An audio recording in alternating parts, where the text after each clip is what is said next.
The 24hourseries.com for 2016 makes a trip to Italy for its second round of the season. We're deep in the heart of Tuscany for the 12 hours of Mugello. It's a 12 hours split across 2 days with 4 hours on Friday night and 8 hours tomorrow.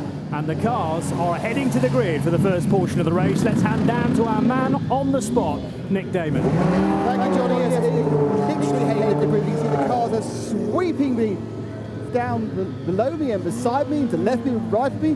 I've almost been run over about 3 times, but I have a chance before we go to the grid, as the cars get to the grid, to talk to the man who took pole just at the last moment. It's Roland Eggerman. Roland, fantastic performance from the 963 Lamborghini. Where did that lap for pole come from? Yeah, it was a really good strategy to stay out when the Code 60 came out at the end. I only had just gotten in the car, and with new tires, my tires were getting to the peak. But in this moment, the Code 60 came out. We decided to stay out. And when it went green again, I managed to cross the line with 6 seconds to go, and that was the key. Then I had one completely clear lap without any traffic. And traffic's the big issue here, so many cars on track. I managed to nail the lap, and we're very happy. Now, you may have noticed my deliberate mistake here. This is Christian Engelhardt. I named you completely wrongly. It's already started well. We've got 4 hours to go. I didn't hear that. I didn't. Well, I have to admit, there'll be about 150 tweets saying how I've got that wrong, so that's fine. But on a serious point, obviously, we have this race split 4 hours, 8 hours. What are the tactics for the first 4 hours for your team? I don't want to really say what we're going to do, and I think we don't really know at the moment, because you really have to look what the others are doing, how the race is going, and then we see which driver we put in next. We have an idea. We want to win this race, we want to push, but we're not fixed with it. We have to see what happens and what the others are doing, and then we take the decision which driver we put in. We had 2 good days. Everybody's really fast with this lineup together with Mark, with Adrian and with Rolf. We won Dubai in 2014. So we did a test day here, a good one. I think we're well prepared. One of the differences between this event and Dubai, there are 40 less cars, but more importantly, a lot less of the smaller cars. Those cars are going to go to Silverstone in a fortnight. So does that make the traffic much easier? Because the slowest car is faster, if that makes sense. I thought the same, like you, but honestly, this morning in free practice, I thought, what's going on here? It was terrible. It was worse than Dubai, and there's so much cars searching still for the ideal line. It was really, really difficult to actually drive a mediocre clear lap. So I expect it to be very, very difficult to have no contact in the race, and that's why we have to take it with caution as well. Christian, thank you very much. I'll let you get to the grid. Sebastian, that is his name, and I are going to go to the grid as well. So whilst we walk that way, Johnny Palmer is going to take you around a lap of this fantastic Mugello circuit. Thank you, Nick. 14 turns, 5.24 kilometres. That's 3.2 miles, and an outright lap record set in 2014 by Gary Hauser in a Boss GP car. He did it in 1 minute 34 seconds. We are going a little slower than that around this, but it's a long old haul down to turn 1 and down to 91 clicks, heading through South Donato, immediately left and right through Lucco and Poggio Secco, and then up to turn 4. The track is actually heading downhill through much of this section, through Materassi, turn 4, and then a double right-hander, Borgo, followed by Casanova. This is an interesting section. Arribieta 1 and 2. The lowest part of the circuit then starts to climb again. Scarparia, named after the village very close by where we're staying. Pelagio, a left-hander, and then this is still quite a high point of the circuit, and then it descends through a quick left-right chicane, the Biondetti chicane, and Buccini is actually sharper than a hairpin, must be about 190 degrees, that feeds you back onto the long start-finish straight. It's a very technical circuit, Joe Bradley. It's one of momentum as well. Joe Bradley joining myself, Johnny Palmer and Nick Damon for our coverage on Motors TV and on RadioLeMans.com. And we were speaking earlier on in our coverage during qualifying about how important it is to start the lap well and try not to make any big errors, because that can really ruin a lap time. What's not? Let's try that. Go ahead. What's not to like about being in the middle of Tuscany, on the outskirts of Florence? Kravonik, once again, have got it right with their series, bringing it to a venue like Mugello. It's a track, it's got very few what I would call Mickey Mouse sections, real stop-start. It's all about flow, it's all about momentum, and it's also a very technical track. It's a very technical track from the sense of a driver's point of view, but also from an engineer's point of view. There are a lot of constant radius corners, a lot of very fast, medium fast corners and sections of the track that really do call upon the utmost of the handling of the cars. But from a driver's sense, very, very technical track as to one part of the track leads on to the next, and it's all about compromising maybe the first part of a sequence of corners to optimise the exit from that said sequence of corners. It's going to be a fantastic 4 hours today, followed up very, very civilised, I think, breaking for dinner with a little Chianti maybe, or in your case, Peroni, Johnny. Other beers are available, and then reconvening tomorrow for an 8-hour race. Fantastic event, really looking forward to it. I reckon 16 A6 Pro cars will start at the pointy end of this field. That's an awful lot more GT3 machinery than we had here last year, and really brings home how successful this Creventic Run Championship is going. It's a victim almost of its own success, particularly in Dubai when we started with 100 cars. Some people said that was too many, but it's a nice number, isn't it, here this weekend? Yes, just right. And we have got a choice of classes. We have got, we've got everything from a Ford Fiesta ST to GT3 Audi R8s, Mercedes SLSs, Mercedes GTs, and there on our screens the Glickenhaus, that yellow car designed and built by Cameron Glickenhaus, came up as an idea of his. He wanted to build a race car. That's what he built. It's an absolute masterpiece of engineering, all carbon fibre tub. It fits perfectly in the Creventic series. The Creventic the Creventic concept is, if you've got a car, bring it to our event. We will put it somewhere, and we will finely tune the balance of performance to give each and every class a competitive field. And it's great to see. We've actually got two Glickenhaus here this weekend. We've got a yellow one and a black one. Let's leave it at that. It's middle of the grid, I think, is where we see it. But certainly, Johnny. Well, 702 and 701 are the numbers. Yeah. 702 starts in 10th and 701 in 12th position. So they could do a bit from there. Not strictly GT3 cars, and some people might say, in the true nature of GT3 machinery, it's bending the rules at the very least. But it's nice to have them here, and it's nice that Creventic has certainly found a home for those cars, along with the Renault RS01s. Again, not strictly GT3 cars, but in that class. Nick Damon is back down on the grid now. I am, and I thought I'd take the opportunity to give you an up-close and personal look at the Glickenhaus in its beautiful carbon-only colour, the 701 machine, as designed by several small boys with a ruler. And it is a fabulous-looking piece of equipment. Mr. Lauk is... what's his first name, Mr. Lauk? Can you tell me? M. Lauk. Excuse me? Quick word in English? Yeah. So you have the Glickenhaus. Tell me what sort of car it is, what's good about it? Yeah, it's something in between from a LMP2 and the GT3. So the technique comes from the GT3s, but the shape is LMP already. So we hope that our advantage is the aerodynamic what we have. But yeah, today we had a bit bad luck in the qualification. We missed some power, but I think we are well prepared now for the race. The car obviously doesn't fit into the official GT3 regs, so it has to be performance balanced. What has been done to the car to bring it down to the speed of the non-specialist prototypes like this? Yeah, as usual we have this balance of performance. That means we got a smaller air restriction. Even some more weight, then yeah, we will see how it works. At the moment looks like that we are in the range in the middle of the GT3s, but it's always difficult to find it out just for one race. Even the tires are new for us. We don't know maybe how to handle it right. But yeah, let's see. The race is long, and we really hope that we finish the race in the top 5. In this configuration, is it producing a lot more downforce than a usual GT3 would? No, I don't think so. The new generation of GT3 cars are very, very good.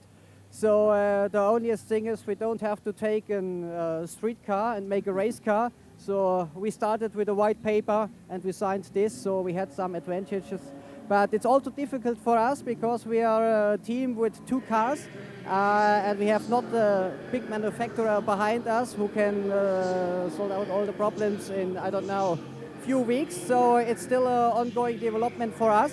And this race is actually just to try out how the car is under race conditions. Well, best of luck to both of you, and it's great to see you in the Creventic Series. Thank you very much. And I saw Sebastian giving you some look at the car, but there is some fantastic carbon detail around the back, and then it's got the sort of silencers you find on a Japanese import car. It's like the dump silencers on a Honda Civic Integra or something. Okay, well, we'll move back forward again. Interesting, the cars are quite tardy to the grid. Now, of course, one of the big stories is that we are going to be missing one of the cars altogether, because that is the Ram Racing machine. I think did actually end up qualifying in 5th. That won't be taking the start, because after that qualifying lap, unfortunately, it went bang. Didn't leak any oil, but it went bang, and that meant, of course, that we therefore are not going to be seeing that car take the start. So just meander at the front. The other person so far who's not on the grid is the man who team who qualified 2nd, which of course contains Robert Kubica.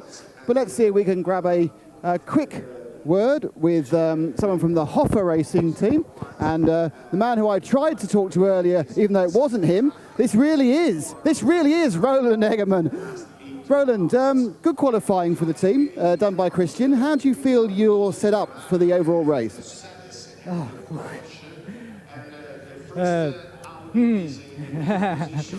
the setup are eigentlich okay. The performance is very good from the car, and we have a little bit problem in the quali with the code 60, and yeah, we stand in the P6 and Christian Magdas, we go P1 in the start.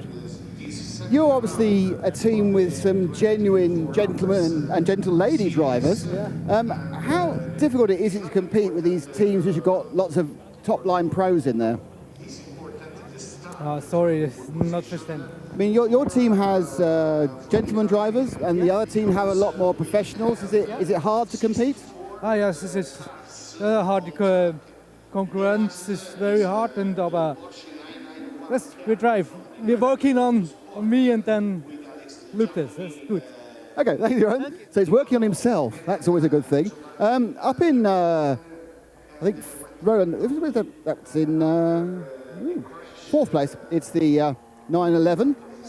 As they've moved around, in the 4th place, it's the 911 of the 911 car. So he's even got the right number on it, which is the Precourt Herberth Motorsport car, which is the Renoir brothers. Now, the thing to remember about them, not like I can see either of them. There we are. There's Albert.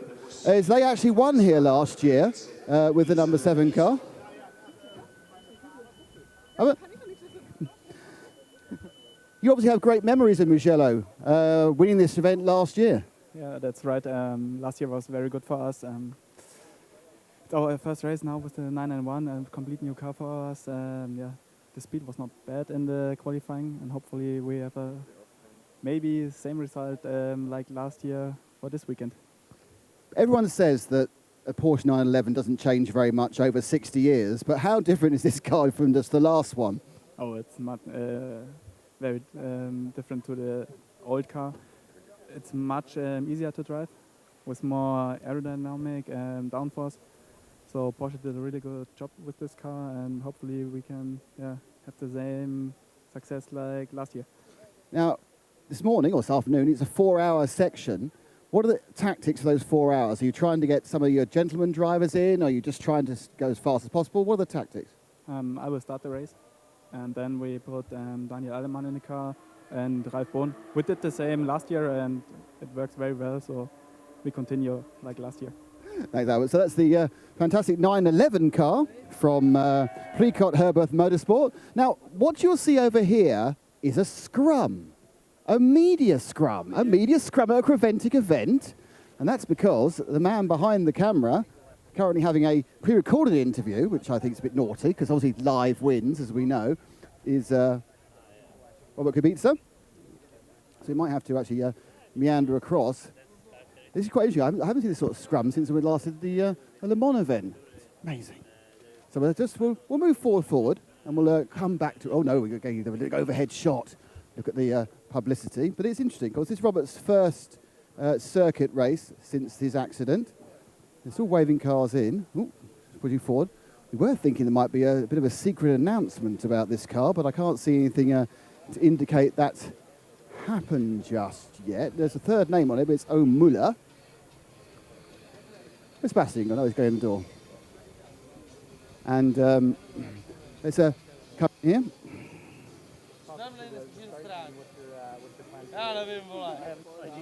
No, he's still not. Doesn't take the hint about being live, does he? Oh, Bastian. So let's. That's me falling over a Mercedes SLS there. That's quite exciting. So back up onto the car that qualified second, which was run by Rory Butcher, qualified by Rory Butcher, who's sitting down here. Here's the rest of the teammates. Now they very inconveniently they've tied their waists down. Which of the drivers are you, sir? I'm not a driver. Oh, you're a mechanic. Yes, even better, right? Yes. So this is no. I'm happy to talk to a mechanic. What's your name, sir? It's Neil. Neil, this is your first appearance at a eventing event. Give us the challenges that are chased for a mechanic when you've done practice and qualifying, now a race within about 3 hours. 4 drivers for a start. Really, there's not really any challenges as such. So it's a new car to us. It's a new car for the drivers, and I think we're just going to sort of see how it goes. Really, I think we've got our star driver in at the moment, Rory, and well, it's a difficult race. I think we'll see how the first 4 hours go, and then we'll see tomorrow morning. Have you done a split race before? No, it's a different concept to us. So it's going to be an interesting first 4 hours. But it's easy to get the pasta. It's a good thing. You get an evening meal out of this. Yes, it's a good. Yeah, in that sense, it's very good. Yes, the mechanics get a bit of a rest tonight. So thanks, Neil. Right, I'm going to go back and hunt Mr. Kubica. I'm not sure if that's going to work well because there's a genuine scrum, a scrum of pre-recorded people. No one understands the importance of live. What a nightmare. So there's a man from OMP. So oh dear, I'm feeling quite snubbed by the whole world at the moment. Interestingly here, as we can see, just down in... Don't feel like that, Nick. Don't feel like that. I'm fine. In 6th place, we've got one of the Audis. Now, we have heard that the Audis are going to be getting a small balance performance advantage. We're waiting for that. This is the Optimum Motorsport car. Spoke to Gary Williams, who, of course, is the organiser of the championship, and he said that there was a very good chance that they were going to give a small weight advantage. In this particular circuit, the balance performance is not working particularly in favour of the Audis, so they're going to lose about 50 kilos. So, oh, it's a big pointy line. Pointing to a driver somewhere up there. I mean, wafted towards a driver. They're miles away. God damn, I'm into work for the... Why are the drivers all at the end? I think they've done that walking thing, where they hold the helmets and you do the walking thing, like you look really menacing. Let's have a quick word with Joe. Joe Osborne from Optimum Motorsport. Yeah, we've just been to your car. We'll wave back to you. Quick question. We've heard that the Audi is struggling a bit with this BOP at the moment. Yeah, she's a little heavy and a little slow, so qualifying was somewhat frustrating, but we've had a 30-kilo break since qualifying, so I haven't had that before, a break after qualifying in between the race, so first flying lap, we'll see how good she is. So, given that break, do you now go into a lot more confidence in the race? You didn't qualify too badly. No, I think traffic played part for me, so I think if I get my lap together, I should be in the top 3. So 30 kilos are going to help us on tyre wear and fuel. So yeah, looking forward to it. Thanks a lot. Now I'm going to try and nip across to Mr. Kubica, who I might actually manage to miss, which would be an impressive performance by the one man who needs to get hold of him. Let's see if I can just add a... Robert, quick word for the live TV. No, he's got to go. See, there we go. It's all gone wrong straight away. So they're waiting to get into the grid. Okay, well, we'll annoy him, or Joe will annoy him, or I will annoy him at the end of his first stint. Anyway, there's the man as they're whistling us off.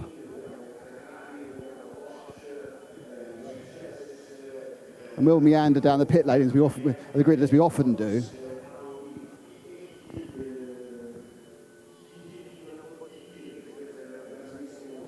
There's the very yellow Glickenhaus. They come in 2 colours, come black and yellow. And it looks like I've been thrown off. So at this point, I'm going to hand back to young Johnny Palmer.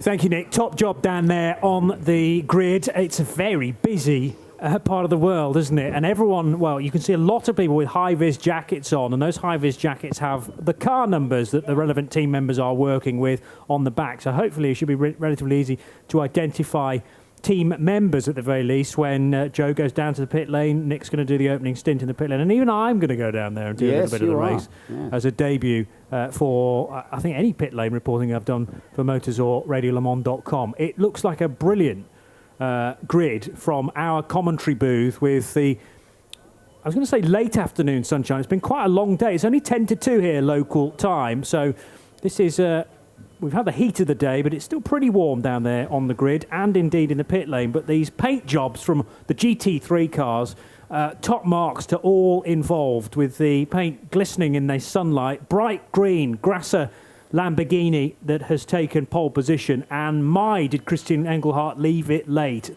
20 laps completed in qualifying, and he did the best lap of all on that 20th lap, a 1:47.9, the only car to break the 1:48 second barrier. But full marks to Rory Butcher, still relatively early in his experience of Ferrari 458s. But even though he did 2 rounds of the European Le Mans Series last year in the JMW, sorry, I was going to say JCW for some reason. JMW Ferrari, thank you very much. Jim McWhirter's run Ferrari, the bright yellow car, guesting for that team, and I'm sure he's made himself a lot of friends within that organisation. Be interesting to see whether Rory gets a European Le Mans Series race drive. One, perhaps. There are 6 rounds to go out for that, of course, this year, later on in this year. But a chance to make his name in this Ferrari, number 32, for a relatively new team.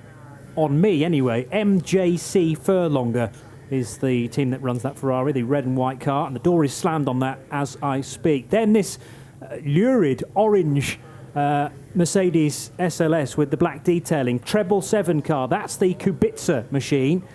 Have we had it confirmed that there will be extra drivers for that car yet? Nothing yet. That was just a rumour. Okay, well, there are deals afoot because we are a car down, of course. I'm looking for that gap in the grid. They filled it, Johnny. That's interesting, isn't it? Why have they filled it then? Because there should be a gap in 4th position, but everyone's moved up. There is. Alongside the number 10, which is where the number 30 should be. There is a gap in 5th position. That's right. Because the Ram Racing Mercedes had actually fallen to 5th because of Engelhardt's time. Yes. Jumping up to the lead of the race. So we do have that gap, and that'll be interesting for whoever pilots the best placed Renault RS01 that starts on the inside line from 7th position, but that could effectively be 5th at the rolling start because there'll be a massive gap in front. But it's a wide and varied field ranging from A6 Pro to little A2 cars, which are the small hatchbacks, the Mini Coopers and Ford Fiesta STs of this world. We've got GT4 machinery, we've got very much special cars, the Christian Glickenhaus entered machines as well. Loads to look forward to over the next 4 hours, indeed over the next 12 hours here in Mugello.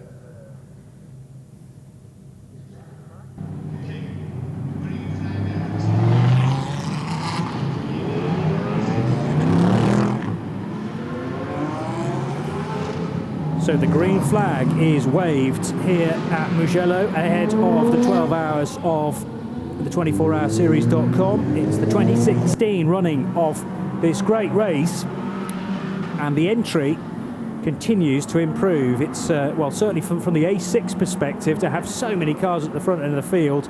I can't call who's going to go well in this opening stint and who perhaps might not be able to do.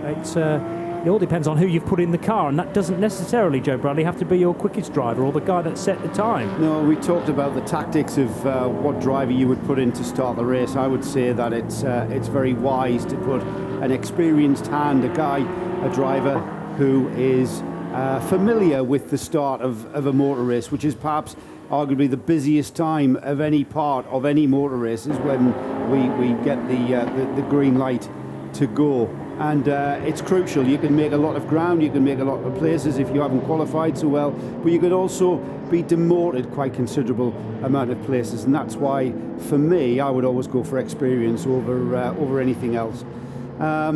Pick a winner, Johnny. I think the fairy tale story would be the 777 Mercedes. with Grand Prix winner Robert Kubica coming back to circuit racing after that horrific rallying accident, which seems like such an age away. He's been busy. His Formula One career came to an end, as we all know.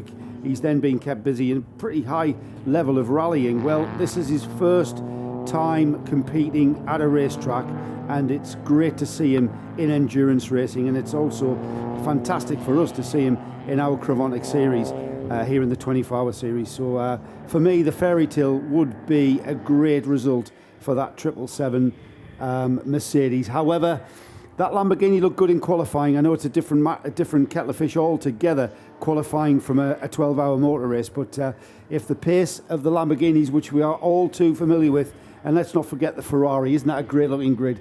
We've got Lamborghini, Ferrari, Mercedes, Porsche. 4 manufacturers filling the top 4 places.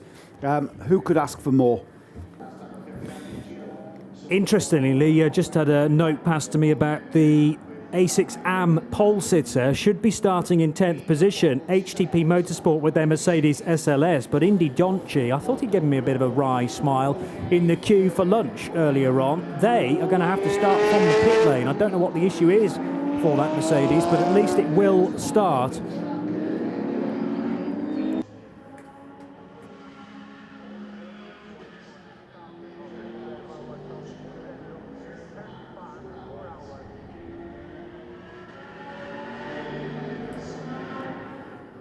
So on the rolling lap for this year's Mugello 12-hour, and it's a 4-hour dash to start things off with one more green flag lap to go as the safety car, the pace car, stays out front with the amber lights flashing on the roof. An update as far as the pole sitter for A6AM is concerned, because Indy Donchi putting in a good time of 150.012 for an A6 amateur car. Should have been starting in 10th position, but they've had issues down at HTP Motorsport. That car is now out on track, but it's had to join the snake behind the pace car at the very back from the pit lane. So that car will have an interesting first few laps, working its way through SPX and A2 and 991 cars, trying to find its way towards the A6 part of the grid. There is the pole sitter though.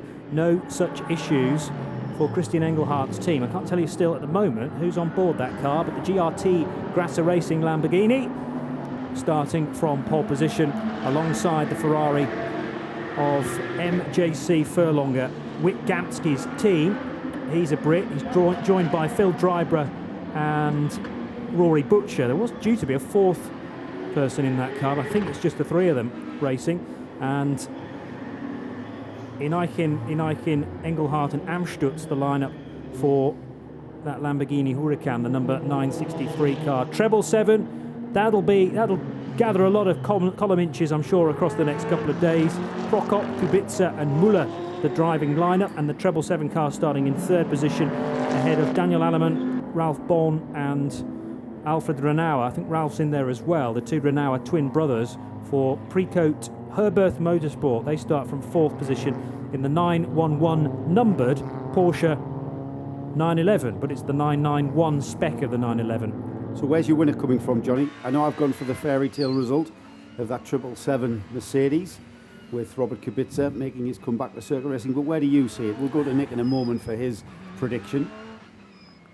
Yeah, I agree with you that Mercedes could be strong, but then I'm looking down to the Hoffa Racing Mercedes. They don't have the strength in depth in terms of, it's an A6 Pro car, but I don't think the strength is across all 4 drivers within that. So they're always there or thereabouts, the Hoffa Racing Mercedes. They are. They play a canny game, absolutely, because you think, they're nowhere near this, and then all of a sudden, in the last few hours, with 2 hours to go, they're still right in the there. mix, and they could do something.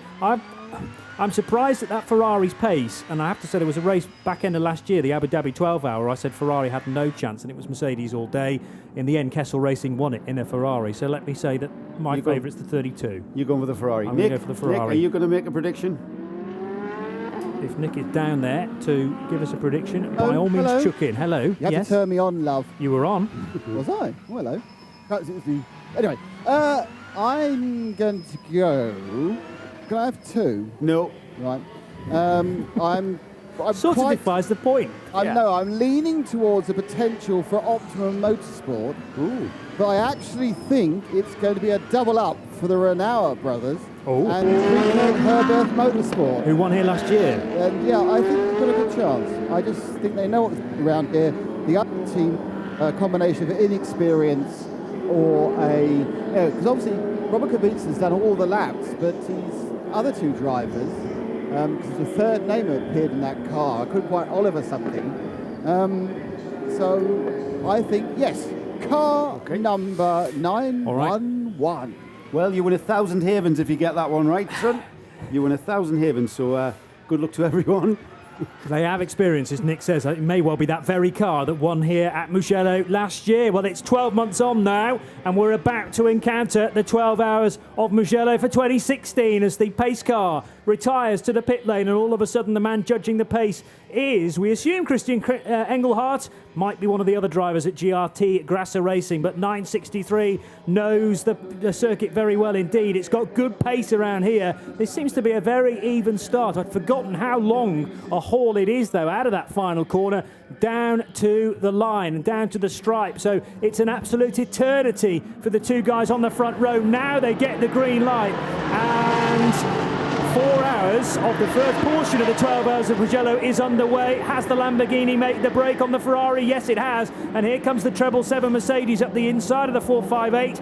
And is there going to be door handle to door handle racing? Yes, there is. A Mercedes having to jump and dive over the curbing there in avoidance of the Ferrari. But the Ferrari's held on to second position. Mercedes going to lose places there heading through turn 2. It was just out of position very slightly. The Mercedes has certainly slipped to 4th, possibly 5th place, Joe Bradley. I think he really had to back out there. The Ferrari really slammed the door and stake claim to that first corner. I think we've seen everyone get through turns, the first couple of turns, unscathed, everyone clean through all the way down the field. Didn't see anything from our camera view. I didn't see any problems for anyone. It is the Lamborghini, the pole-sitting car, out in front though from the Ferrari, but yeah, the Mercedes of Kubica had to back out. Johnny had to back out because the Ferrari slammed the door on him and staked claim to that first corner. And from that, totally, we were talking about the momentum that you need to carry around this circuit, and that brought that message home quite clearly. The Mercedes lost a lot of momentum and dropped a place. So it's either Rolf or Martin Eichen at the wheel of the Lamborghini, so not the guy that set the pole position time, Christian Engelhardt. They're holding him back. GRT Grasser Racing Lamborghini Huracan, and its bright green livery working its way then through the quick right and left flick immediately after turn 12. That's 13 and 14, and then into this long, lingering left-hander that completes a lap. You can see parts of the other circuit, the other part of the circuit over in the distance there, and this is the steady climb up over the grid hatchings for the first time. First lap completed of many over the next 2 days, but very close behind is Rory Butcher. The scream of that Ferrari engine as it thunders over the line, and the gap is 3/4 of a second between Eichen and Rory Butcher. There's been a change for third position as confirmed through that first sequence of corners, with Renault then in the Herbert Motorsport Porsche up to third position. Robert Kubica running in 4th. Christian Frankenhout taking the opening stint in the Hoffer Racing Mercedes. That runs 5th. And Joe Osborne has made progress in the Optimum Motorsport Audi. It is in 6th position. So actually holding station. Someone on the up, though, is the two Glickenhaus cars running now 7th and 8th, the 702 and the 701. It's American driver Westphal in the first of those that leads the way with a spin for the 59 Porsche. And another car, Johnny, on the move, started 18th, already up to 13th, and the first of our A6 Pro-Am class. That's the GDL Racing Mercedes of the Breukers, father and son team there. Moving up through the field and gaining 5 places already in just 1 lap. Rolf Eichen leads the race there. A spin for Robert Lucas in the Porsche, number 59 from the 991 class, but it has rejoined, thankfully. Otherwise, don't want to say this too soon, but it's been incident-free as all of a sudden there's a little bit of contact there between the V8 Racing Mercedes of Duncan Heisman and the 701 car driven by Lauk at the moment, and that was the V8 Racing Mercedes trying to get the Glickenhaus car to hustle on through, heading right at Correnchau, turn 12. This Mercedes is quicker in certain parts of the circuit and not so quick as the Glickenhaus car in others, and I reckon that number 701 car might come into its own down the straight, although that Mercedes is certainly living with a pace. Heisman to the right, to the left, to the right again. And because of that weaving, he's lost the momentum uphill. It looks like the Glickenhaus car just about has the measure on the Mercedes, although straight lining it, he's going to go for the move. Is he Duncan Heisman? Yes, and forced it in the end. The 701 car could not turn in, and that was fairly robust driving from Duncan Heisman, but the danger was, if he didn't get through at turn 1 there, he was going to be stuck behind the 701 car through this next sequence of medium speed corners, Joe. It certainly seemed that 701 car was really, really struggling for grip, and you can see he's holding up a gaggle of cars behind him. The 18 Mercedes moving through after quite a struggle to get past the Glickenhaus through the corners, but you saw the Glickenhaus in the final turn really scrub wide and lose a lot of time, and you saw previous to that the number 18 Mercedes making contact with the rear of the car. Well, right now we've got that number 18 car ahead of 701 now, and behind that though is the Spirit Race Audi of Conrad at the wheel of that car 31, who's all over the Glickenhaus. There's a replay that we're seeing now of just how the number 18 finally got by, and it's clear to see though that the 701 Glickenhaus is definitely holding up those cars behind him. So we're going to see a gaggle of cars making a move on them on that Glickenhaus as we progress very early in the race to be encountering tyre issues, but it certainly looks like he hasn't got the grip he's wanting, or he's maybe asking a bit too much of the car. Nice and clean through that left-right and going out now. Very difficult track to pass on because there isn't any what you would call truly stop-start braking areas where you can outbrake the car. Out onto the start-finish straight then, the 701. As we go back to the leader, the bright green Lamborghini still leads from the Ferrari. Rory Butcher in the MJC Ferrari in second. The Renault Porsche, the 911 numbered Porsche. Robert Kubica now settling into that fourth place in the number 777 MP Sports Mercedes. Then we've got the Hofer Racing Mercedes of car number 10. And Christian Frankenhout at the wheel of that. Joe Osborne is in the Optimum Motorsport Audi in 6th, car 14 that is. And then the first of our Glickenhaus, that's the yellow one, that's in 7th. And 8th place is the number 18 Mercedes of Heisman, the V8 Racing Mercedes. And then we've got the second Glickenhaus coming through and holding on, very much holding on to that number 9 spot. And all over the back of that is we've got a gaggle of 3 cars, an Audi, an Aston Martin and the Renault RS01 just queuing up to get that Glickenhaus out of the way and make their way forward in the field. I wonder whether we can speak to Nick Damon down in the pit lane, who sounds like he's right by a car that is having wheels changed, or is that just wheel guns being utilised, tested perhaps ahead of a stop, Nick?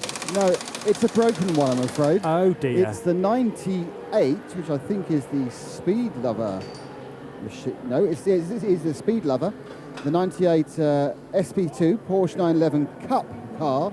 Come in, looks lovely and clean, looks undamaged.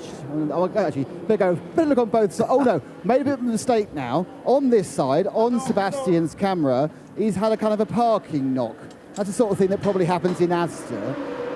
Had a bit of contact, and as we know, the front end of a Porsche is very, very, what's the word for it? Delicate. And, yes, yeah. There's a driver back here who's doing hand signs. Okay. And I'm going to see if I can talk to him. I've no idea who it is, because he hasn't got his name on his overalls. Meanwhile, we've got a battle on track, Nick, so it's nose to tail for the lead. I just need to inform people of that, and you nip in with your interview.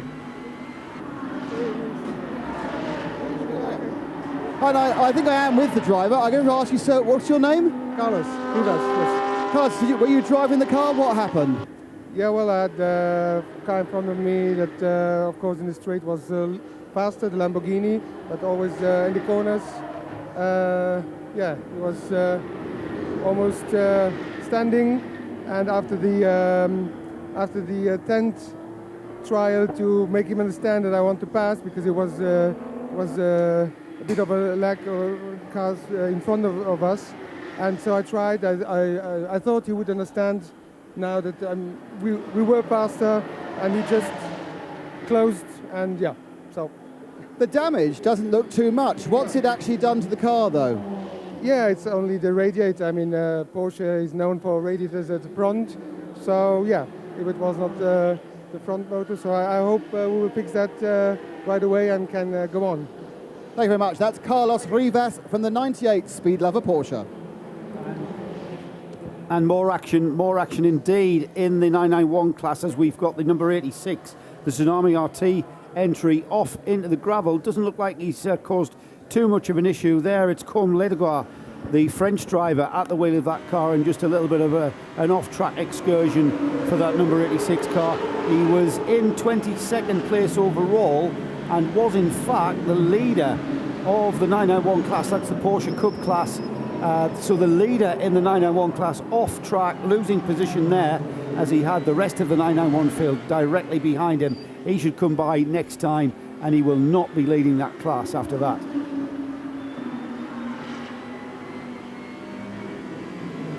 And we did have a battle developing at the front of the field. That seems to have, we were about to say we've got a race for the lead that has broken out, but already the leaders are into back markers, and Lamborghini, the lead Lamborghini, the Icon-driven GRT Grasser Motorsports Lamborghini, has to get by the slower traffic of one of the BMWs in the lower classes that almost let Rory Butcher alongside in that Ferrari, but that seems to have settled down once they've cleared the traffic. But this is quite a battle that's developing now. This is a proper motor race. These guys are not pacing themselves.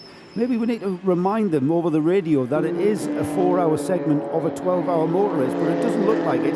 They are absolutely flat chat racing there, really leaning on the cars, using all of the track available, as we saw the Lamborghini there, using all the curbs on the exit.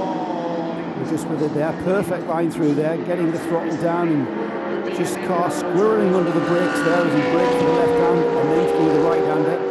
Rory Butcher will be focused on the rear of that Lamborghini. He'll be wanting to get on terms with it as they turn into the left-hander to complete the lap. As another lap completed then for the leader, but he hasn't got it all his own way, Johnny. He's under immense pressure from that Ferrari, and now that we're in traffic, all it will take is one slight mistake, one slight miss of a gear, just getting a little bit bogged down and not being decisive enough in passing the slower traffic. That Ferrari of Rory Butcher is going to take massive advantage of that, and that's what he's looking for. Butcher, you can see by, let's call it, body language of the car, as we're already into more traffic. We'll stay in car for this in the 963 Lamborghini. He should make short work of the back marker there. Now, interesting next phase of the race, because this will be an unscheduled stop. Robert Kubica, Nick Damon reports, coming down pit lane. He's in, he's parked, he pulled it in, and have just literally put the car onto the air jacks. They're looking at the front. He's been off it's the front. It's the front right. He's deranged the suspension. I think that Who's Jim? I think Joe's dream is already over, because that is going to cost them at least a couple of laps. That's a front upright that's gone. Car looks like it's been in the gravel from the markings on the outside of the tyre, but a very early day. Of course, it could be cause and effect. The suspension could have failed, which put the car in the gravel, or vice versa. The car's showing no indications of any contact whatsoever. It's pristinely beautiful. On the left-hand side, let me check the right-hand side.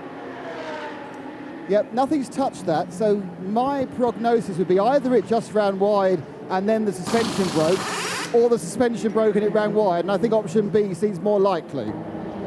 Now, you would normally suggest that he's been using the curbs a bit too much, but this being a MotoGP track, the curbs are pretty flat and they don't really cause that much of a problem for the cars using them, and that's why we're seeing the curbs being utilised to maximise momentum through the corners. There we get a great shot of the cars all over those exit curbs, but not very high, and that's because this is predominantly a motorcycle track.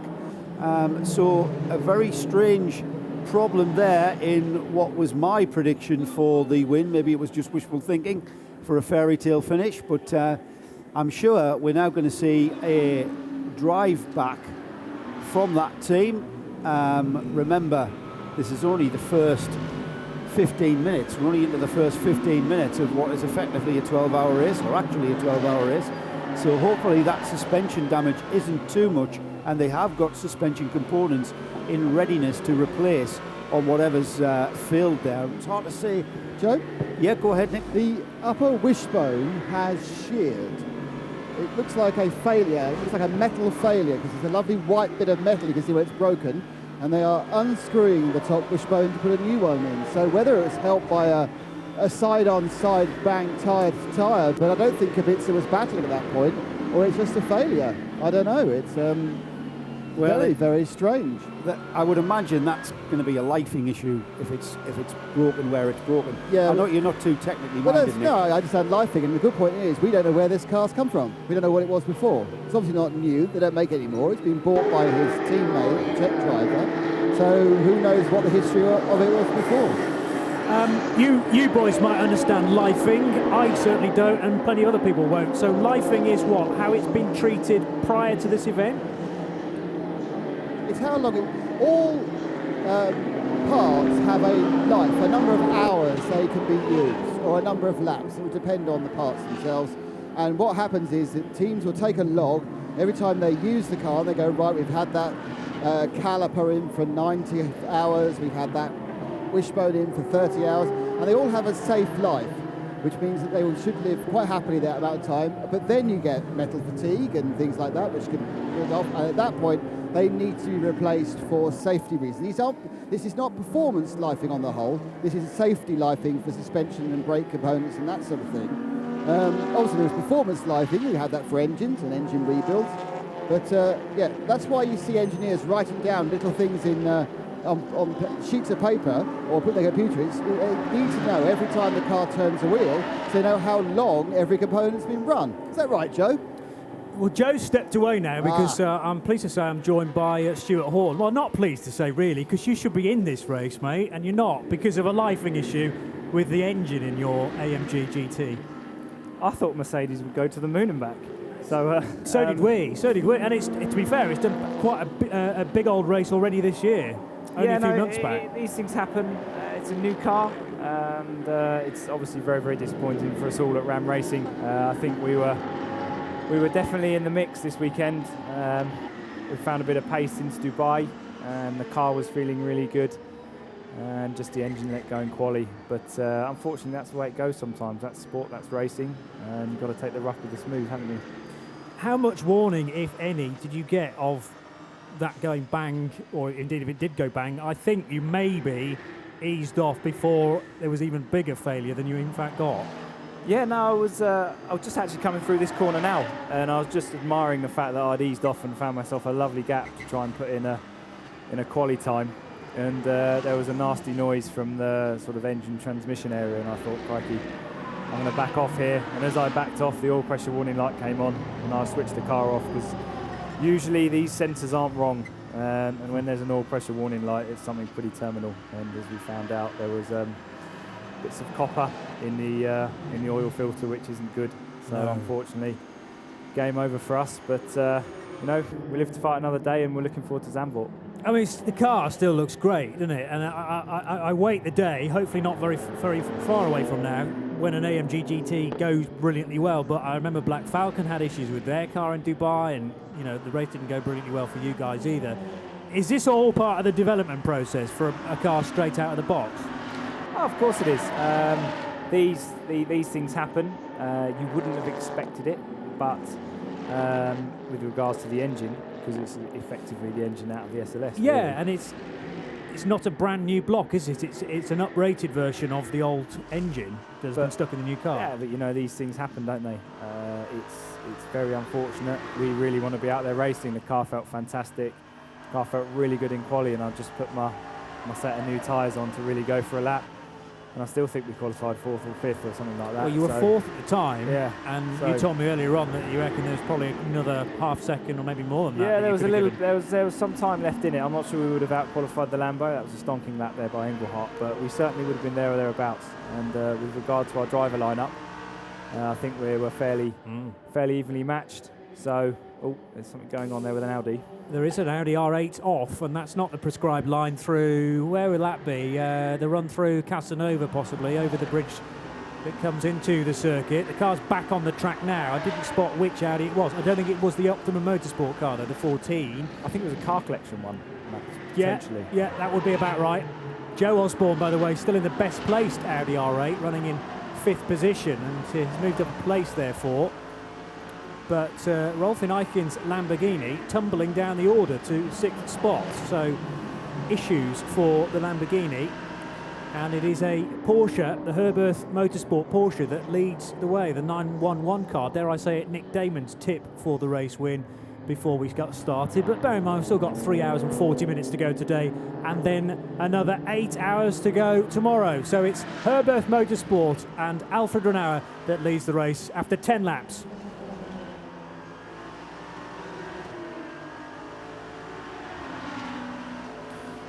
And we continue on RadioLeMans.com. So, Stuart, you're down for the rest of these this year, the rest of the Creventic races, or is that still to be decided? Ideally, obviously Rolled up, unfortunately couldn't make it this weekend. He's got some quite important business commitments this week that he couldn't move. A bit more dust coming up over there as well. It's all kicking off. We'll hopefully be at Zandvoort. That's the Honda Civic Type R, I believe, that car. Run wide. An FC2 or something or other. Anyway, I'll look that up. You carry on. So hopefully we'll be at Zandvoort. Hopefully Rold will be back with us, Paul Ricard and so on.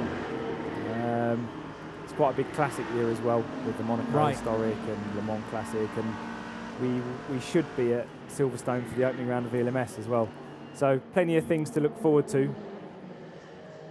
That was a Porsche going straight on, number 85. Not quite going straight on and not taking the Audi line, but it was a speed lover Porsche, the Arendt and Arendt driven number 85 car. No harm, no foul. That would have fair old flat spotted one of the tyres, though. It certainly would. That's going to feel like a 50 pence piece. We see that car. My two teammates are now in that car. Can we say, is that confirmed now? I believe so. Okay, I good. saw them taking their suitcases and bags of cash over there. So fine. I think as long as the deal's done, I think they might be in it. The bits of paper have been signed. I heard rumour that was happening, but it's just a shame that car's in the garage now as well. I think they're just looking anywhere for a car to race. Perhaps we should just give up this weekend and go for a beer or something. It's interesting how Creventic seem to entice people out of their normal route of motorsport. I mean, Kubica, obviously massive name from Formula One, and sadly, after a big accident in rallying, that curtailed his career in Formula One, and he's gone the rallying route, but been brought back to circuit racing this weekend. I'm thinking about Matthias Besch from his Rebellion stuff, and he came and raced a Clio at Dubai. Interesting that it's almost not quite a weekend off, but a bit of a busman's holiday for some drivers that from bigger parts of motorsport, but they come and enjoy themselves here. I think you find with the majority of drivers, they love to drive anything. Yeah. Whether it's a Clio, whether it's a GT3 car, classic car, whatever. So the fact that this championship is so diverse, there is just about everything out there. So it's a fantastic opportunity just to come and on your weekends off, maybe earn a little bit more money, and race in a series that's just growing bigger and bigger every day. The 14 car, the Optimum Motorsport Audi, still going well, running in 5th position.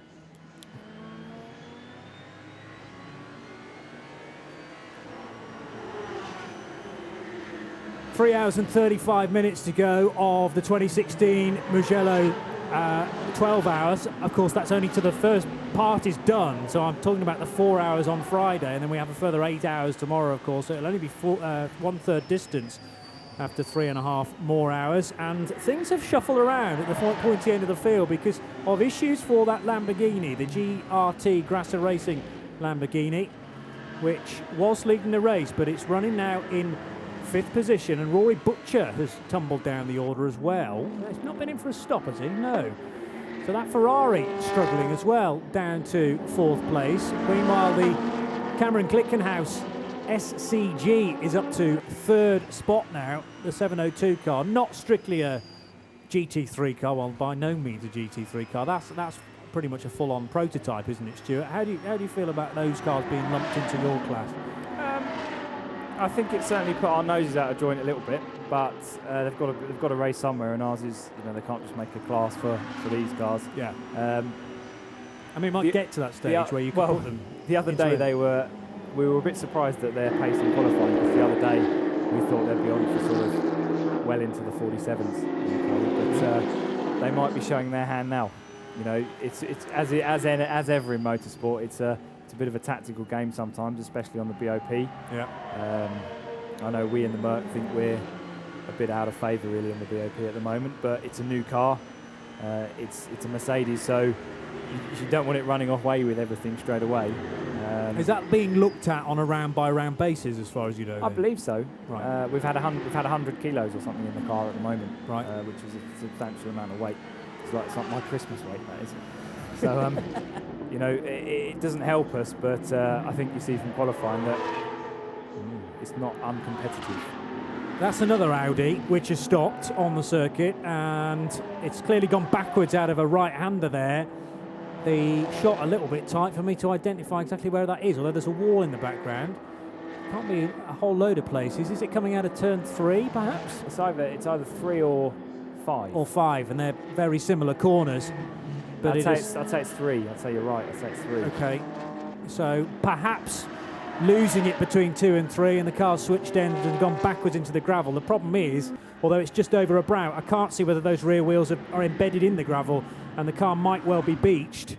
And that might spell, just as I say, it might spell the need for our first Code 60, and indeed it does, because that car is in a delicate position. Should anybody else go off there, it'll be directly in the firing line. So Code 60 we go. This is a virtual safety car, effectively, where all the cars circulating need to go no faster than 60 kilometres per hour, and it creates a safe environment so that marshals can step down from their post and deal with the recovery of that Audi. Are you still very much in favour of Code 60 as the way to go instead of safety car? Yeah, I think even in WEC last year they adopted the full course yellow, which is effectively the same thing. Same thing, and it makes it, I would say, a little bit fairer in terms of you don't either lose or gain massive amount of time when there's a safety car out. I think it pulls everyone down to the same sort of playing field and allows marshals and that to work on the part of the circuit that needs attending to. I think I am in favour of it. Yeah, I think I am. It's never been an issue. The only sometimes problem is when you're in a quite advanced GT3 car, you've got a limiter, so you can sit at 60 all the way around. And when you're in as I've driven a GT4 car in one of these races before, and you haven't got a limiter, so you're up and down a little bit. Okay. So there's a bit of discrepancy there, but that's what racing's about, isn't it? You've got to manage the situation. True enough. And it is a wide and varied field, as always, with the 24hourseries.com. This is the second round, by the way, of the International Endurance Series. Johnny Palmer, Stuart Hall, Joe Bradley and Nick Damon taking you through it.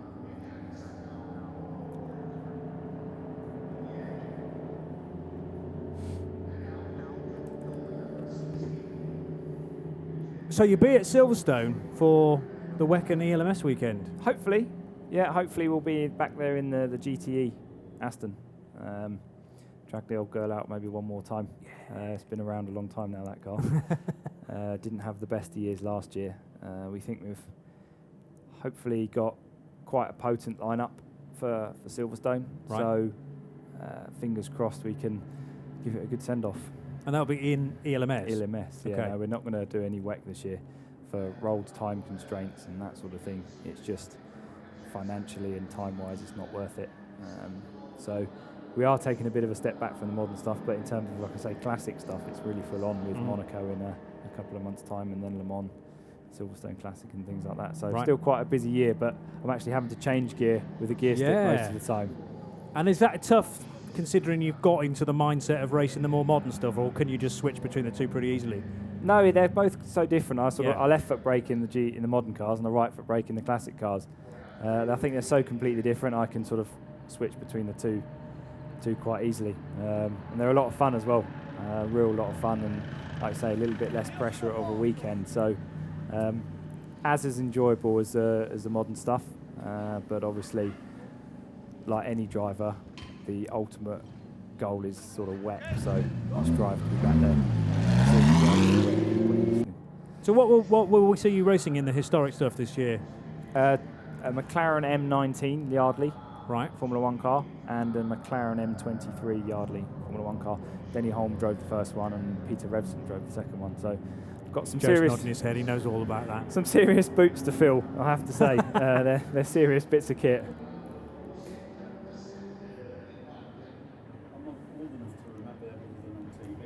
Recovery work continues at turn 3, and you can see the crest immediately after turn 3, so the car's going to disappear behind that on the back of a tractor. We'll hand down to Nick Damon with some news from the pits. Yeah, a couple of things. Just before the code 60 was thrown, the 67 GDL Mercedes from A6AM with Rick Bruckers aboard came in, and they're having to inform in surgery. Not many people have stopped. The 77 SPX class Lambo stopped, one the car collection car stopped, 35 Porsche stopped, all really doing both whatever the Creventic equivalent of a splash and dash. Came in for a few litres of fuel, went through again. And I'm just seeing now that the 702 Glickenhaus has done the same thing. So they're rolling the dice in their first go at Creventic racing. So it'll be interesting to see where that works for them. But they have taken on fuel, and that's it, and driven through. It's odd, really. Wonder whether you actually got rid of half a tank by now, and is it worth topping up?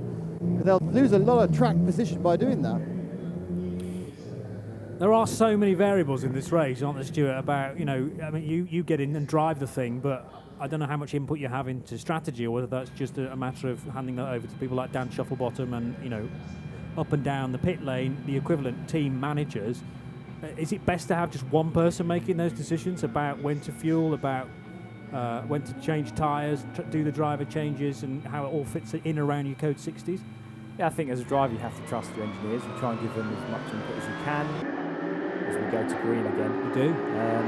But you have to trust that they're making the right calls, because obviously there's quite an emotional, especially on my part, I like to drive with my heart on the sleeve. And there's I'm probably not the right person to start making calls when in the cockpit. Yeah. So you have to trust the guys. Especially when you're in the heat of the moment, really, and exactly. You should have your mind on one thing, and that's driving very quickly, and you shouldn't have to worry about what's going to happen, before and after your stint, I suppose. Yeah, you just have to trust that they're doing the right thing, and I have to say the guys at Ram have been doing a super job. They're as gutted as I am that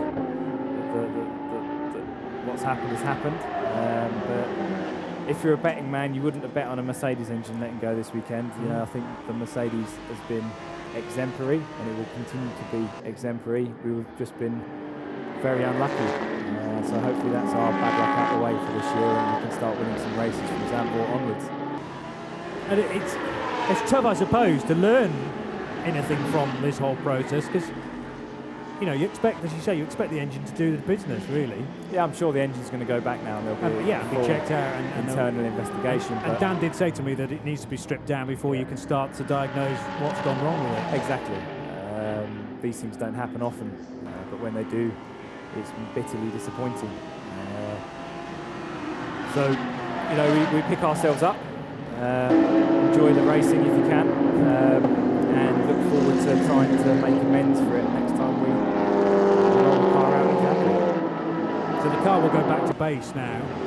Yeah, the car will go back to Silverstone, and I'm sure the engine will go back to Stuttgart. And then when do you start thinking about getting everything set up for Zandvoort?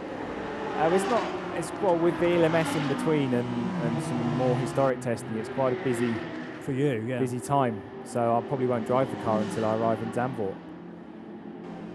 I think that's a nice car, the new Porsche as well. The new Porsche GT3 car looks a real sorted bit of kit. Have you driven one of those yet? No, not yet. Right. No.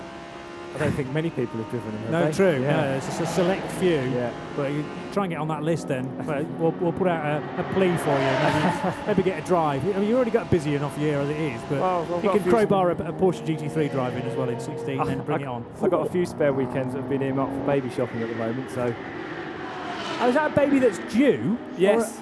Right, congratulations. Yeah, I didn't know that. No, we found out we were going to become parents a few while ago, so a few weekends have been earmarked for pram shopping, so if I'm allowed them off, I'm a silver driver for rent. Very good. Okay, well, let that be known. as two Lamborghini Huracans have a right old tussle down into turn one, and the white and red one look well and truly planted there, pulling a move on the number 58 Sportec Motorsport Lamborghini. I think this is a Lambo that we're on board with, turning right and now left downhill. One thing I noticed certainly from the onboards is the amount of up and down nature of this track. There's quite a bit of elevation change. Do you notice that in the car? Oh, it's a fantastic track. I think in any car you drive around here, there's some really fast, challenging corners, and the slow stuff you can lose a lot of time on if you don't get it quite right. So it's a real technical and ballsy circuit at the same time. One of my favourite in the calendar. Is it? So it rubs a bit of salt into the wounds to be on the sidelines already, because I was having a great deal of fun in quali. You were. We were watching with interest, and then you didn't come round one time, and we thought, what on earth's gone on? So you're going to stick around for a little while, or disappear this evening? Is your flight booked tomorrow? Well, I did try to get a flight booked for this evening, but there is none. Right. So you're stuck with us. Yeah, no, we're around this afternoon. We might try and disappear tomorrow, get a bit of a weekend at home. But yeah, there's no point disappearing if you may as well try and take it all in. Yeah. It's a weekend in Italy, isn't it? You guys didn't expect to have. If you guys need a third wheel when you need a toilet break, I'm always here. Hey, by all means. I was going to say, if you're around for a bit longer, then yeah, by all means come up and have a word with us. But it's good to catch up, not under these circumstances, but nevertheless, nice to have you on RadioLeMans.com and Motors once again. Stuart Hall from Ram Racing, and we may well, as I say, speak to you a bit later on. Now, let's give you a rundown of how we stand right now. The Hoffa Racing Mercedes of Christian Frankenhout leading the way, and that's the car that we said would just appear towards the front end of the field as if by magic. Nobody, as in not me, Joe or Nick, tipped it for the race win, and albeit we're only half an hour into a 12-hour race, but funnily enough the 10 car is out front. It's entered in A6 Pro and leads now by 2 seconds from Rory Butcher in the number 32 Ferrari, the MJC Furlong to run 458. Duncan Heisman, who has not been hanging around during this first stint for V8 Racing, is up to third. Joe Osborne running in fourth for Optimum Motorsport in that Audi from the British squad. Then it is the Martin Conrad driving the Audi from Spirit Race, number 31 in fifth position. And sixth place is the Massive Motorsport Aston Martin. Had a word with those chaps during lunch as well, and that is exactly the same chassis that was run in the European Le Mans Series last year for Massive Motorsport, although it's been tweaked because there are very slight regulation differences between a GTC car in ELMS last year and an A6 Pro car in this. There's probably only like fuel tank size and maybe a little bit of aero that needs adjusting, and then you can shove this car into a prevented race as well. It's Casper Elgaard, again a name familiar to me from European Le Mans Series racing, at the wheel of that. But we said, didn't we, as if by magic the 10 car would appear at the top of the times, and look what's happened, Joe. Yeah, let's not get too carried away, Johnny. No, okay. I'm surprised that only 3 of the front running cars choosing to pit under that code 60, a very early code 60, albeit. But like I said, it's all about stretching that fuel window onto the next window, onto the next time you need to refuel. And the 3 cars that we've seen, the leader, of course, the 963 Lamborghini, has now fallen to what I would call third in the front runners, because that car has now dropped down to 16th overall, and it's got about 5 cars between it and the number 911 and the 702. The 911 Renault Porsche was the other car to pit under that code 60, along with the 702 Glickenhaus that also pitted, and they were the first 3 runners. The 963 car that was ahead of those 2 cars is now behind those 2 cars with 5 cars in between, so I'm not quite sure what happened there. I'm sure it wouldn't have gotten held up in the fuel station, as there was only 3 cars in there. I did notice also, Johnny, we'll just flick down our timing screens, that there was some of the lower classes pitted. We've got another early visitor to the pits under that code 60 was the number 77, the Lamborghini in the SPX class, and a couple of the Corsa stood out. But getting back to that, Johnny, yeah, we did mention the Hoffa Racing number 10 Mercedes is always there or thereabouts. They're still there or thereabouts, even though they didn't take advantage of that early pit stop. And very early indeed, with 3 hours and 20 minutes coming up to left in this 4 hour, this first segment of the 12 hours in Mugello.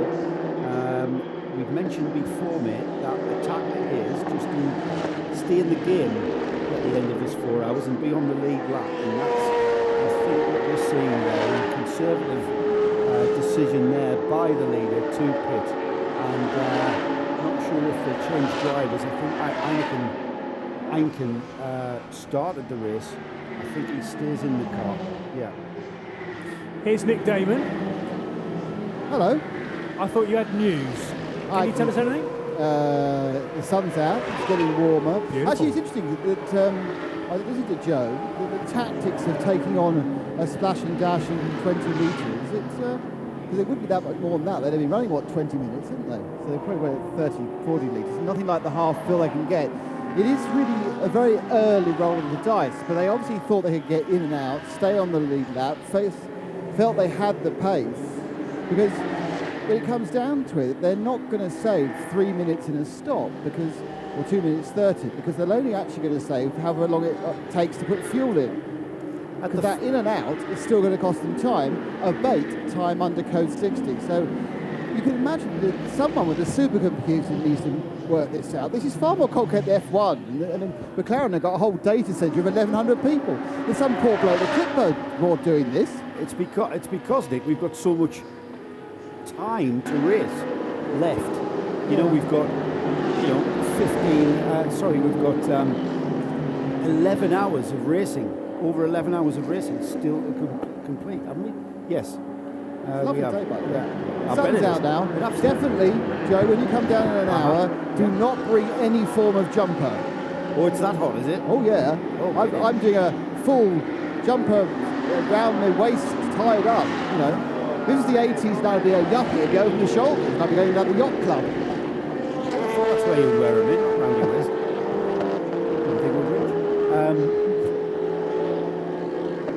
So yeah, talking about the tactics, I suppose it's all about working towards that very final stop tomorrow, coming up to the end of the race, and giving yourself the longest possible final stint you can. Now, planning towards that is how long is a piece of string, because there's so much can happen. As I mentioned Kurt Oyser as a possible pit visitor, and I think I've hexed him, because there's the Kurt Oyser Racing Lotus Evora just come onto pit road, Nick. Yeah, a little bit of contact damage on the dive plane on the left-hand side, but they are doing the let's wobble the front wheels and see what happens. So my feeling is that after that small bit of contact, and it is minor, Core has said it doesn't feel right, something's iffy, and I was going to get Sebastian to hang on a second, just have a quick shoot of what's actually seen. Very minor damage there, my clipboard pointer. So it had a little coming together, which may well have ended up being wheel to wheel, and that's kind of upsetting. There's no sign of any problem. It's got a lot of checking the wheels. There's a pickup. Yeah, there's pickup. That can cause a vibration. But whether he got that before or after, there's no sign it's gone off the track. So my guess is it just feels wrong. Not sure whether he actually took fuel beforehand. And he's now sitting down and just losing time, because they are changing the wheels, but they're not actually doing any repairs. This is the 991 class leader, car number 97 from GDL Racing, running in 24th overall. In fact, I beg your pardon, it's the SP2 leader, confusing me there briefly. GDL Racing have a Porsche entered within SP2, and it is Finnish driver Pentinen at the wheel of that, so 24th overall. And SP2 leader has come up from, qualified, not that car, but the SP2 best placed qualifier was actually 31st overall. So they've broken well and truly into the top 25 now of the SP2 machines. And that sounds like the Lotus rejoining, is it, Nick? No, that was the Tsunami RT Porsche. I think I had a visit to the gravel trap earlier. He's come in for new tyres. I think he's damaged the previous one, so apparently 3. I assume the 4th one's been taken away. He's come in for some new tyres. You know what, Nick? He never lost. He did not lose the lead of the 991 class, even after going off into the gravel. and albeit he rejoined, but he was still heading up that 991 class just there when he came into the pits. Now he's dropped down the field and he's popped out of the pits in what looks like 4th place in class. Yeah, perhaps it was an early stop, but he's come in. There's Sorry, no he's dropped 6th place. There's no dropped Hankook man hanging over examining the tyres, so there's no defined problem there. He's just obviously not happy with that set anymore, or he's decided that this off-kilter is where they need to get to. As you say, everyone, I'm pretty certain, and Joe can confirm this, is already back timing from the 4-hour point. So that's quite an easy point to work out if these go well. Yes, indeed. Thankfully, we work in even numbers. Makes things a lot easier for us. We're on board with the GRT Grasser Racing. So why did this car fall down to about 5th place, by the way? Because it came in the pits. I don't think it did. What car? What car was on The GRT Grasser Racing Lamborghini. It was leading the race. It was battling away with Rory Butcher.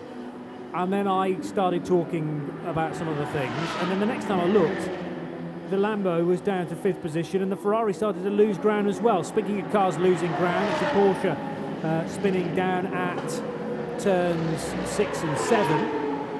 It just looked like the Lambo was going to shoot off into the distance, albeit taking Rory Butcher with it. Maybe that is a mission for our Nick down there. Yes. To find out if it has purely lost that time and lost that ground. It's down in 14th overall. Yeah, it's had, if you look at the pit stop time, it's had a much longer pit stop than the two prior to it. Yeah, I think that by about a minute. There was a point where the cars that were nominally, I think, 2nd and 3rd fell off. And I think they may have, sorry, 1st and 2nd, I think they may have had a minor coming together. Yeah, they both dropped to 4th and 5th.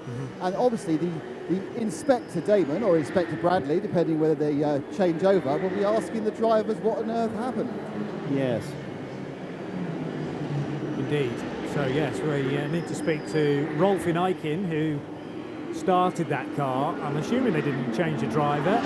It could be Mark Ineiken who's got on board that, but the timing screen that we have at our disposal only displays surnames, so can't tell you whether it's Rolf or Mark right now.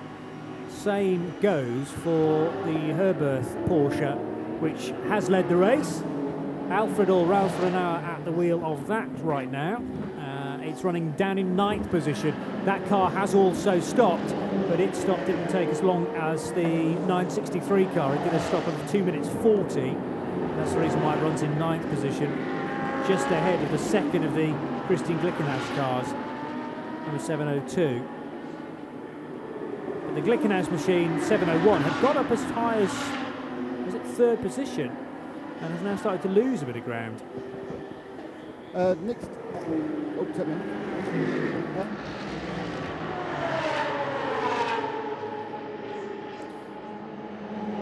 So 1.8 seconds is the gap between Frankenhoek and Rory Butcher as they head over the line now, with Duncan Heisman in 3rd position, 4th place Joe Osborne, and we can go down to Nick Damon, who has a certain former Formula One star with him. Robert Kubica, that's not a very lucky way to resume your circuit career. What happened? Yeah, that's how it is. We had a suspension failure. Practically when I arrived into braking phase on the last corner, the front right suspension failed, so of course we had to pit in. I was lucky that it happened there because next corner after a long straight it will be quite tough to keep the car on the track. So yeah, we are trying to repair it. Of course our race is over, but anyway we are here to gain experience, so I hope Martin can enjoy. I will have some drive, and we'll see. Sun is good, weather is good, so enjoying weekend. The first few laps when you were racing were quite frenetic, weren't they? You lost a place early on, then you were fighting. It's an interesting form of the sport, this, isn't it? I mean, I was nearly P2 into the first corner. Then I don't know the driver, the Ferrari driver. I think he didn't saw me. I took very safe approach because when I saw him tightening me up a lot, actually we touched twice. I just back off. I mean, 12-hour race, our priority was to gain experience.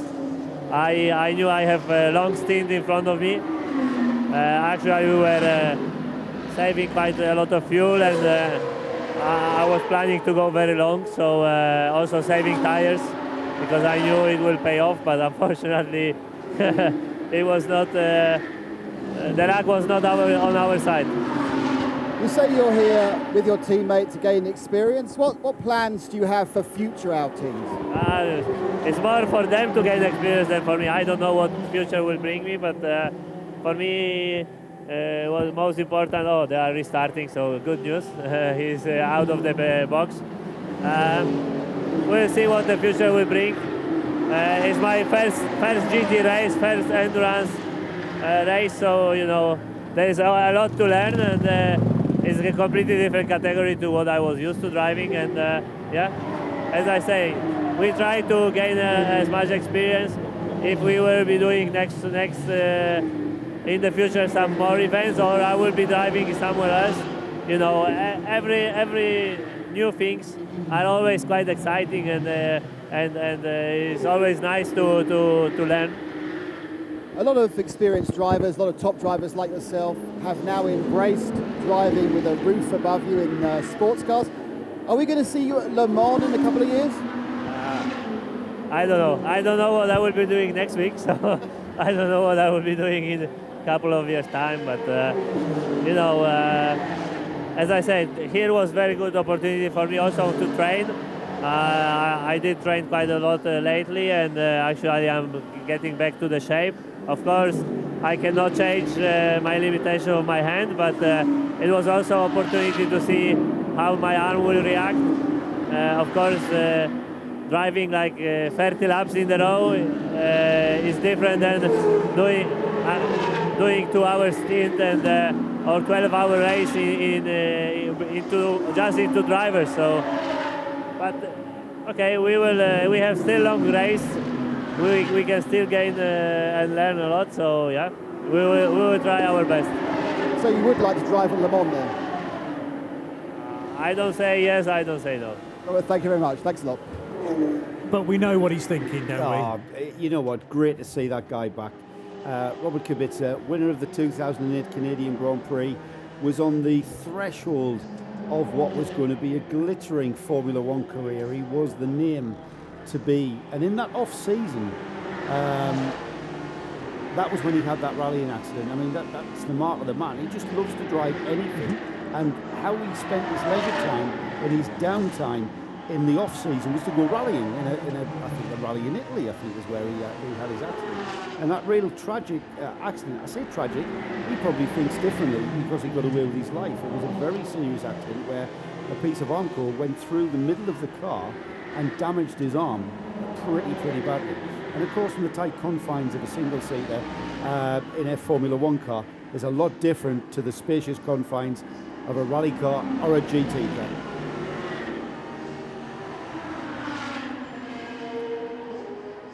On board with the 58 Sportec Motorsport machine.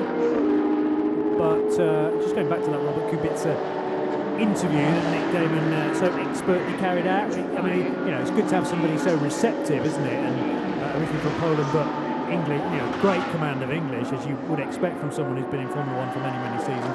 It was Kubica, you say he won the Canadian Grand Prix. He had an absolute monster crash at Montreal, didn't he? Coming into that airfield. Was it the previous year? Yeah. I mean, that was a big one that I didn't expect him to walk away from. Yeah, I mean, that didn't at the time just show a display to us how strong Formula One monocoques are, and we didn't really expect them to be walking away from that one. That was a huge shot, and that's what made it was justice and sweet that the following year he followed that up with that win in Montreal. And it's just fantastic to see him back. I would love to see the man, and I know he's still got a lot.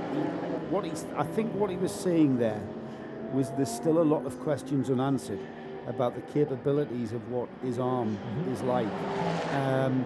On saying that, the frantic driving action of a rally car on a stage, on a loose gravel stage, surely you're using your arm a lot more in that environment than you are in a sports car. in a circuit car, you know, small inputs at the steering wheel. We're in car now in a Mercedes, car 67 is that we're in car with, and you just watch the inputs from the steering, very, very slight inputs. Joe, I think what he was saying was it's more a concern about stamina. Yes. Yes, he's going to go absolutely, amazing amount of work at a rally stage, but no rally stage these days is longer than half an hour. Most of them are 7 to 11 minutes. I think he wants to know, can I do 2 hours? Can I be Andre Lotterer? Can I do 3 hours in a closed-top car? Where do I sit? Do I sit someone who can vie for an LMP1, or can I do something which will involve me able to do GTE, or is it not possible? Can I not do more than an hour at a time with the limitations? And that's what he wants to test himself on. Yeah, I agree, Nick, and that's certainly how I read what Robert was trying to, what he was saying to us. So I'm sure by tomorrow evening he would have had those questions answered. Unfortunately, he may still do. The car's back out there. They've repaired the suspension, and that 777 for Mercedes is back out on track. So I'm sure Robert will get an opportunity to maybe answer those questions he's trying feverishly to answer.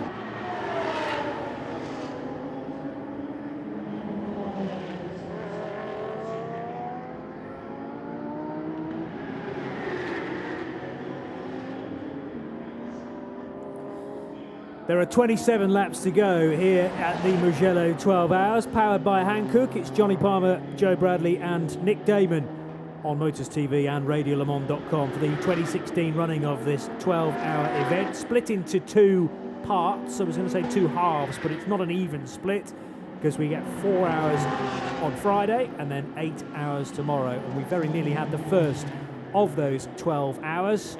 Not very far away from 3 p.m. local time. We're running through till 6 o'clock tonight, and we're staring at the car running in 49th position overall. The 140 car, which is a Seat Leon, one of many. Did I say 27 laps to go? I think so. Did I? Yeah. 27 laps completed. I have no idea how many laps there are to go, but certainly a lot more than 27. And that was one of the Seat Leons, as I said, that is part of the relatively new TCR class that is here in the International Endurance Series. We saw TCR debut, I think, at Dubai. Do we have any TCR cars prior to that, in 15? I think they reclassed them, says Nick Damon in my ears. And the 141 car, which looks like a very plain machine, not a great deal of sponsorship on that. But we often see those sort of cars that we haven't really spotted at the start of the race work their way through and win the class. So that might be stealth-like. It's a white Seat, but it could be potentially a race winner. It's the PCR Sport Seat Leon Cup Racer.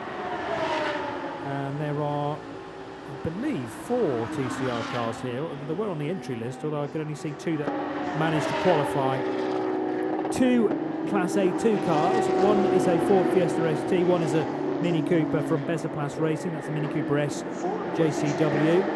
The A3 cars, by the way, one's a BMW 3 Series from Scangrip Racing, and then the RKC stroke TGM Honda Civic Type R. A couple of Cup 1 cars, those are, bear in mind, the BMW M235i Racing Cup cars. 6 of them appeared at Dubai. We've got a couple of them here this weekend, both from Bonk Motorsport, so it's an inter-team battle there to win that class this year. Cars 145 and 146 qualified down inside the mid-50s, and there are 64, 65 cars here this year. Yeah, we're in car there with the GDL Mercedes. That's Ivor and Rick Bruker's father and son team, and we were just watching.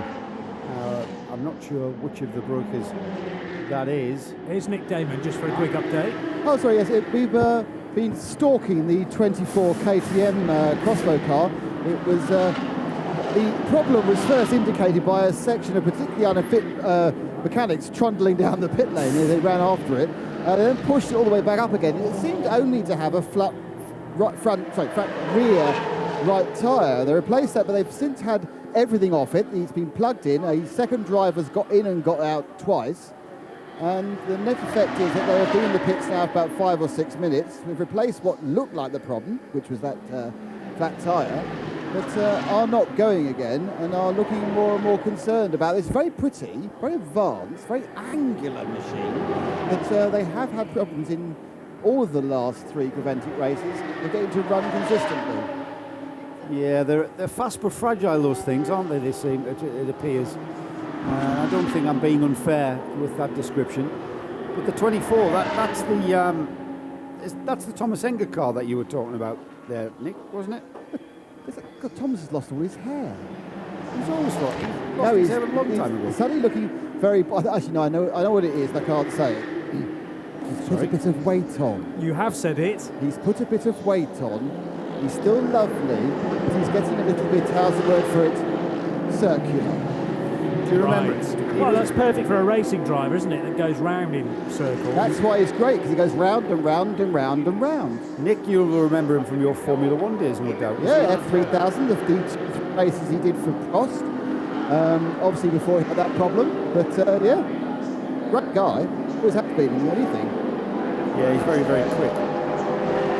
Just going back to Ivo Broekers, we should mention that it was back in 2005 that Broekers and a certain Gary Willems kind of dreamt up how to go racing Creventic style. They attended the first major single-seater event at Dubai Autodrome, the very same place where we've now had 11 versions of the Dubai 24 Hours. They watched the race progressing in a breathtaking atmosphere, as I do not read this, absolutely not. And the two petrolheads came up with a bold idea to host an endurance racing event at this brand new circuit. Not this brand new circuit, but at Dubai. And Creventic was born because of that. A very young company at that stage, but 11, 12 years on, and look at it now.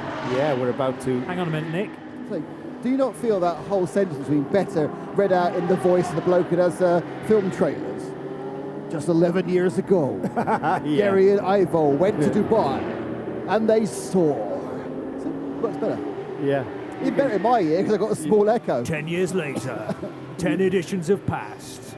And now. And the Hankook 24-hour Dubai has evolved into one of the most international, well-known and respected endurance races existing today. Yeah, but that's all true. So that isn't funny because that's all true. What it doesn't mention is Mugello 12 hours, which had 40-odd cars, I think, last year, and now has in the mid-60s.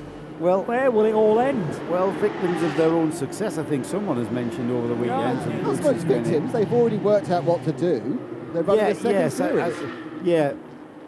And that's, I don't mean any disrespect when I say that. I mean, what we're looking at now, and in 2 weeks' time when we visit Silverstone, for what will be a 24-hour race for the touring car classes of what we're familiar with here with the Creventic 24-hour series.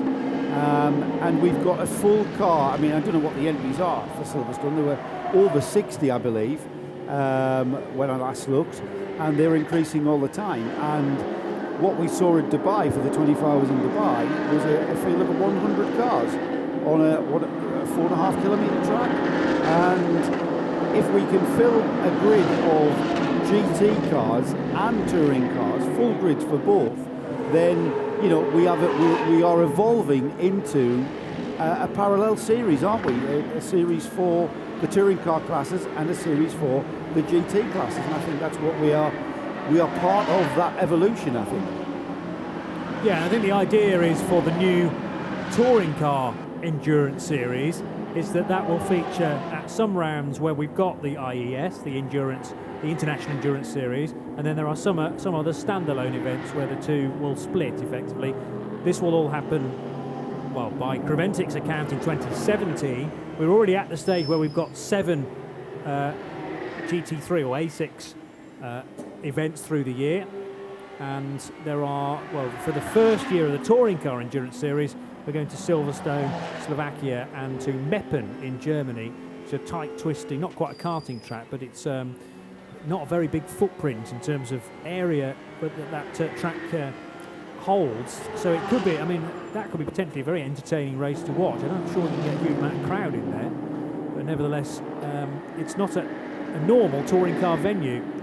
I would imagine it'd be a very physical track if it's a very tight and twisted a series kind of sort of race. 90-degree left and right-handers, and then maybe a hairpin incorporated in it as well. It's difficult to find a lot of information on Meppen. But maybe Creventic are hoping to bring that car. Oh, as a car goes wide there at turns 13 and 14. But yes, Creventic hoping to throw the spotlight on Meppen in Germany. I didn't quite catch which car went wide there at turn 14. It didn't collide with the tyre wall, the other side of the gravel track, but a lot of gravel kicked up in the face of the GRT Grasser Racing Lamborghini, I noticed. Anyway, I think the car that went off into the gravel is able to rejoin. And Joe Bradley's looking up now the circuit diagram of Meppen on his smartphone. It looks like a kart track, and that's a roundabout part way round it. I was wondering what that bit It probably was. isn't. Yeah. But, it looks like a scale extra, just that bit going into the dining room turn kind of thing. It does look tight and twisty though. And I'm not sure where fueling is going to take place either, but I'm sure that's all in hand. Yeah, I'm sure it is. As the 10 car, the Hoffa Racing Mercedes, is... Now, was that car overtaking the 963 machine? I think it was. So the number 10 car, now driven by Christian Frankenhout, leading the race by 4.5 seconds and leading from Rory Butcher, makes easy work of the Grasser Lamborghini there, heading down towards turn 6. In fact, the move was done at turn 5, and Christian Frankenhout not hanging around at all. Last time around did a 150.7. Rory Butcher is marginally quicker though in the Ferrari 458 of MJC. Butcher running second. Third position Martin Conrad in the Spirit Race Audi. And fourth place Patrick Heisman. So that's a change of position as well, as Conrad's got ahead of Heisman now for third spot. Casper Elgaard pits in the massive motorsport Aston Martin from 5th place. It's the Danish crew with 4 Danes taking the driver duties. Joe Osborne in the number 14 car remains in 6th position. Max Brahms in the treble 3 driving the V8 Racing Renault RS01 is in 8th.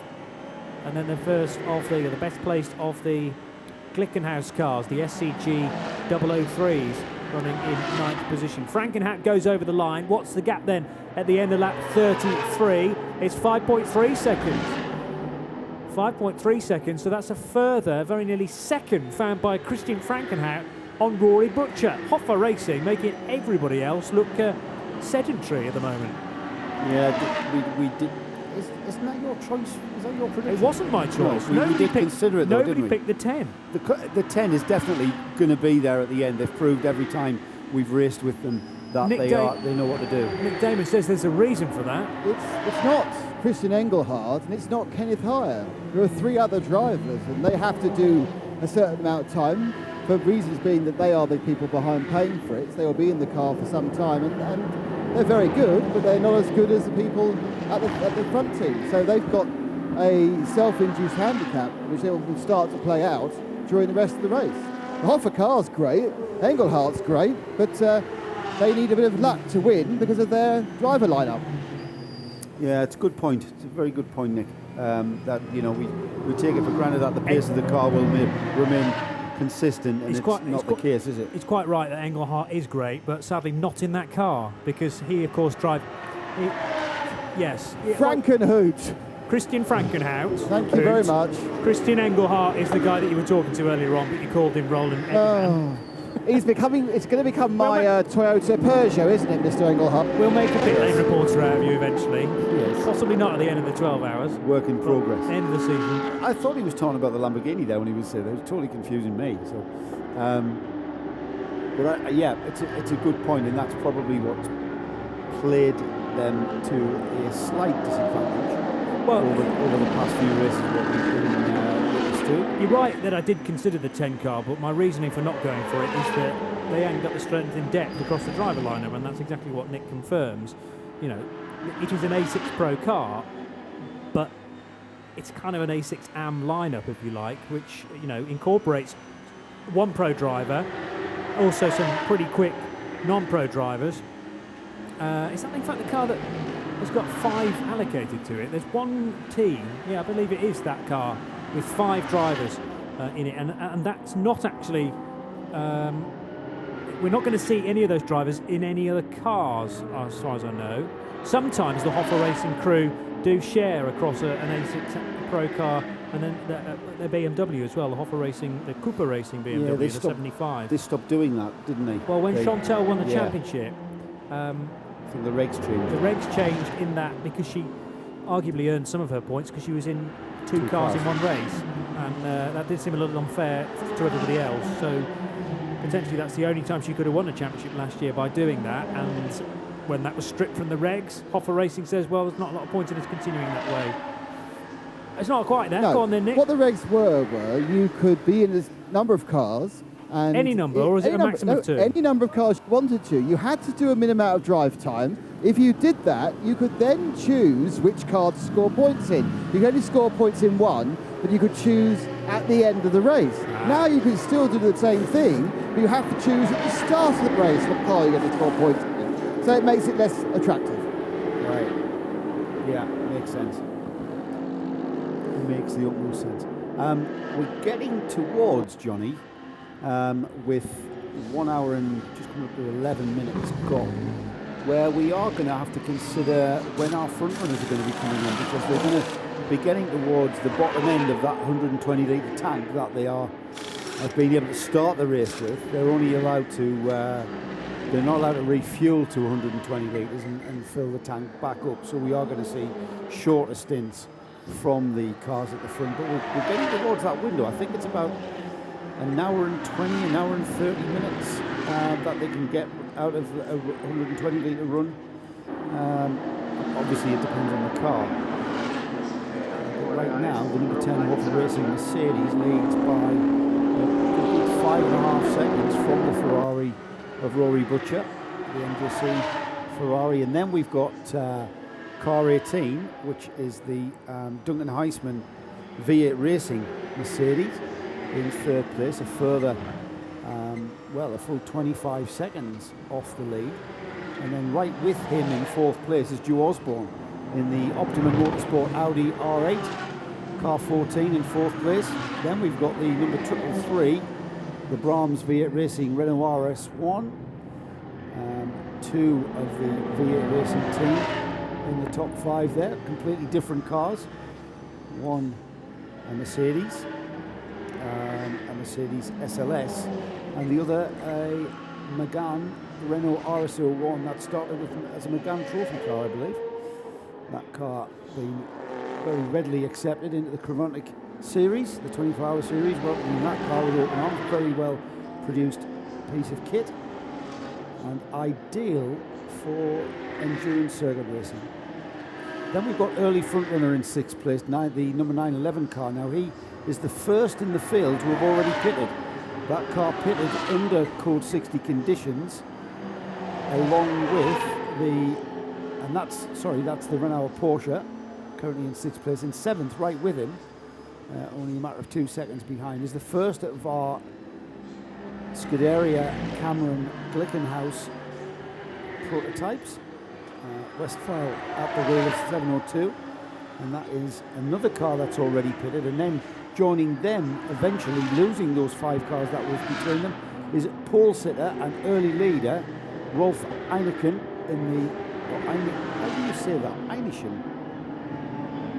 We'll find that out. Eineken in the GRT Lamborghini, the bright green Lamborghini that we've been in car with, and more, currently in 8th place overall, and that also has already pitted. Now, remains to be seen just how well they will stretch their full tank, because I'm sure they're topped off to 120 litres during that code 60.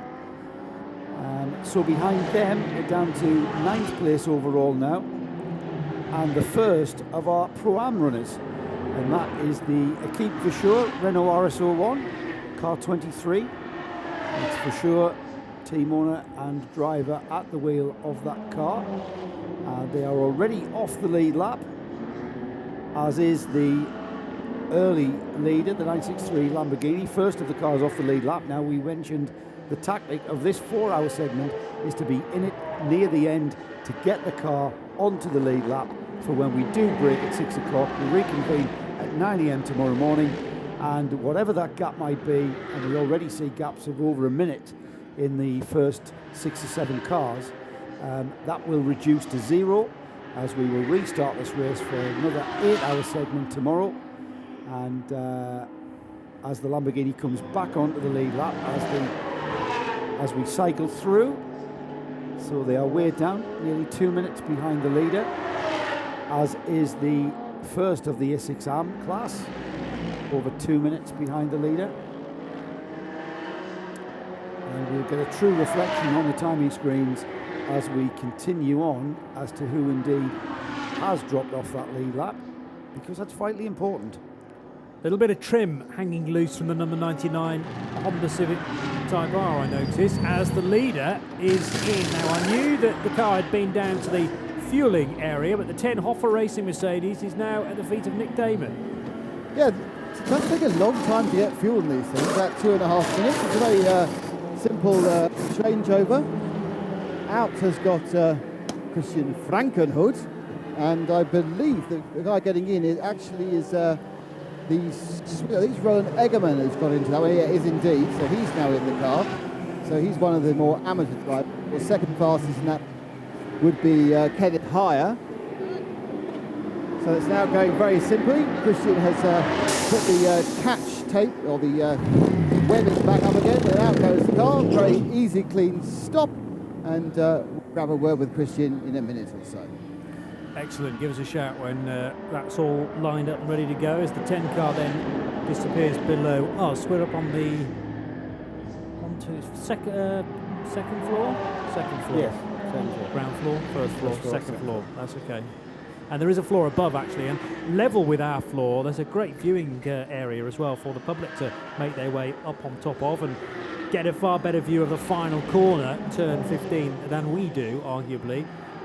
It is a good view that we have of the pit lane and the main straight here, but very little else, sadly. We can see turn 12 by the naked eye, and then the guys in the truck doing a great job to give you and us a view of the rest of this circuit, this tight and twisty part of Tuscany. There's the race leader. It's Rory Butcher then out front after 38 laps. Joe Osborne is second position, and Max Brahms running in third position with the treble 3 V8 Racing Renault RS01. That's an FGT3 car. Robert Renauer running in the 911 car, running in third position. Jeff Westphal, we keep mentioning, piloting the Scuderia Cameron Glickenhaus SCG. So that's running in fifth position, ahead of former race leader Rolf Ineichen and Mike Verscheur in seventh place here in Mugello.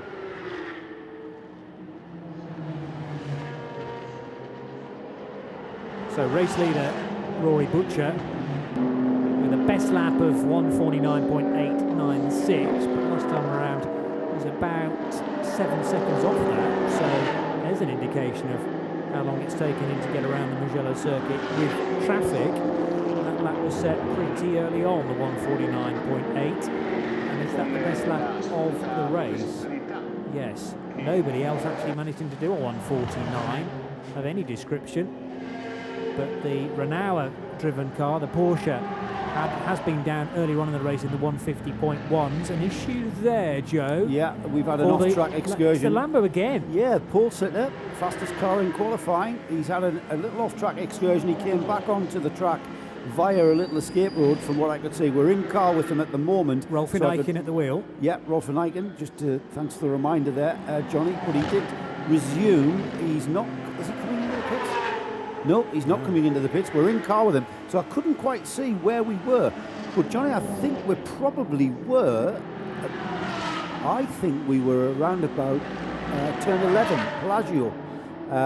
Because we then came off the connecting road, the off-road, back onto the track, and then we're very quickly through a right-hander, through the left-right sweep of the Biondetti S's, and then into Buccini, the final turn.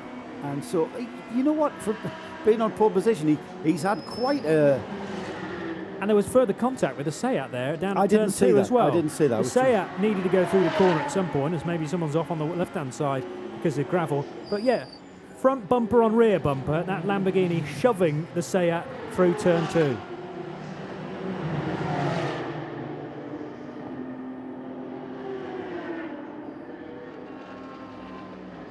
the 12 Hours of Mugello for 2016. Going to go straight down to the pit lane to join Nick Damon. Yes, and I'm with the man who's the surprise star of the first hour or so, Christian Frankenhoop. Well, we're all surprised you're at the front by 5 seconds. Were you? Oh, a little bit, but you know, in the first couple of laps, everybody was fighting like it was a sprint race. So I thought, okay, just a little bit slow down for myself. And at the end, I could pick up one by one. And at the end, yeah, we were P1 when we came in. So more than we expected, for sure. Yeah, certainly the Lamborghini and the Ferrari both tumbled down at the same time. Did they have a coming together? Why did they suddenly both slow down? Yeah, they were both slow at the track, so I think at the last turn they touched each other and they spun. And then, yeah, I could pass them easily, for sure. But, yeah, I don't know exactly what happened, but I think they touched each other. Early code 60, some came in for fuel, some didn't. Why didn't you? Well, you have to ask the team manager. I don't know, you know. The engineer knows best. We talked and he said, oh, yes, continue and we will see at the end. So, tactical maybe, I don't know. But at the end, you know, I don't think it's a bad decision. And we will see what happens in the end. It's still 11 hours to go, so we're just starting. That's well done. Thanks, man. Great drive there from Christian Frankenhoop, but we shouldn't be surprised about that. Rory Butcher out front now, but he's the star man in that lineup and has been for some time. Yeah, very, very quick and able driver, and you heard there the mental attitude that he showed at the start of this race. He said that all around him were acting like it was a sprint race. So he just, you know, a bit circumspect, just kept a watching brief. And guess what? The 2 cars ahead of him touched and had a spin. And then he went through. And from that, subsequent to that, that is possibly what drew them into the pits during that code 60. It may be that they were pressured into that because of potential damage that was caused in the touch or the off-track excursion, as he mentioned. But still a lot of racing to go, Johnny, and I think, you know, we talk about that, the tactics of coming into the pits during that very first code 60.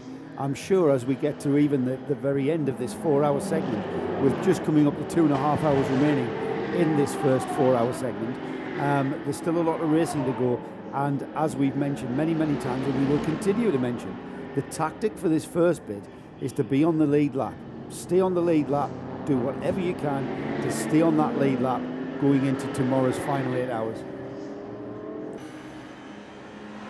15 seconds, very nearly 16 seconds, the gap between race leader Rory Butcher and Joe Osborne. That's 40 laps done now.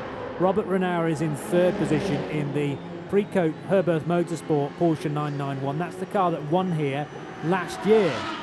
So it has great form coming into this race. They've been racing in the meantime a Lamborghini Huracan at Herberth Motorsport. Didn't have a great deal of luck with that at Dubai because it caught fire on the Wednesday and it had practically rebuild it overnight.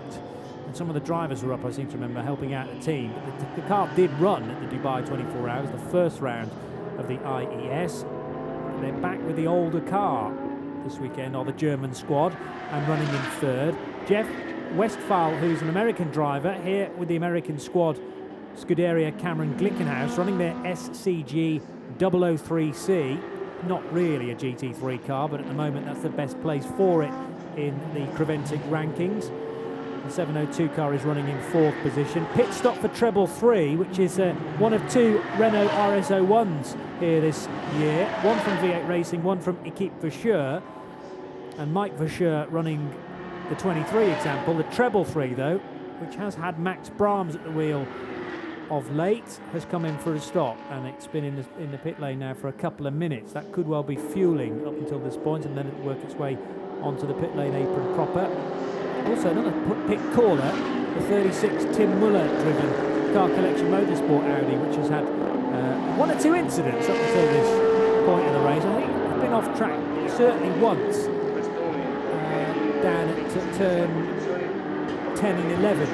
Managed to rejoin. It is very easy to outbrake yourself into Scarperia corner and miss out Pelagio completely, shortcut it. It doesn't pay you to do that because you've got to drive across a pothole-filled field, effectively, to find your way back to the track again.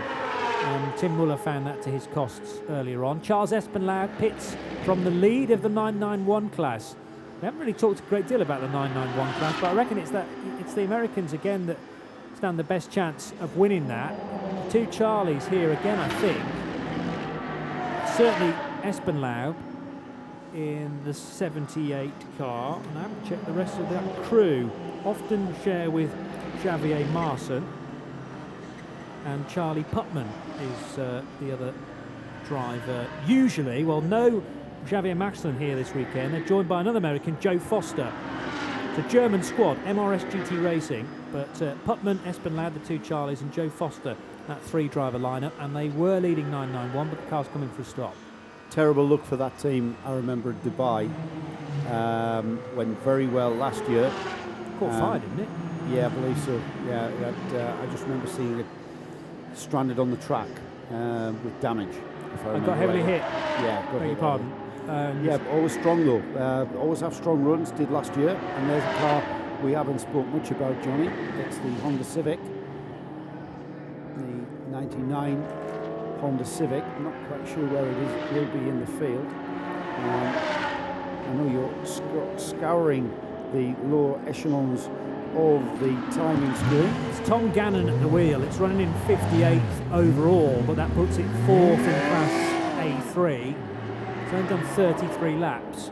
There are only 4 cars in Class A3, so as I say, it puts it 4th. It's actually at the back of its class and has maybe had 1 or 2 problems, but it's an English squad. The Honda FD2 Civic Type R looks like a great piece of kit. Actually, last time we saw it on the screens was when it was trailing some rear trim, so that might have been as a result of an off-track moment, and they might be still recovering from that.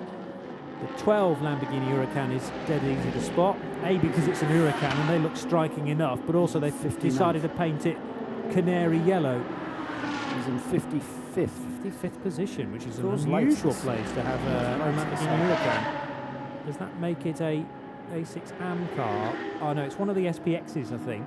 Yeah, the 12, and it's Christopher Kemp in the SPX car. Oh, Chris Kemp, he's a Aston Martin regular. I saw him over lunch as well. It's a Lippert Motorsport entered Lamborghini Huracan, Super Trofeo version, and we've got more news from Nick Damon down in the pits. Yeah, thanks. Down with Charles Espenlaub, just out of the Porsche that's leading the 991 class. Nice to see that car rebuilt after Dubai. Yeah, they, the MRS guys did a great job.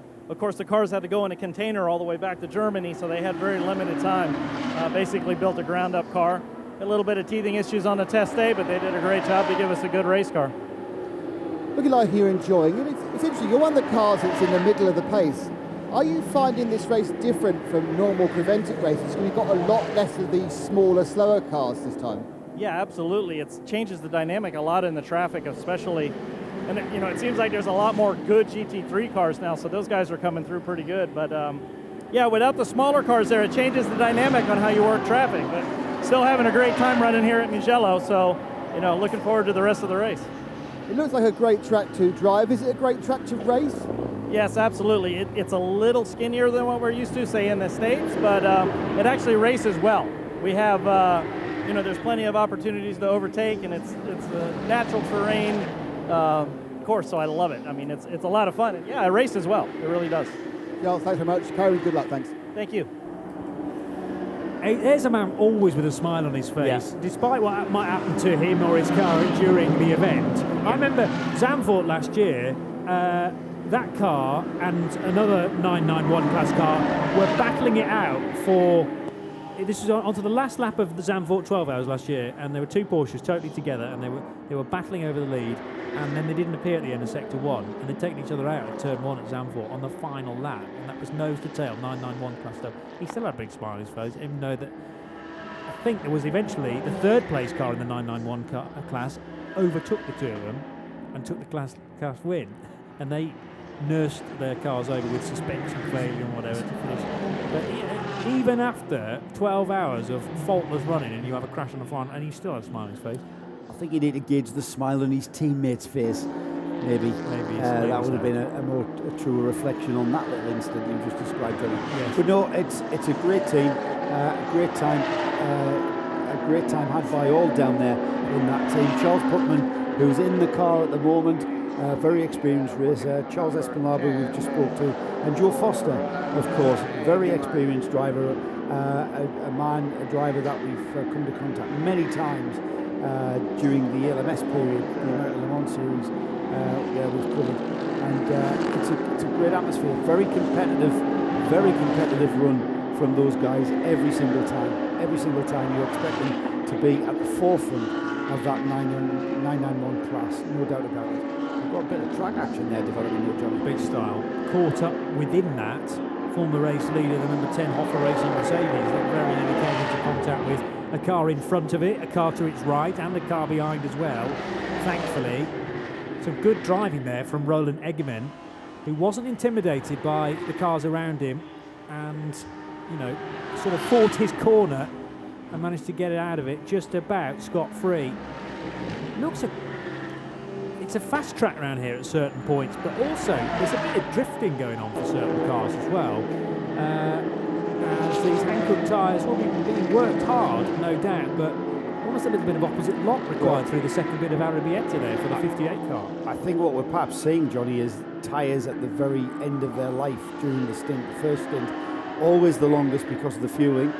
Remember, you're allowed to brim the tank 120 litres, and that's the last time you'll see the tanks brimmed during this race because of the fueling restrictions, which differ between the classes. So maybe, the Hankook tyres are getting towards the end of their life, and as we see, no doubt about it, we're in car the number 58. Sportet Motorsport. Milos Pavlovic is the massive driver. Experience in Super Trofeo racing. Did you see the massive oversteer that he held onto there, just losing the back end on turning there and at the mid corner? And again, I would say that's more to do with tyre life. I had to look Milos Pavlovic up, although I've commentated on him in Super Trofeo in Europe previously. But there is a footballer named Milos Pavlovic, and I had to look him up to make sure it wasn't the same guy, but it's not. It's not. He's not a defensive midfielder for Rapid Bucharest. So two guys with exactly the same name, one a very successful footballer, one a very successful Lamborghini Super Trofeo racer, and this is a great stint to be on board with, because he's not leaving much on the table here, I tell you. Downhill towards the lowest part of the circuit, and in a moment or two we'll go through the double right-hander at Arabiata, and that was exactly where he was getting very skittish indeed. It's the Sportec Motorsport Lamborghini Super Trofeo running out wide again. Johnny, we're just going to have a bit of a pit stop. Nick's popped up from the pit lane. I'm going to head down there and get some sun. Nick's had enough. So by the time I get down there for the last hour, it'll all be in shade, won't it? Typical. I knew there was a reason why these boys said, you can be the last hour, Johnny, because all the sunshine will be gone. Oh well. I'll be first in the queue for the beers, perhaps, because I won't be in the booth any longer. 2.5 hours to go, and the race lead, I was about to say, is now in the hands of Joe Osborne, but Joe has pitted now in the Optimum Motorsport Audi R8, so that means that Robert Renauer will take up the race lead after 46 laps. Pit stop for Osborne. Renauer stays out.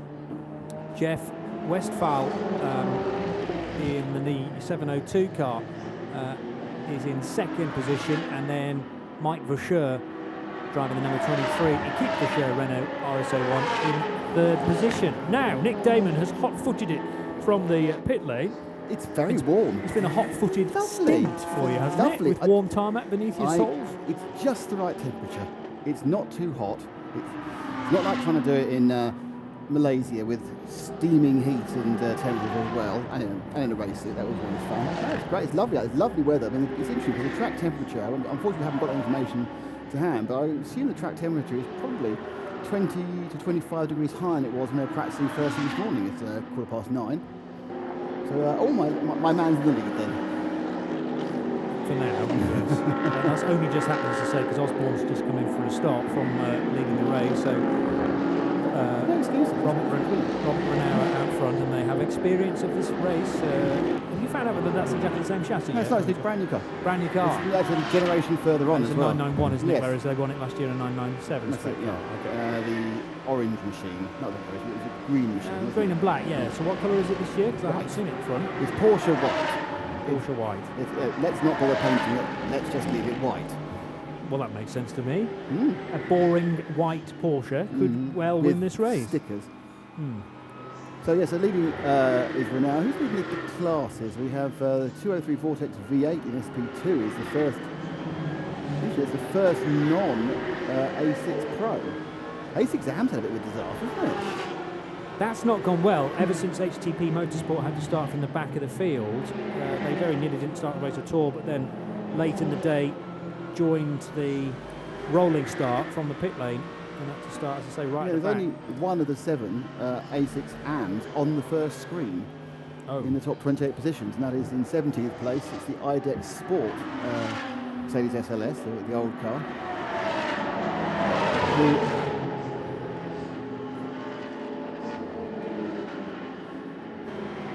What? You were mid-thought then? I was mid-thought because I was just trying and then to... you stopped? Yes, because I'm trying to catch up with where the screens are showing us. Interestingly, the pictures you have here, which are lovely, and unbelievably high definition, because uncompressed 1080 rather than stuff we normally see. Very good. They weren't really available in the pits at all. The pits seemed to have a kind of a rather delayed, laggy sort of look to it.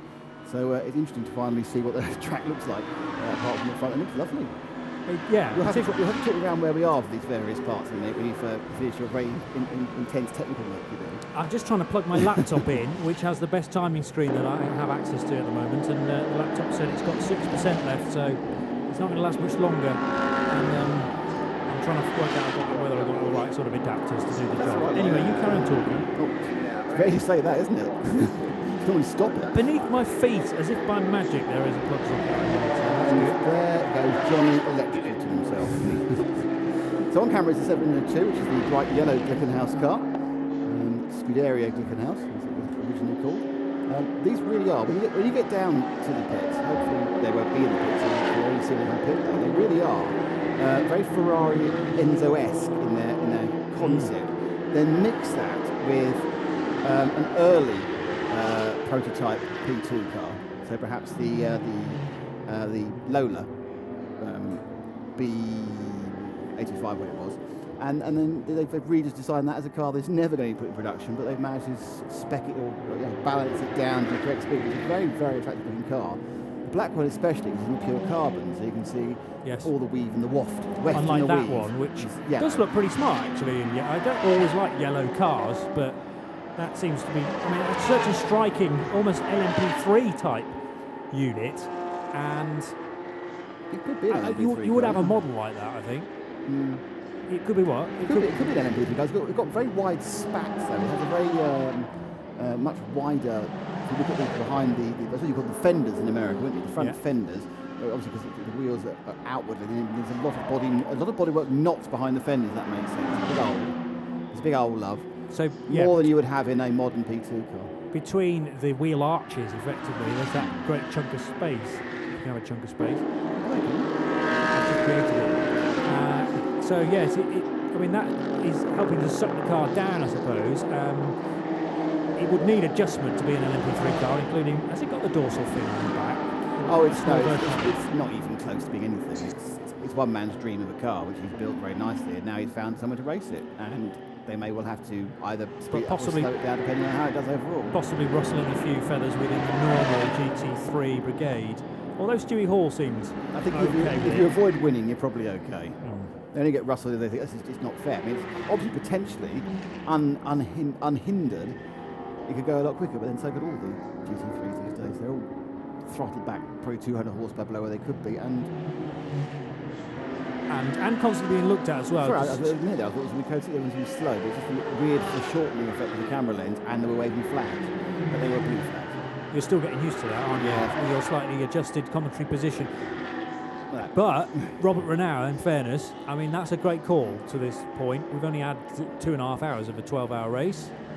2:22 to go, and very nearly 22 seconds as well to match that. We'll have 5 little ducks now. When we can't run, we only run 2 hours, of course. He's got now 23 minutes he can run for. His stint length is 2 hours, and the minimum rest time is 2:30. So he will come in. He can do a splash and dash of fuel, so he can run the whole 2 hours of the car. So he'll run those 2 hours and then change over.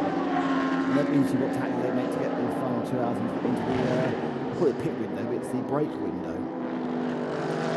Interesting that the top 5 drivers are all on exactly the same drive time. Surely that is a glitch. That's from the start. Of course it is. They are the top 5 drivers, but I was thinking they've not taken a regular speed pit stops. Some of those have been in for pit stops, but they haven't done a driver change. But they were code 60 pit stops. So they were, whilst they took 3 minutes in race time, they took a lot less. Yeah. So they perhaps lost a minute of track time for being 2.5 minutes in the pits. They've now come out, and when everyone else had a proper 3.5 to 4 minute pits on racing speed, they all go vroom to the top. And of course, like that, vroom. If you have a 3 minute pit stop, that's not subtracted from your drive time, is it? It's all included. Because you are technically at the wheel, although you're not driving. Yeah, I'm not actually sure about I think so. The question is whether it counts when you fuel before you come into the pits at the front. So I think it does. I think you actually have to hit your marks on 2 hours. I think someone fell foul of that in Dubai. Missed by 7 seconds if they hadn't calculated the fuel stop into it all. Ouch. So there does need to be a little bit of wriggle room then. They really penalised you, but you didn't use a lap.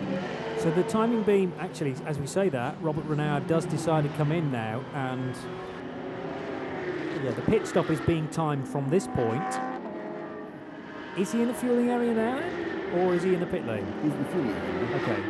As soon as you go into the entrance, before your choice to go turn right sharp or 180 for the pits or carry on, you've tipped the pit lane. But he'll now sit in the pit fueling area for 2 minutes or so, come up and I assume take tyres. He'll obviously get out and one of his teammates will get in. That's the way it works in sport. There's no driverless cars here yet. So either, I think he did tell us, I think Dan Alleman's getting in next, I think. Right. So Dan Alleman will get in next. And then let's see what happens when they get towards the back end of the 4 hours. But effectively, after acing Mugello 12 months ago, and then being like kind of, not that much with one podium after that, they've decided they're going to try and ace Mugello again. Something about this track perhaps suits the 911 more than others. Perhaps it's not an area where the stonking power of the SLS really plays out. But we have one of those Scuderia Cameron Glickenhaus cars back in the lead as a result of that, with Jeff Westphal at the wheel. It's the yellow one. Yellow 702 then leading from Mike Verscheur in second place. Rolf Inaikin, former race leader in the 963 car, running in third position. Inaikin has also done just over an hour and 40 minutes of drive time. And Casper Elgaard likewise. So the top 5 all need to come in the next 19 minutes. We've seen one car blink. That's the race leader, 911. They need to come in the next 16 minutes, really, because they've got to factor in 2.5 minutes of fueling time. So that's, I'm sure the very intelligent people on the pit will have already worked that out long before we did, and they'll be bringing them all in quite happily. Or there might be a panic in a few minutes' time, and the rest haven't done it. But I still don't know what beam you break at the end of the fueling area. The beam's broken as you come down a pit lane, as you've already said. So I think it's time from pit out to pit in of the stint. Yeah, I think so. I think the new stint does start at pit out. So you know, it's 11 or 15 seconds of trolling down. In fact, you've got out the car perhaps a minute before that, but it still counts as your stint. And the new bloke takes over out on pit out. So I don't think there's no other series that need extra timing beam from that. So I don't think they're going to put otherwise you have to put individual timing beam at each garage to say, right, he's stopped, he's out. No, but what I'm saying is fueling can't count because there's no timing split between fueling and the proper pit lane. So how do you time it otherwise? Well, they can't individually time the fueling, but it still counts as your stint because you haven't clicked the exit with a new driver to stop it. It starts when you go out. No, it starts on this green flag in the start of the race, and then the next one starts when the new driver breaks the beam at pit exit. Is one way that it could work, and I believe is the way it works. Okay, but house on it, no. Shed, yes. I'll put my shed on it. What about if you have a problem and you haven't got enough tyres ready, for instance? Then you're going to go over the drive time. Going over the drive time is not an idea because it's a massive penalty. It's a 963. The pole sitting car finally comes in for a regular stop after its earlier stop. And he had got up to third over. He'll tumble down the field because he was, of course, a lap down, wasn't he? With yellow flags, I believe, at turn 5 from my brilliant ability. It's car 73 we've lost in turn 5. Well, this is the run down into 4. The left-hander's 4, the right-hander's turn 5. And that is the HRT Performance Porsche 911 Cup, driven by Kim Andre Hauschard, Stephen Borness and Sergio Negroni. Very good. So the top Oh, four. there he is, being tractor pulled out. It's a snatch tractor. I thought it was a imagine those snatch tractor on air. That, I know he's hooked up in that front wheel, but the front right doesn't look very well, being assaulted like that by the tractor. He's pulled out. It'll all be fine. It'll all Ping back and paint out as well. Scuff out. Don't mention painting out to me, please. Stop bring that pain back to them. I'm moving away from you. Oh yes, your Triumph TR4. The top 4 cars have all stopped now. Daniel Alleman, you're quite right, is in the Herberth Motorsport machine, and his stint counted then from now effectively 40 seconds into it. A 4:02 stop, which seems quite long actually. What was the stop for Hoffa? Hoffa stopped at 3:40, yes, so it was a 22-second longer stop, but they had many more litres of fuel to put in. Yes. Theoretically. So Alleman slips to 6th position now because Flick Haig The is able to 73 benefit. car, unfortunately, has not been repaired, I think. It looks very difficult on that front. They've broken that front wheel, I'd say. It doesn't look well. It's running appalling amounts. No. It was running awful amounts of camber. It's kind of decompressed itself slowly. It's disappeared behind a tyre wall now, so it's difficult to tell. There it is, working its way through turn 7. And the indicator flashing on one of the SLSs, but that's not to turn left because there is no left-hander in a moment or two. You've got to turn right at turn 1. Audi going a little bit hot into turn 1 there. There's one of 4 TCR machines here this weekend, say at Leon Copa. And those of you who are lucky enough to be able to see the pictures, yes, the weather is that good. Oh, it's beautiful here. Beautiful. Weather, lovely. It's as good as Zandvoort on Friday last year was bad. Bathed in sunshine is the start-finish straight, and some of that now starting to work its way into our commentary box as well. Yes, that could be interesting by the time we get to the end of the afternoon. Yeah, and it may be an inability to see screens, depending on where the sun is. So the but at the moment it's 702 all right. is also picking up some fuel at the moment. That's the Glickenhaus car that led for a couple of laps. Alleman's slipped to 8th now, so Frank Mayer has got by him because of that stop. Roland Eggerman, your best mate, is up to 6th position in the 10. 3 or 4 of those cars are going to drop down. It does look like the net leader might be Optima Motorsport after all this, or even Massive Motorsport with the Audi. Oh, any minute now, it's all going to rub out, and we'll know where we are for the first set of driver changes. So, because they've changed at various different times, it's again really hard to tell.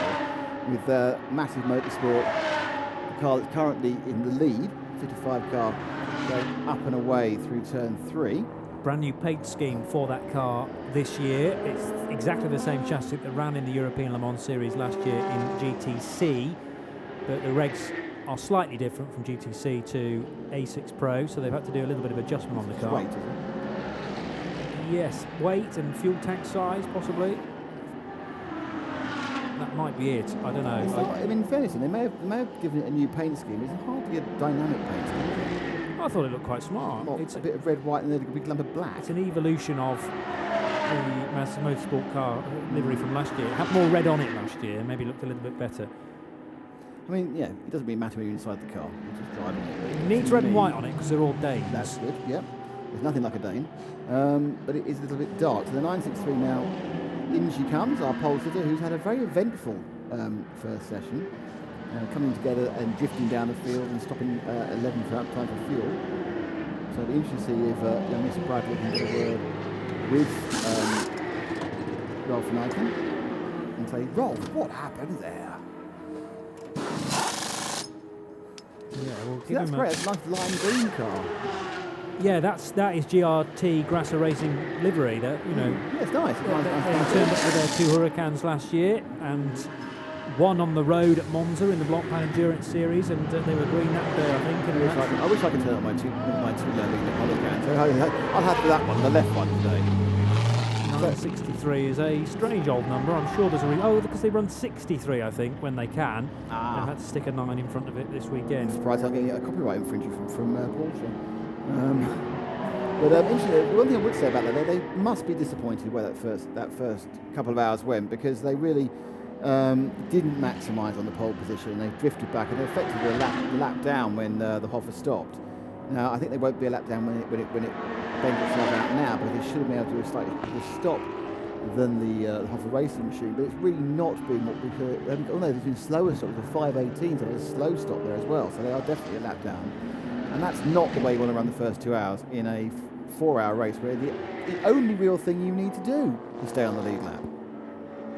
Massive Motorsport have 11 and a half minutes in order to get their driver in, probably less than that, 10 minutes I'd say, before Kasper Elgaard must come in, and to make sure he doesn't breach that 2-hour driving limit. But at the moment, Massive Motorsport lead by 20 seconds, 19.3 seconds in fact, from Flick Haig, who's going strongly in the Optimum Motorsport Audi R8, driven well in the first stint by Joe Osborne.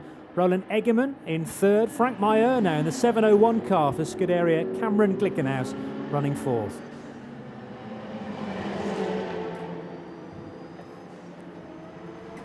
So we now are coming up to the 2-hour mark. Well, 10 minutes to go, so I kind of overly previewed the 2-hour mark. So it's, as Johnny said, it's now Kasper Elgaard leading in the 55 Massive Motorsports. That's all been done by stealth and by the use of actually not coming to pits, but actually the Elgaard car, 149. So they still need to stop the Massive Motorsport machine. And with only a 20-second lead, so they did do a previous stop under the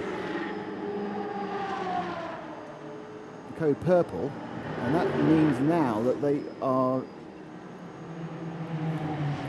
going to.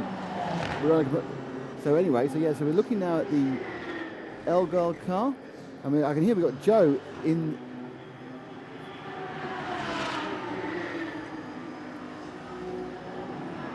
So the 14 car, Flick Haig, the Optimum Motorsport Audi, the A6 machine, and I think that actually is our leader at the moment, due to the fact that she's only 17 minutes into her stint, and therefore she's long way from needing a pit stop, whereas Kasper Elgaard is going to have to come in the next 8 minutes or so. Those who are tuning in now,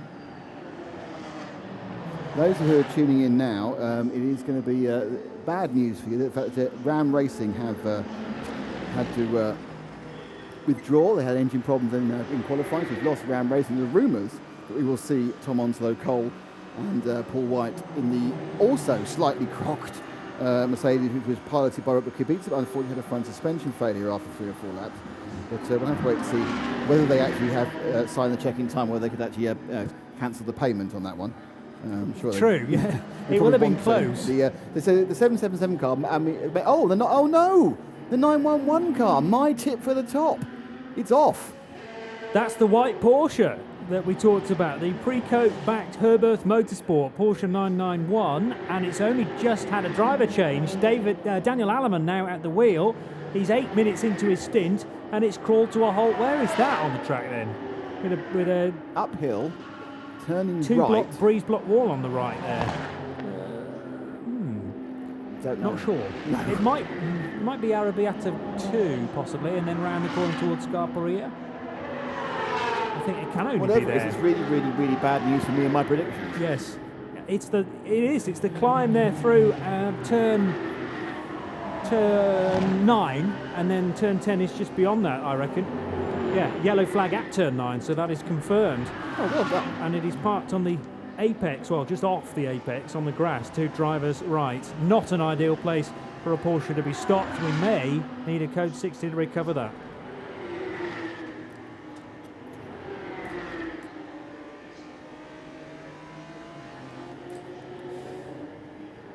It's Mugello, it's the 12 hours, it's the 24hourseries.com. We have problems for the 911 Porsche, former race leader, which has crawled to a halt at turn number 9. But before we get to that, let's go down to the pit lane and Joe Bradley.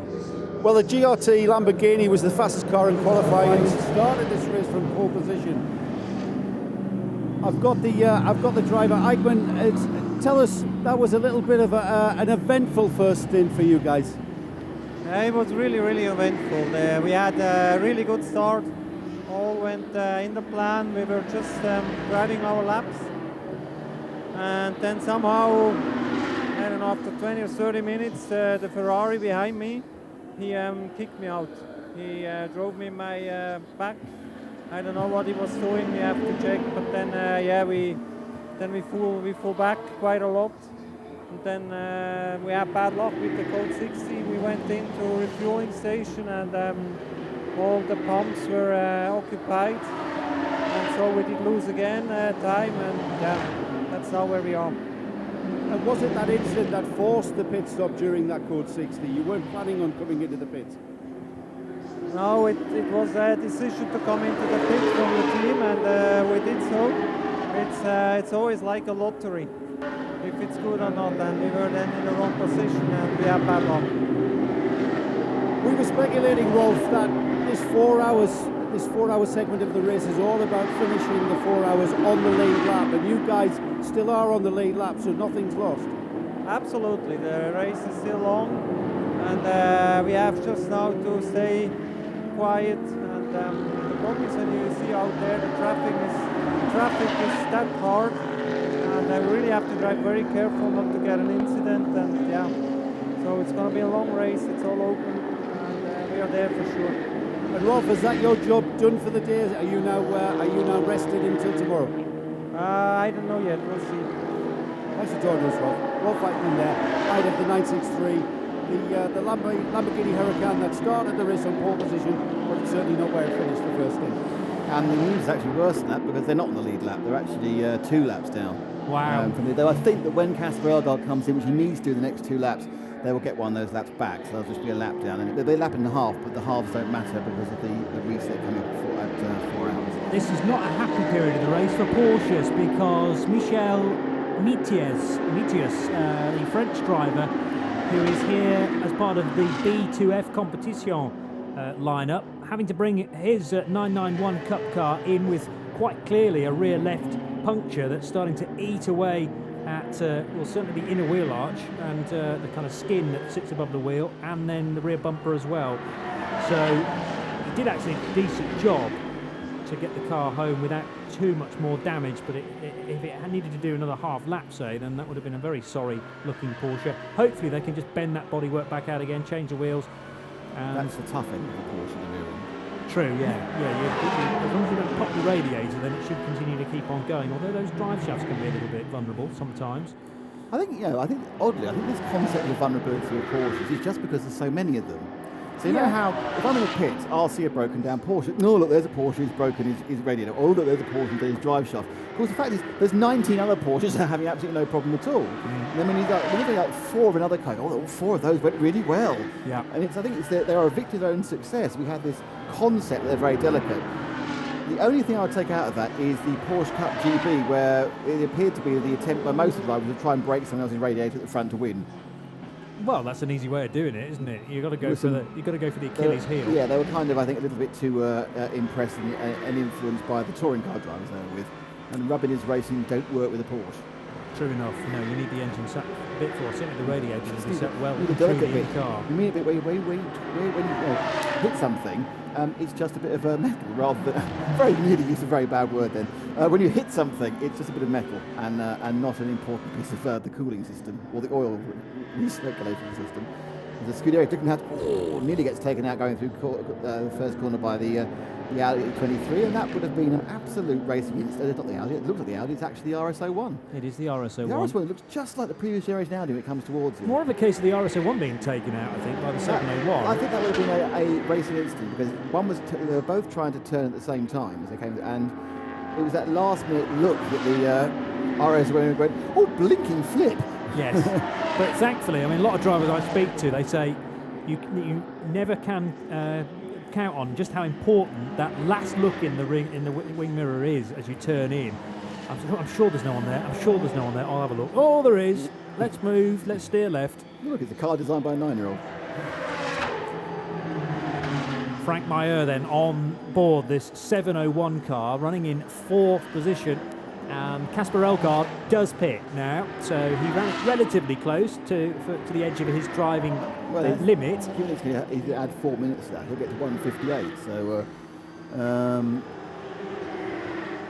he's out now.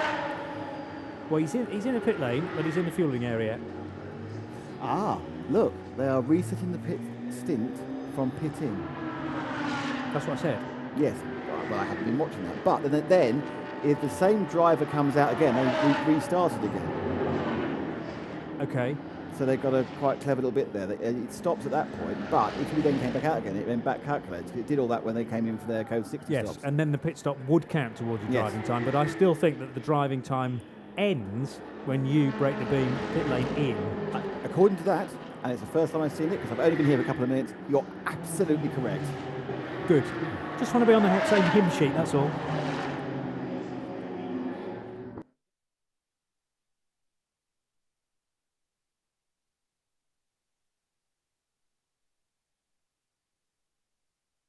Two of them today and a further 8 tomorrow, and some tank slapping moments, as you can see, particularly through turns 5 and 6 there for 1 or 2 cars, or down to 6 and 7.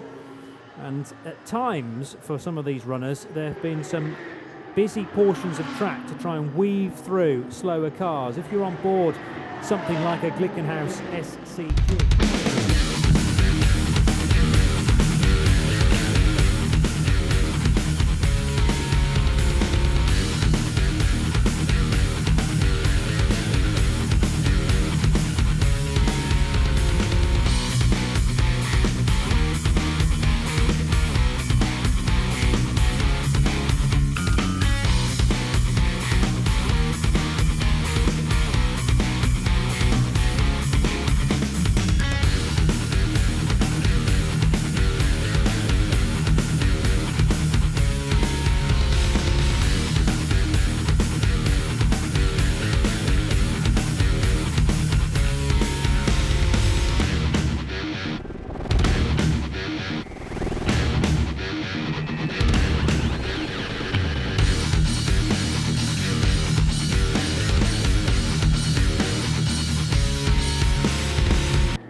Nevertheless, it's not quite as punishing as a 2-hour stint round here would be. A spin for one of the Porsches as well. We've had 1 or 2 off-track moments. We've had calves in gravel as well. But otherwise, incident-free. I think there have been a couple of code 60s. Maybe only one. I've not seen the 911 get, there's been one code 60. I've not seen the 911 get rescued, which is very worrying. I think maybe the 911, yeah, the 911. 911. Off the front page, so he's already 5 laps down. Oh, and look, they must be listening to you. Just told me that car 911 will recover the pit lane. So he lost all motive force. Of course they're listening to us. Don't be so surprised at that. Well, in which case I better not say anything. Just in case. When does that stop? Just let me know. No, I wouldn't have done. If you forget there's only 50 minutes for the lunatics to take over the asylum. Question mark up against Daniel Alleman at the moment, and that...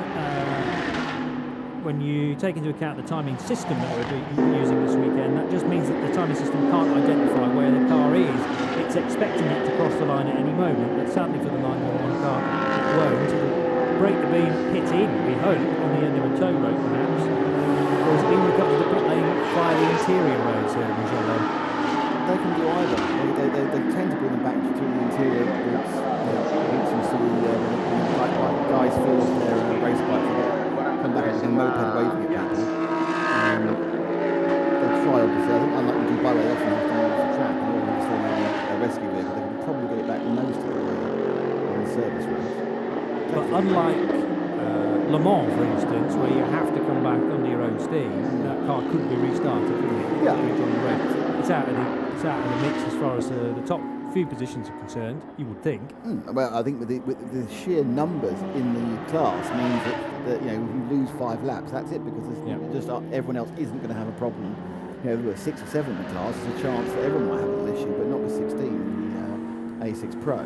But absolutely prevent it. The idea is, if you can get back to pits, we'll get you back to the pits. And there's the 911 up and away, and apparently at the moment trying to be moved by an old Volkswagen by the looks of it, an old Vauxhall or Opel as it would be here. Driver. So Flick Haig leads after 60 laps now by just over 14 seconds from Roland Eggerman. So it's Optimum Motorsport with their Audi R8 ahead of the Mercedes SLS version of the AMG GT3. So the slightly older car with the gull-wing doors, run by Hoffel Racing. That's led the race when Christian Frankenhout was at the wheel, but it's Roland Eggerman now driving that in second. And then the first of the Glickenhaus cars, and I think Joe's just lining somebody up to have a word with regarding the Cameron Glickenhaus effort. Third and fifth. Frank Meyer in the best placed of those, and then it's Andreas Simonsen Simonson, the Swede that runs in the number 702 car. They're SCG 003Cs. That competes for me with the CLM 01/01 for sort of a reference number rather than a car name. You know, which letters haven't we used? Right, I've got this Scrabble set. Oh, it'll be an XY7 31 oblique 6. I just want a really cool name with a car that looks like that. And Brian the car. That's not a cool name. No offence to any Brian. You've just done that. It's too late. It's too late. You've offended. Brian Cant. How much cooler you get the man who ran Playaway? True. But I wouldn't name a car after him. That's true. Would you name a car Margarita? Probably not. That's what Sebastian Vettel's done this year. He's named it after a pizza. This is he hasn't. He's named his Formula 1 ride. It was really funny because someone said, I've called it Margarita. But after a pizza, and he got really upset. I'm not surprised. Well, it's just what he called his car. Yeah, but I'm not surprised that he's gone to great lengths to pick a name like that and not realised the connection with a dough-based treat. Anyway, the 14 car leading the way, and we're on board with Flick Haig now. Out of turn 3 or 5, they look exactly the same. That was turn 3, I think, and this is the run into 4, and then 5. This is where it's important to hit your marks. The only worrying thing for me is I actually was going to back Optimum Motorsport rather than the 911 for the win, and what I've obviously done is jinx 911. So I'm not mentioning my fact I had a warm spot for the Optimum Motorsport, who of course are benefiting from a improvement in the balance of performance for the new Audi R8 Ultras, where they actually had the car lose 30 kilograms in weight of ballast actually between qualifying and the race because the cars weren't feeling very competitive. And off to the left of Flick Haig, someone has been kicking up the dust and gone through the gravel trap or the gravel on the side, but it appears not to be off the circuit, so they've come back on again. I'm not sure who that was. I mean, no. We never know who it was. But there was certainly someone who was off but managed to hold it together and got it back on again.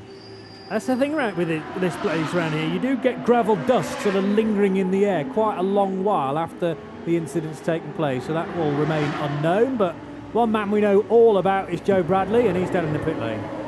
I've managed to grab a hold of the man behind the concept, that is Glickenhaus. These two fabulous looking race cars, car 01, car 02 are here. One is black, one is yellow, but the man behind the concept of the Glickenhaus is one Cameron Glickenhaus. Cameron, I've got to say, thank you so much for bringing your cars to the Graventic Series. I think this series suits your cars absolutely. Oh, thank you guys so much. I mean, we love our fans.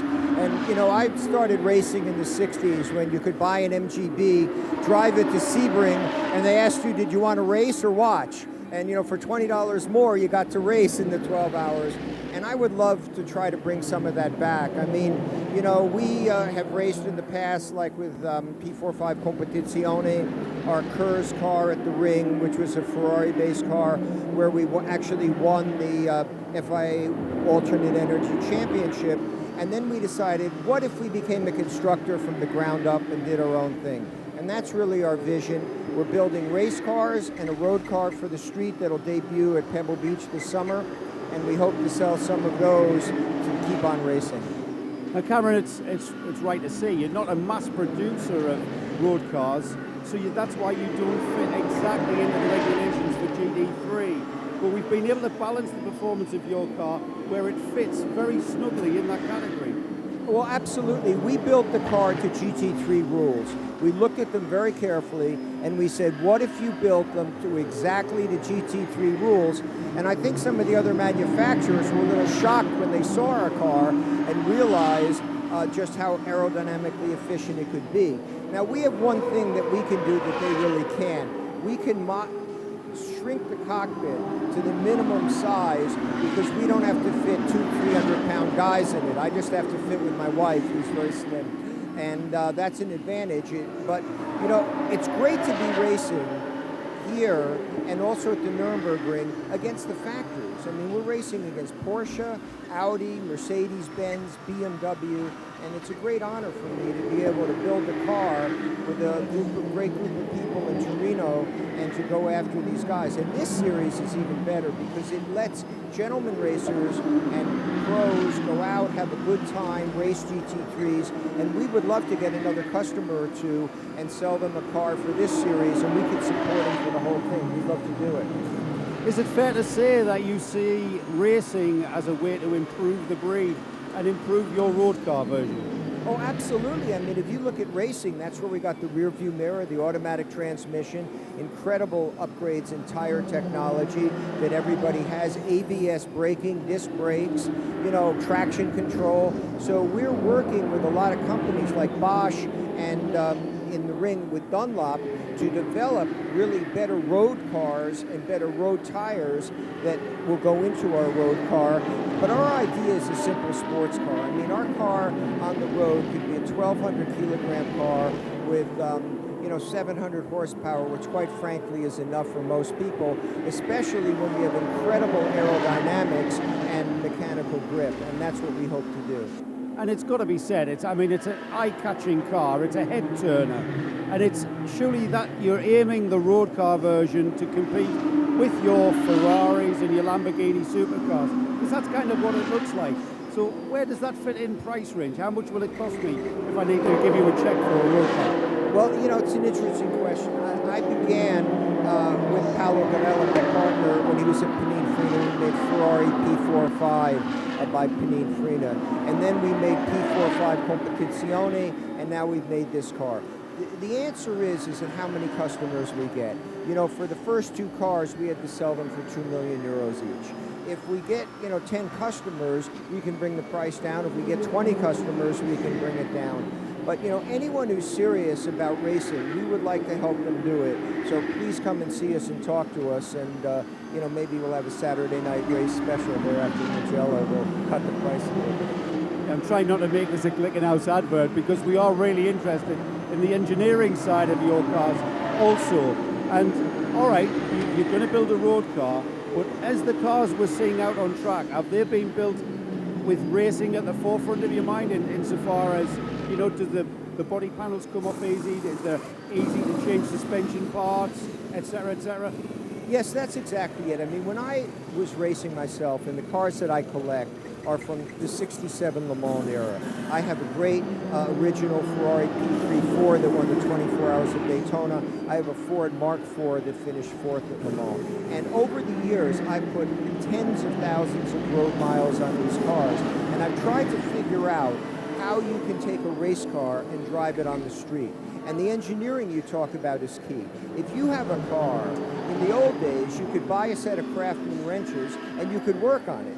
Today, you open the hood, you can't see the engine.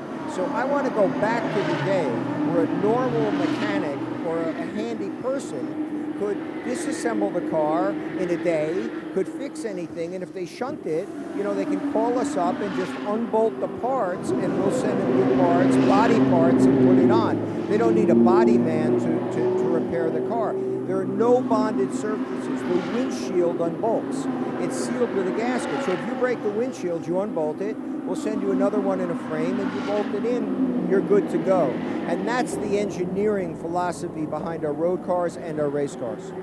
Cameron, always great to talk to you. I find your project very, very interesting. We'll have the same conversation tomorrow with the second segment, the 8-hour segment of the race.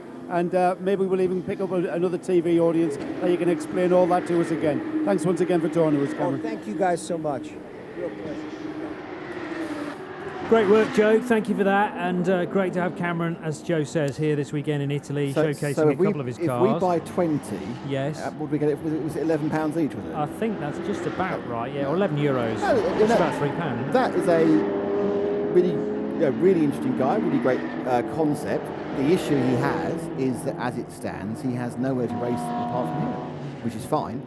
But because the GT3 regulations are written in such a way as to mean that you have to have some form of production run. Now, admittedly, the Renault RS01 is trying to buck that system as well, and you could actually argue going to a different class, that even in GTD Pro, the Ford, the car we'll see at Le Mans this year is also trying to buck that trend about production cars, but it's not really going to work, because what will happen eventually is McLaren and Ferrari build the correct number of racing cars are actually going to moan that they're being road cars and others aren't, and we may have a separate subclass for these sports specials.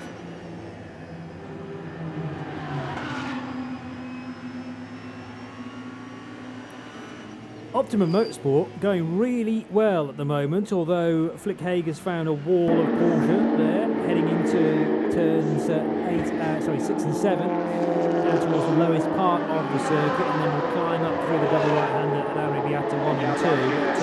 But her stint is very impressive. Joe Osborne's previous stint was good, and we got, I think, Ryan Ratcliffe still to go. Yeah, I mean, she's done particularly well because she's managed to take the lead and ease it out. Now, interestingly, whilst we were having the conversation with Cameron Glickenhaus, his car, driven by Frank Mayer, the 701, got past Rowan Eggerman in the number 10 Hoffa Racing for second.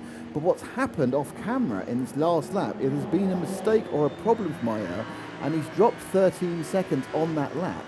So he's obviously had an off or a slight problem, and he's now dropped back down to third again. So it is Flick Hagen, the Optimum Motorsport, leading from Rowan Eggerman, Hoffa Racing in second, and Frank Mayer in third. Now, the key thing is the top 7 cars, oh no, perhaps they're not actually, because he just took down the lap. It's going to be, I would say, the top 6 cars, no, I would say the top 7 cars are still on the lead lap when they come through. Okay. So we've got 7 cars on the lead lap, and the first person not on the lead lap is Luke Brahms in the V8 Racing 18 car. So we have 7 at the moment with 2 hours and 14 to go. Maths completely wrong. 1 hour and 46 to go, sorry, before the break, who are on the lead lap, and that's the absolute key thing you have to remember. It's all about staying at the lead lap for this first 4 hours and perhaps getting some time for your lesser rated drivers as well. Strange that the V8 Racing Mercedes hasn't managed to stay on the lead lap, actually, because Duncan Heisman was really hustling that on during his stint, and Luke Brahms doesn't hang about either, so I don't think Rick Abrech has been at the wheel yet. It's just a 3-driver lineup, but V8 Racing should be better placed than 8th. I think it's down to pit stop, I'm afraid. They lost a minute there.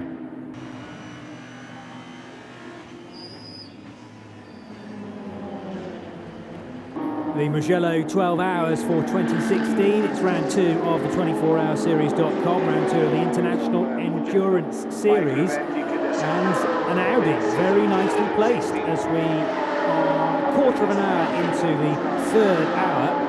It's not a 12-hour race back-to-back, 4 hours today and 8 hours tomorrow, so very civilised. We can break for a bit of dinner this evening and pizza, coffee. Pizza. Might have to have a tiramisu tonight. Never. You're going to really push the boat out, Nick Damon. Well, possibly, but don't let Eve know. It's Johnny Palmer, Nick Damon and Joe Bradley down in the pit lane doing his stint in the sunshine in Tuscany, not an awful long way away from Florence. It's a beautiful part of the world, and it's a beautiful afternoon to go motor racing. Friday afternoon, not traditionally your time to do a race, but Creventic are sort of shaking things up a little bit, and have been for the last 10 years, as we were saying. Gary Willems and Ivo Bruckers, who's still very much part of the driving talent in the Creventic series, dreaming this whole thing up in 2005, and here we are 11 years on with a very strong championship. In fact, 2 very strong series. The International Endurance Series, fully FIA approved, and has been for a year and a half now. So points being awarded for the Dubai 24 Hours, which happened in January, and for this second round of the season. New for 2016 is the 24 Hours at Silverstone in only a couple of weekends' time. That's exclusively a touring car event, so you won't see the big GT3 cars at that, or the Huracan Cup cars, the Porsches either, but it's a chance for classes like TCR, like A2 and A3 to shine. And we hope for 50 or 60 touring cars for the Silverstone 24 Hours. And then after that, the start of May, it'll be the Zandvoort 12 Hours, run slightly differently from this because that's 3 hours on the Friday and 9 on the Saturday. And then there are 24-hour races at Paul Ricard and at Barcelona. And the end of the season will begin in 2015 at Brno in the Czech Republic. Interesting point you make, of course, because you've seen a couple of potential front runners for the whole championship have problems this weekend. Ram Racing and now the 911 machine. It's not, whilst it's always bad news, it's not quite as bad news having problems in a 12-hour race than a 24-hour race. Because in a 24-hour race, the winner gets 30 points per task, and in a 12 race, it's 20 points. Right. So, and don't forget there are drop scores at the back end of the season. So if you're dropping a poor score in a 12-hour race, it's not better than dropping a poor score in a 24-hour race. So your potential is 30 is gone. So a lot of the key races in this championship, which the teams are eyeing, are going to be the Ricard and the Barcelona 24s. Because obviously the Dubai 24 has a lot of sort of one event wonders there, taking the top points sometimes. And now they've got a chance there to re-battle away. So there's a lot. You need some of the 12 hours to count overall, but it's one of those things where a failure in a 24-hour race is significantly more harmful to your championship aspirations than just the one failure in a 12-hour race. But of course, it's more likely to happen in a 24-hour race because it's twice the distance. I had not thought about that though in terms of a drop score championship. Normally, each of the rounds within a drop score championship are equal points awarding, aren't they? Yeah, the reason you haven't thought of that is because the hour-and-a-half meeting with Natasha in Brno, where we desperately tried to work out who could potentially win, and the people who did win obviously were one of the lower classes because they came through from, they hadn't even been to an event, so they were missing points, so they were dropping a 0 for a 12-hour race, so they hadn't turned up. Well, that's the ideal thing to do, as long as you've scored well in and the others. others. And they scored well in all the others, but they catapulted from nowhere to the championship. Wow. Because they won their class in the last round. But it was, there was a lot of scratching of heads, and a lot of miscommunication, and a lot of, what? Yes. We got there in the end. We got there in the end. You can draw the spreadsheet up going into Brno this year then, with all that experience. Natasha, the wonderful Natasha will do that for us. It's not a problem. But there is a lot of working out, a lot of pencil marking down, that sort of thing. So yeah, because I think this is a key event, but with the 12-hour race, and of course this one, Zandvoort and Brno. A breakdown here should not have been a disaster. So we're now very healthily into the second stint. Some teams will be coming in quite soon. They will run over an hour. In fact, the Hoffa Racing team is in for its second stint with Rowan Eggerman, so he's coming already. He didn't run a very long time, so I'm not sure why Eggerman's come in so early from second place. Johnny, they ran about an hour and a half in the first stint, so perhaps they're running an hour, and they're starting to rotate through their amateur. Maybe actually looking to rotate through some of their gentlemen drivers, thinking they're pretty nailed on to be on the lead lap. So they've now decided to bring in, and because you have to play certain stint times to the various drivers, we can see them now. If you have the pictures in the fuel stop station, so they're filling up, and then Eggerman will pass over to either Kenneth Heyer or Chantal Kroll or Michael Kroll, her father. Chantal Kroll, the current drivers' champion of the Preventive Series. So again, the little bits of tactics are playing out now. I think Optima Motorsport are quite lucky. I'm pretty sure that Philip Haig, who was leading this race quite easily, is probably their lowest ranked driver.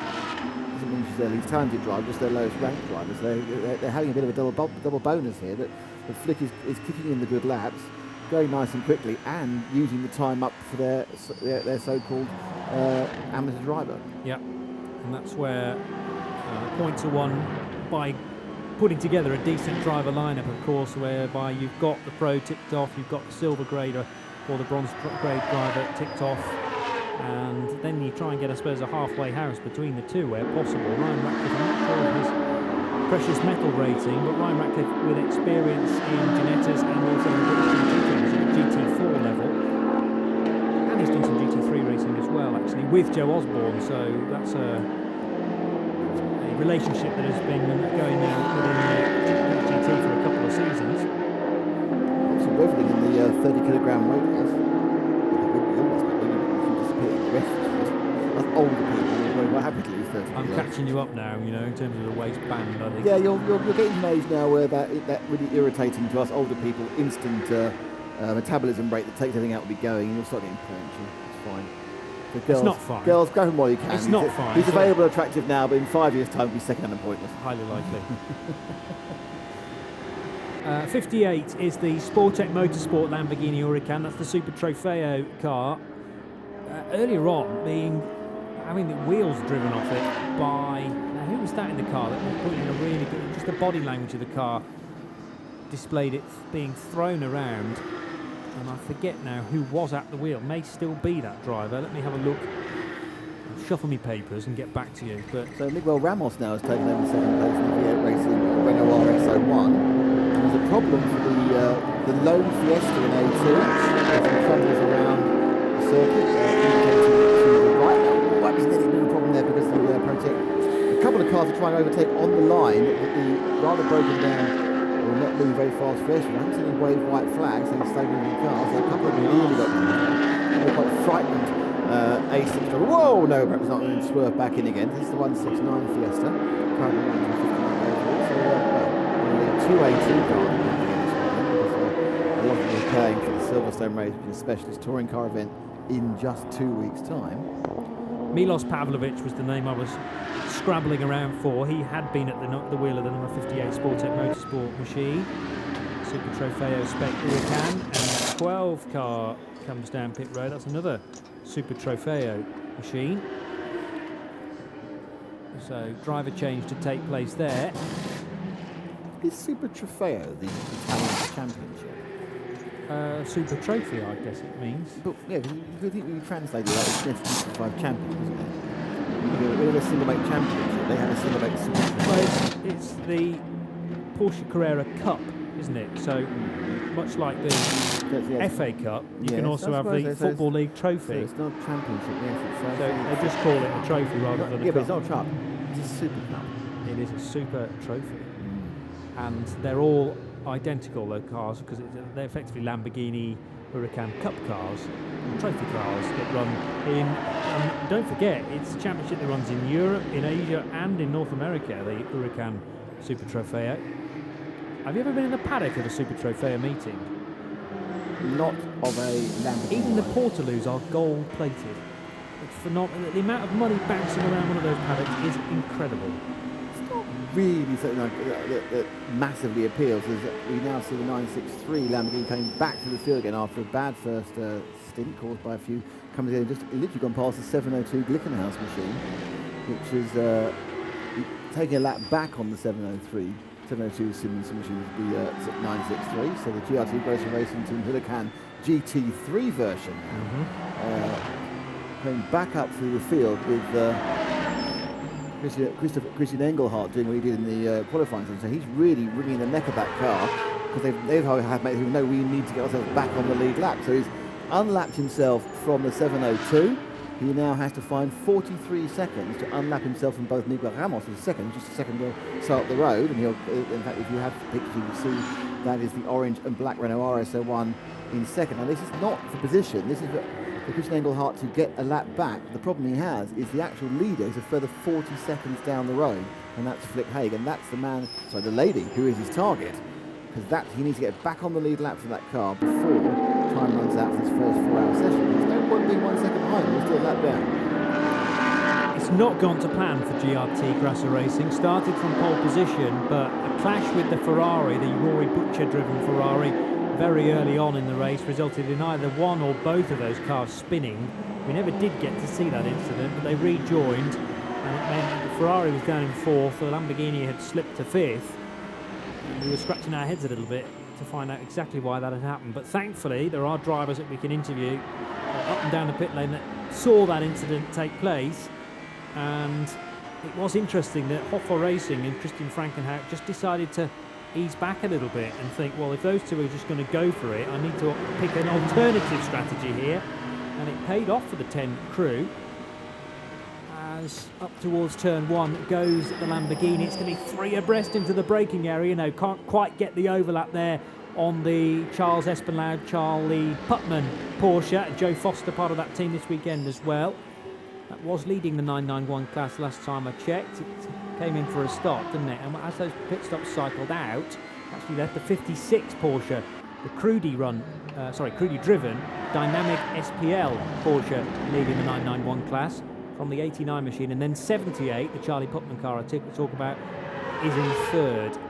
As we see a pit stop for Luke Brahms for V8 Racing. That's another stop for the 18 car, and that's at least one lap down, possibly going to slip to 2 laps down now for the 18 V8 Racing car. I expected a little better from that. Well, now, yeah, beginning to look like we're only with 4 cars on the lead lap. It's going to depend when the Optimum Motorsport car comes in. They've only run a 54-minute stints. They're not particularly out of phase with everyone else around them. A 1 hour and 2 minutes with Miguel Ramos. Simonson in the 702 is on a 154. So it's interesting how cars are dropping off that lead lap both virtually and actually as we speak, Johnny. Joe Bradley. Yeah, we've got a bit of a story that's developing for the number 67 GDL Mercedes. Ivo Brukers. Ivo, I don't like to see what I'm seeing. The Mercedes is in the garage and there's a lot of work going on. Yes, very unfortunate. We had some fuel pressure problems, so they checked everything and then they dismantled the fuel cell. And finally, it turned out it was only a few. So we have probably lost a lot of time in the pit garage unnecessary. So I would imagine that's just a process of elimination, just working through the problem. Unfortunately, you came upon the fuse after you changed the fuel cell. Yeah, I don't know exactly how it went. The people from AMG were here and they tested everything. They put the computers on the car and yeah, somebody made some conclusion and finally, yeah, it's a pity. We lost a lot of time, but we like the track, we like the event, of course. So we put our helmet up, and I think in 10 minutes we will be racing again. But yeah, any podium chances will not be there, of course. Yeah, I mean, usually the Mercedes SLS is pretty bulletproof. It's, I suppose they call it character building, don't they? Yes, usually they are quite reliable, and that's one of the strongest parts of the Mercedes, of course. So it's very unfortunate, and yeah, there's nothing what we can do now right now. Ivo, you're not just here as a driver, though. You've been very much at the heart of Kravonic and the way that Kravonic have grown. Did you ever envisage way back when you and Gary were in Dubai and you got the idea that here you would be on the verge of perhaps needing a parallel series for touring car classes? No, we hadn't that in mind at all. We went there just to go out for racing, and we had a lot of fun. And if you look what it has turned into now, it's really amazing. And I hope everybody here is having a good time and enjoying racing. I think they are, and I think, you know, we've had issues. Racing's racing. Everybody changes personality when they get out there and the flag drops. But I think what we're holding on to here with the 24-hour series is that concept you've just described, where everybody can race seriously, competitively, but still have fun. Yeah, true. I mean, we're all here to have a good time, and we need to talk about how you behave on the track. And I think so far so good. What I'm now seeing, we have to adapt on the level we are, and not trying to try to be somebody in Formula One or so. So it's very important that everybody respects each other and that everybody is aware of that. Still a lot of race to go. I'm sure you'll get back out in that car. We will get out and have a lot of fun. Great to talk to you as ever, Ivo. Thank you very much. Thank you, Chris. Ivo Broekers here with Rick, of course, and big mates with Gary Willems, as Joe intimates there, and we owe Ivo and Gary an awful lot for bringing the Kravonic series into being. And we experienced and enjoyed the 11th running of the Dubai 24 Hours back in January. Looking forward to a 7-round championship for the 24hourseries.com as a whole. Of course, one of those rounds in a couple of weekends' time at Silverstone is a touring car event exclusively. And it could be the first of many, well, certainly the first of 3 this year. I've had a tweet. And Nick's had a tweet. We might have saying that Ryan Ratcliffe is a silver-rated driver. Oh, wonderful. That's to you and I, but you haven't got access to your tweets at the moment. And thanks to Right Turn Lover for that one. Thank you, Right Turn Lover. I feel like a local radio DJ. That's great now. Maybe that will play Backward Turner Overdrive. We ain't seen nothing yet. I haven't got that lined up. So, this is how we stand with an hour and a half to go. Flick Haig leads the 702 car in second position.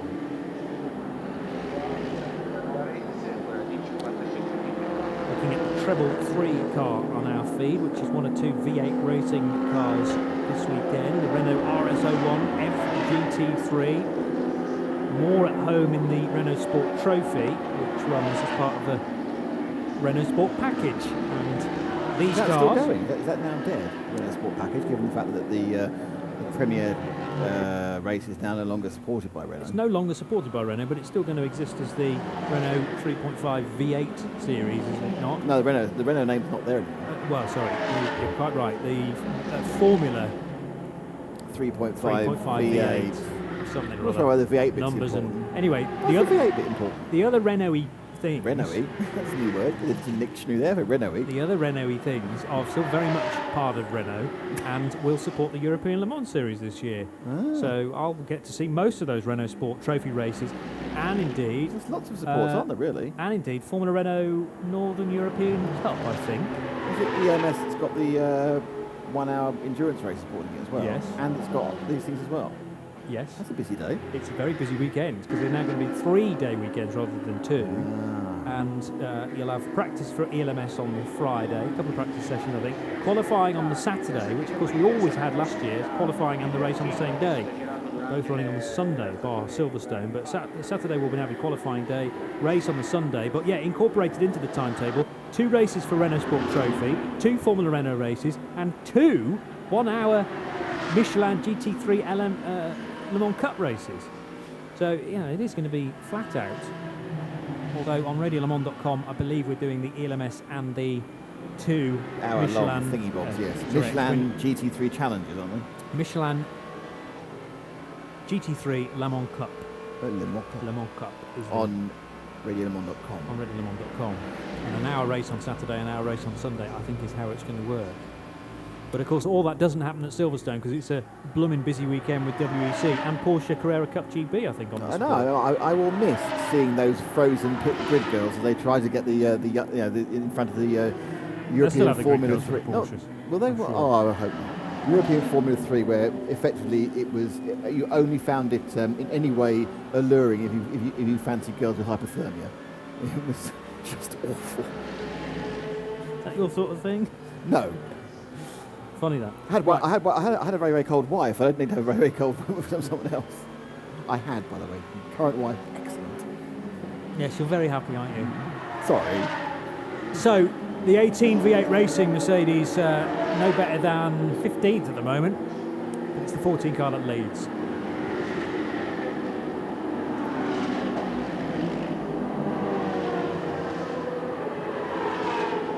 It's the Mugello 12 hours for 2016, and we are getting closer to the end of this 4-hour chunk that we're enjoying on Friday afternoon. A further 8 hours to come tomorrow, but it's not going too well for the squad running the number 140 Seat Leon, which is slow and very nearly holds up a Porsche there, which didn't expect there to be a Seat virtually sat on the curb on the exit of what is a very quick corner onto the long uphill start-finish line. The Porsche, well, could have stayed in the draft a little bit longer, but it got perilously close there to some heavy impact between the Porsche 991 car and that Seat, which has now safely made its way back to the pit lane. The PCR sport car, the Spanish Seat, rather apt, with Harriet Arumburea, I should have run out that one, shouldn't I? Antonio Aristi, Jordi Mazedo, and Inigo Vigoglia.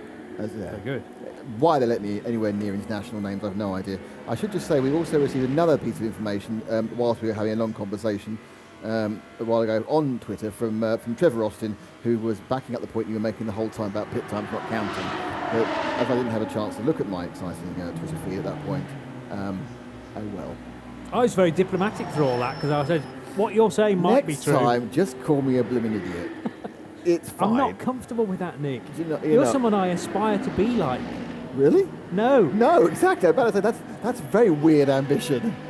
963 is the GRT Grasser Racing team. It's been through the wars, I think it's fair to say. First World War and Second World War. And this Audi, I thought, was having a bit of extra work done on it there, but no, this is a routine stop. Clean up the lights. There's a guy attending to some possible damage on the rear right, but otherwise looks to be a relatively calm and collected driver change. They will have stuck new tyres on this car as well, I think, and it's lowered down.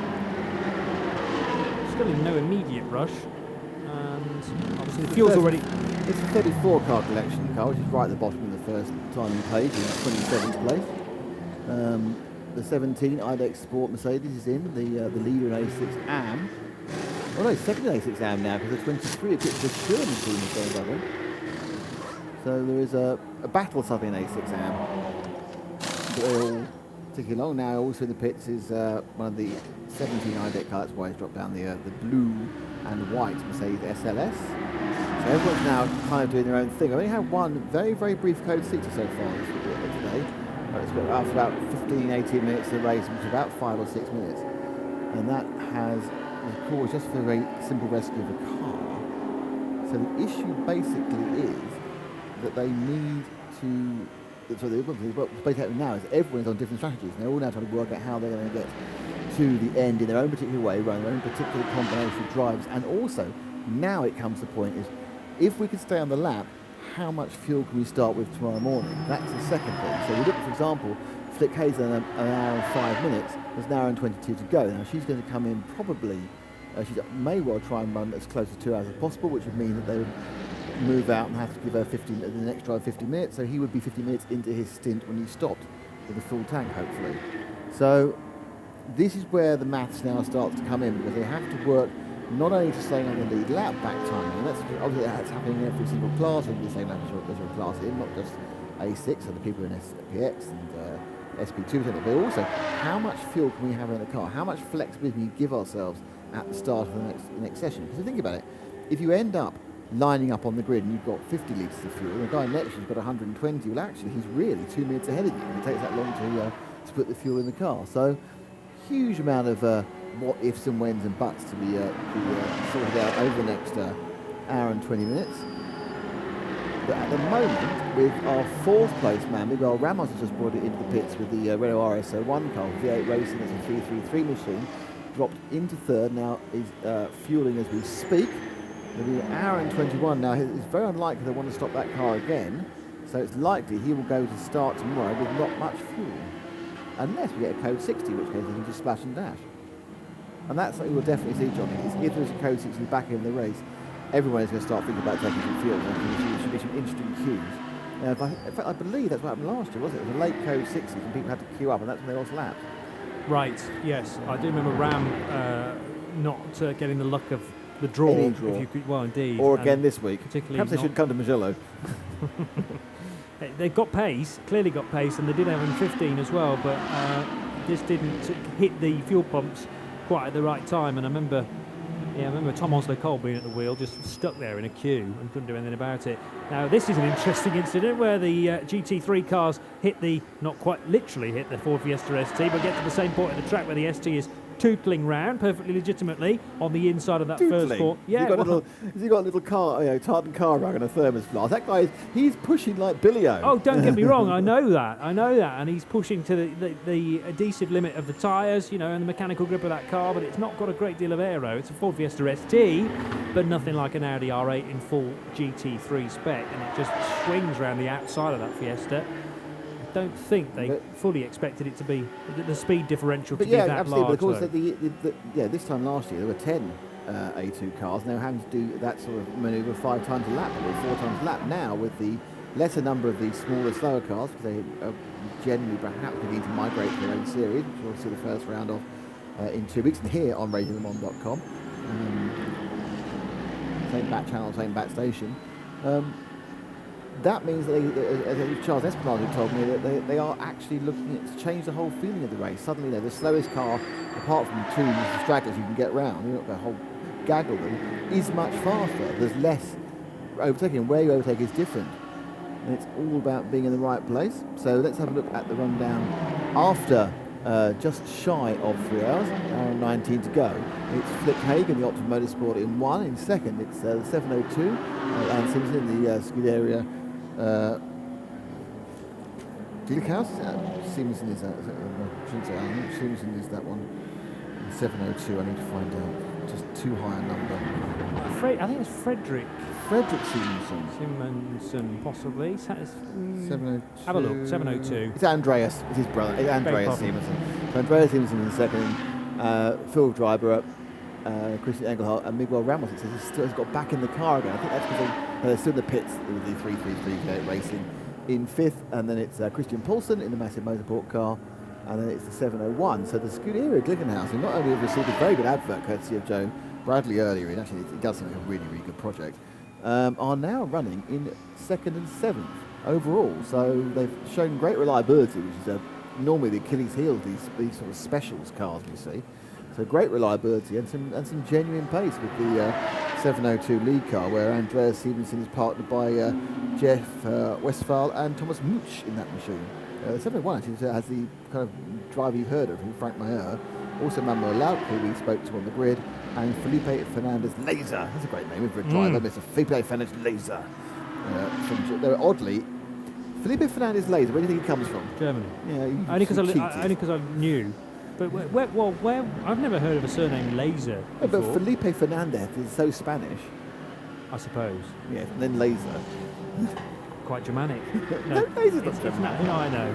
But yeah, well, it'd be interesting to trace his family tree back. I'm sure he could tell you more about it. Who do you think you are should come and do him, shouldn't they?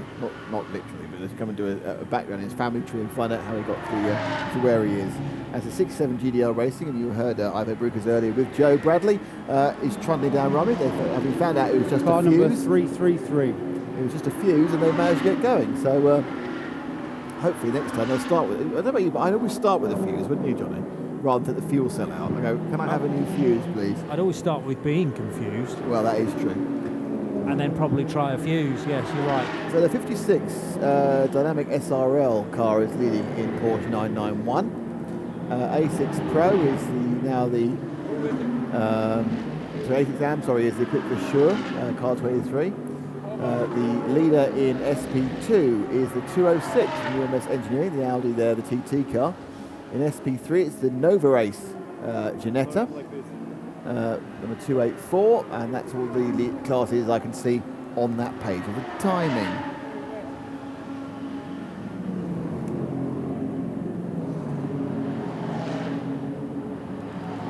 So we've got the GDL car with Ivo Brukers. Actually, we should just come and join the race after his conversation with Joe Bradley. He's now on camera, in car now with him. If you have the pictures, you just have the audio.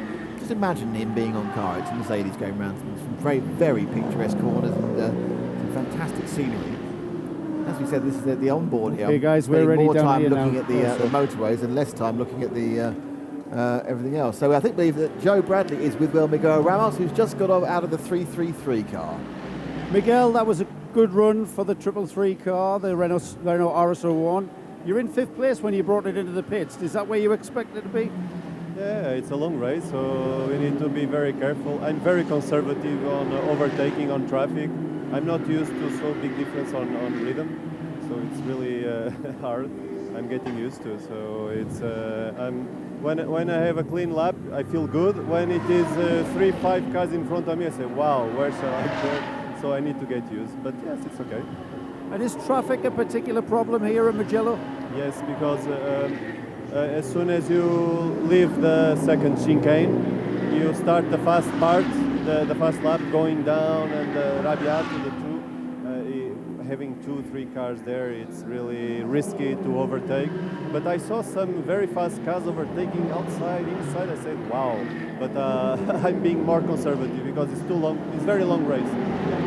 And we are getting to the important part of this 4-hour section. We need to be there at 6 o'clock tonight, yes? Yeah, it's very important. I think it's really the most important part of the race. And Nicky, I'm sure he will attack now and try to go, I don't know, up to 3. We'll see. The Renault RS01, it looks an outstanding piece of race car. Is it really physical to drive?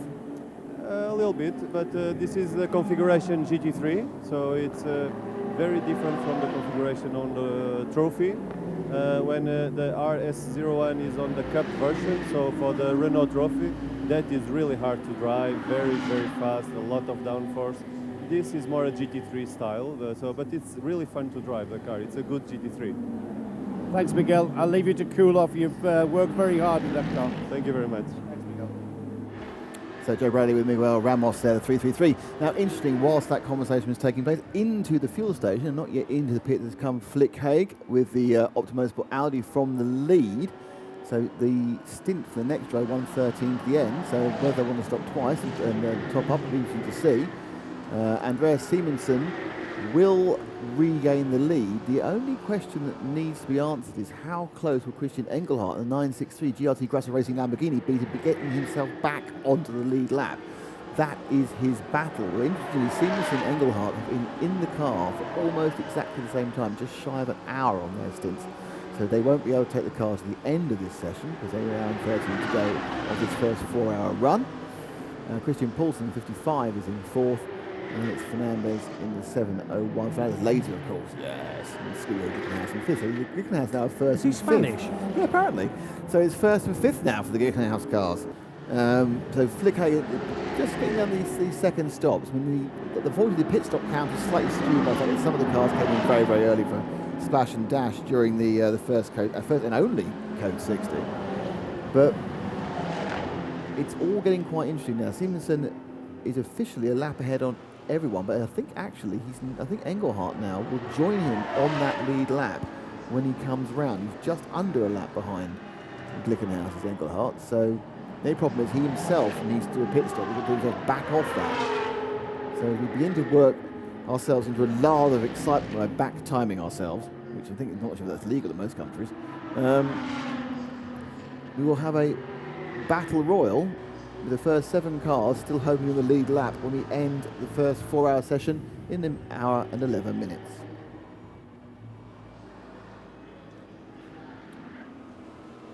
GDL Racing then, the 67 car heading out behind the grandstands now and up towards the 12th turn of the circuit, Karen Chow. And if you look straight ahead, you probably see us actually in the commentary box waving away. No, he's gone now. Continued on to that quick chicane which follows the right-hand hairpin. So you go immediately behind that main grandstand that is opposite us, and then that sharper than 180-degree left-hander to complete the lap. It's also, although this is a bike track, there's a couple of nasty curves. If you get too wide to driver's left, so you basically start to cut turns 2 and 4 severely, sort of raised, what would you call those? I mean, I presume when the bikes come here, you can take those out. Well, the bikes have a very flat entry curve. So the gradient from tarmac to curb has to be very flat. So if you look at you can see a very wide, low curb. Yeah. Because you can't upset the bikes by having a big, serrated edge, nasty thing. But yes, behind them, they can go a bit more aggressive, because obviously the bikes have a margin of error, and then after that you've made a mistake, and that's the difference entirely. But I think they've got, as you say, some bot dots in there to prevent you being cutting the corner in really too much. And I'm sure they will stay there with the bikes then, because they're on the inside of the corner. So the biggest reason whether they absolutely need the corners to be flush is on the outside. If you drift wide, you don't want to drift wide, then with your bike, so you hit a dead stop at the angle of a curve, because that's going to throw you off. You're just thinking, I've got a bit wide, oh, I'm losing some time with grip, but I'm absolutely fine. I'm still on the bike, I'm still alive, it's fine. That's why you need to do flat. Yep. On the inside, you don't want cutting up the inside, so to stop them from doing that, especially in a competitive situation, they have bot dots. So the 701 Scuderia Cameron Glickenhaus machine with Felipe Fernandez Laser, our new favourite German-Spanish name, even though we don't have the Spanish bit at all. He's proven the Glickenhaus concept even better than 4th, but in the lead is his teammate Andreas Simonsen in the 702 car. And when we have Christian Engelhardt, and the question we all need to know is he on the lead lap? That's the question I want to know anyway. Well, it's all important, isn't it? In only an hour and 9 minutes' time, that's the breaker. He is on the lead lap. He is on the lead lap. But headline news, but can he stay on the lead lap? The biggest issue with him is nothing to do with Andreas Simonsen. It's entirely to do with Ryan Ratcliffe in the Optima Motorsport car, who now has a pit stop in hand. Because when Engelhardt has to come in, will he then lose the lead lap again? Yes, tricky. Because at this point, it actually will pay for Ratcliffe to run to the end, even though they have less fuel in, because what they can then do is, of course, have a lap on people. An empty tank per lap, which obviously is a net advantage, rather than a full attack and not a lap. In the classes, in A6 AM, it is still leading, it's the equipped Versure Renault RS01, so that car is leading A6 AM. The 23 machine is currently in the pits, and I think it will keep the lead, because the next A6 AM is a long way down, 2.5 laps, and that is the 17 machine of IDEX Sport. That's a Mercedes S. The lead of SBX, which is pretty much a Lamborghini benefit, the SBX is. That's a Sportec car, number 58. And then we have the dynamic SRL, Porsche 901, 56 car leading the Porsche 901 class. And SB2 has the Vortex V8 Vortex, which is of course the GC automotive car, which we know and love. It's now been changed into Vortex. I'm sure that's necessarily one thing about Vortex, you get sucked into them. So the last time we were sucked into an accident, but hey ho. So the Vortex, and that's the GC Automotive new name in SP2 and leading that quite comfortably at the moment. In fact, there's no other SP2 car within 2 laps of them. And that's all the people I see. We've now lost car 102, has stopped at turn 9. I don't know which car 102 is. I'm sure Johnny could tell me. He's working very hard in the background on technical things. 102 is Martin Lanting in his JR Motorsport run BMW E90. Oh, so he's going to be in SP3, is he? SP3, yes. Correct. And second place in SP3. Yes. He's sharing it with Bob Herber from the Netherlands, Stephen Licorice, one of my favourite names, and I quite like the product as well, from England, and Christoph Ulrich from Switzerland. There are a lot of Swiss drivers here. Hop Swiss, which we are legally obliged to do here at radiolemans.com.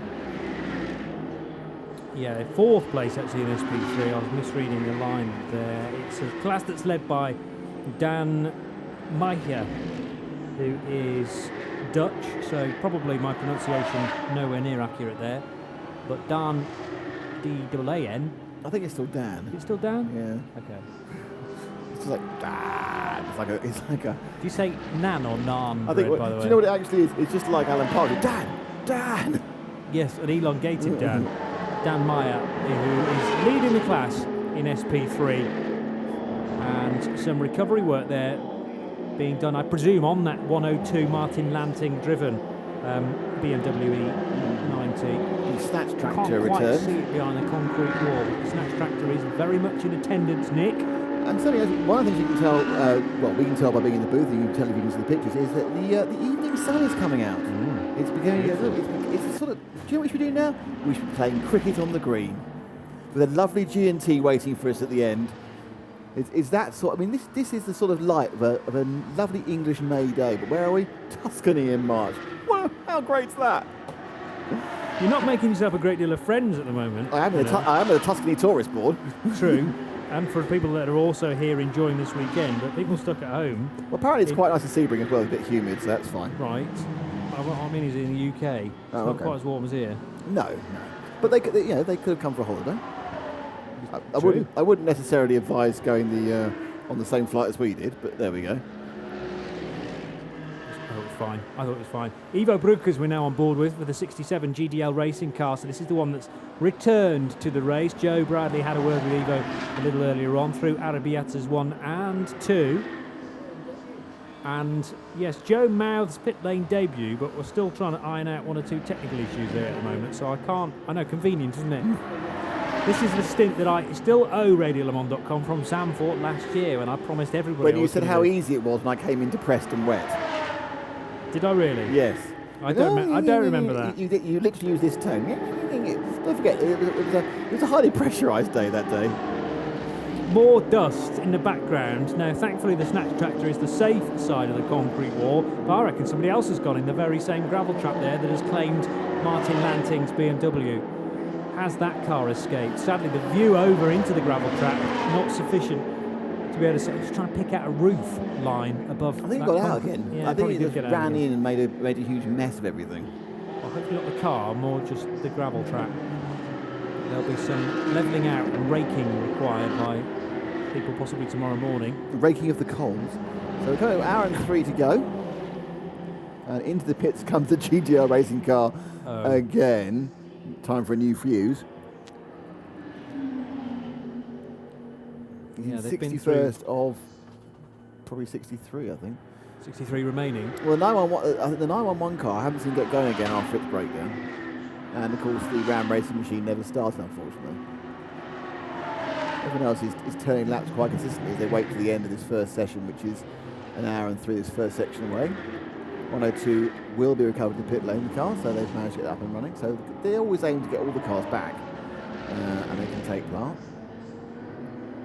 There's some quite complicated rules about what happens if your car's in the pits during the Parc Fermé period, about what you can and can't do and how much you can work on it. If you've got a major problem, it actually is worthwhile you working on it in Parc Fermé conditions, but a minor problem is not worth it doing. I think it's like you have half the time or something you actually worked it against in the race. That's the TT that I think we may have talked about earlier on. I think he's leading SP2, isn't he? And you said that that car can't be in SP2, but it is. Yeah, car 206. It's second now. An Audi TT RS2, 2-litre engine, run by German squad LMS Engineering. And he's in second. He's about to be in the lead because the leader 203, the Vortex GC car, is in the pits. And only ahead by being on the same lap. So when this next time this 206 TT crosses the start-finish line, and it's not the latest version, is it? It's the previous generation, I think, TT. Right. It looks, I'm not a brilliant TT observer, but it looks a bit curvier than the most recent one. It looks like the previous one. I am prepared to be wrong on this one, but as it crosses the line in a few corners' time, it will take the lead of the cars SP2. Stefan Wieninger at the wheel, and sharing with Daniela Schmidt, Konstantin Kletzer and Chris Tiger. That's a great name as well. Chris Tiger? Yeah. He's American. Obviously. That's what I was about to say. It's just a typical American name, isn't it? But it's great, we like that. Might have to try and have a word with Chris Tiger before the end of the weekend. Andreas Simonsen leads the race. I have heard him a bit catty though. After 88 laps and nearly 2 minutes is the gap then back to Christian Engelhardt. That Grasser Lamborghini's been up and down the order. They've stayed within the top 15, I think, and now find themselves on the lead lap, just about to the tune of 5 seconds. So are you bailing on your pit work? At the moment, yes. Sadly, sorry. I'm happy to muck in tomorrow, boys, but we're just not in a situation where we can do it right now. 58 Sportec Motorsport Lamborghini working its way through Savelli corner and onto Arrabbietta.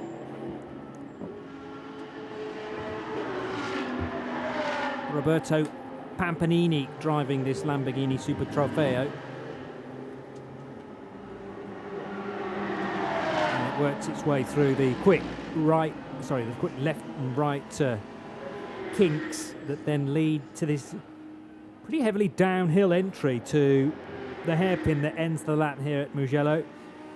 And you can run wide on the entry, you can run nice and wide out onto that flat wide curve as well, but it is crucial to get a good exit out of turn 15 because that dictates your optimum speed, the high end speed on this long straight, and it's uphill as well. So even more so, it's important to get it right into South Donato turn, which is another hairpin. 3 hairpins on this circuit, and then the fast swoops. And this is exactly where you do not want to be catching traffic. That's one of the Bonk Motorsport M235i BMWs, 146 example. Just up ahead is either the 701 or the 702. It's the black car, so that is the 701 Glickenhaus machine, I believe. Yeah, because the other one's in a pit lane, in fact. So Andreas Simonsen has brought that car down pit road after 90 laps and starts Simonsen's first pit stop, I think, for his stint in the 702 car. More dust being kicked up, this time by a KTM Crossbow number 224. Did it make contact with the barrier? No is the answer. And the right foot is well and truly buried there. Gravel spewing out from underneath the rear wheels. Good bit of driving that to keep the momentum up and continue it out of the right side of the gravel, over the grass, and rejoin the race. 224 was the car in question. So that's the RTR Projects Czech Republic entered machine. There are 2 Czechs, a Pole, Maciej Drezza, who's the Polish driver, and the guy from Belarus as well. So nice mixture of Eastern Europeans within that RTR Projects KTM Crossbow from the GT4 class, which is SP3.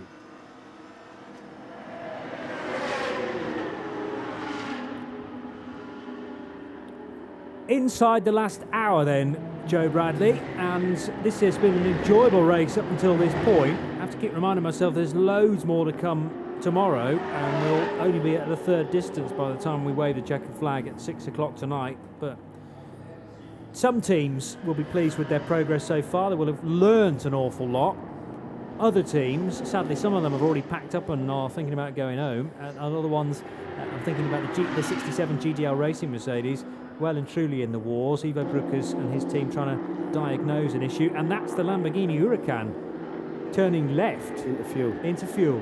Yeah. Okay, that's all right then. Yeah, So yeah. in my head, you turn right turn into right, fuel. yeah. No, and you- I wasn't used to seeing cars turn left, but that's okay because it's a right followed by a left, isn't it? It's a massive turn Like a right. gooseneck. It's around the other side of the concrete wall, which is really really tricky in a race car with very little lock. Getting back to your question though, Johnny, or your statement, I should say. You know what?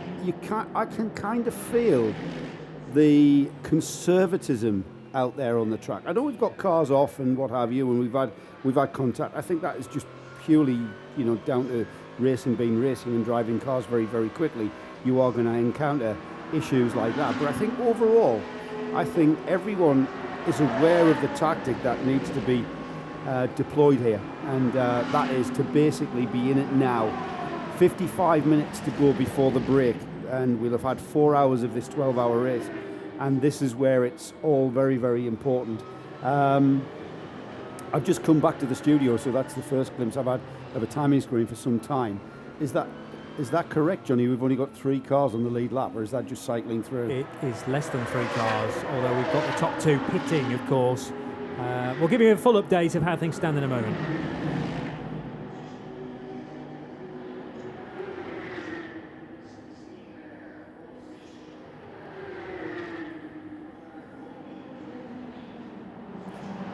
The evening sunshine, just thinking about dropping behind the main grandstand here at Mugello, but it's still very, very pleasant indeed in this part of Tuscany. When is it not? Well, I'm sure they do get plenty of rainfall here, such as the green surroundings that we have to our left and right. But thankfully this weekend, this race will stay dry as far as the forecast will show us. It's the 24hourseries.com, the International Endurance Series, no less, and round 2 of that.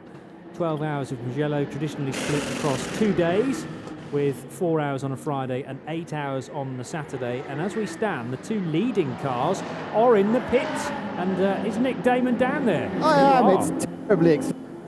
The 702 is in front of me. The other car is the fueling station. So the Glickenhaus, the yellow Glickenhaus, is right in front of me. Interesting, as I walk down here, the entire A2 class is in the pits as well. 165, 169 are both receiving repairs. So the 2 A2 cars, neither are moving. As the 702 pulls away, Andreas Simonsen has got out of that one. And they seem pretty happy, but this is going particularly well for the 702. A penalty for the 702. The 702 has moved the penalty blocks beneath you. So not sure what that's for. I've just started my watch a few seconds late. So looking up the pit lane, not sure, can you see that from your vantage point? And there it goes, it's a very short stop. It's about a 10-second stop and go, guys. Okay, so hopefully we'll get some information on that from Creventic with a sheet of paper delivered directly to us, I understand, to give us details of why cars are being issued with penalties. That might be the first penalty to be issued in the race. In fact, as the Grassi Lamborghini is still at fueling, that's probably about right, but it's taken a good old time to get the tank filled up. Yeah, I mean, we saw that car come in, it seems like a few minutes ago now. It probably isn't, it's probably about a minute. But I wonder if that car had to queue. We didn't quite No, I see. think it went straight to a fuel tank, actually. Yeah, I mean, I know it's just pure service station pump, that, the kind of thing you would use on your own road car. There's nothing special, it's not hype. It's not delivered under high pressure or anything. It's exactly the same as, regular pump fuel, and that's exactly how the fuel is delivered to these cars. Nothing specialist at all about that whatsoever. And that's why it's taken the time. Let's go back to Nick Damon in the pit lane. Hello, everybody. And I'm with Andreas Simonsen. Andreas, well, out the 702 Glickenhaus, completely on the pace. Are you surprised by that? We are a bit.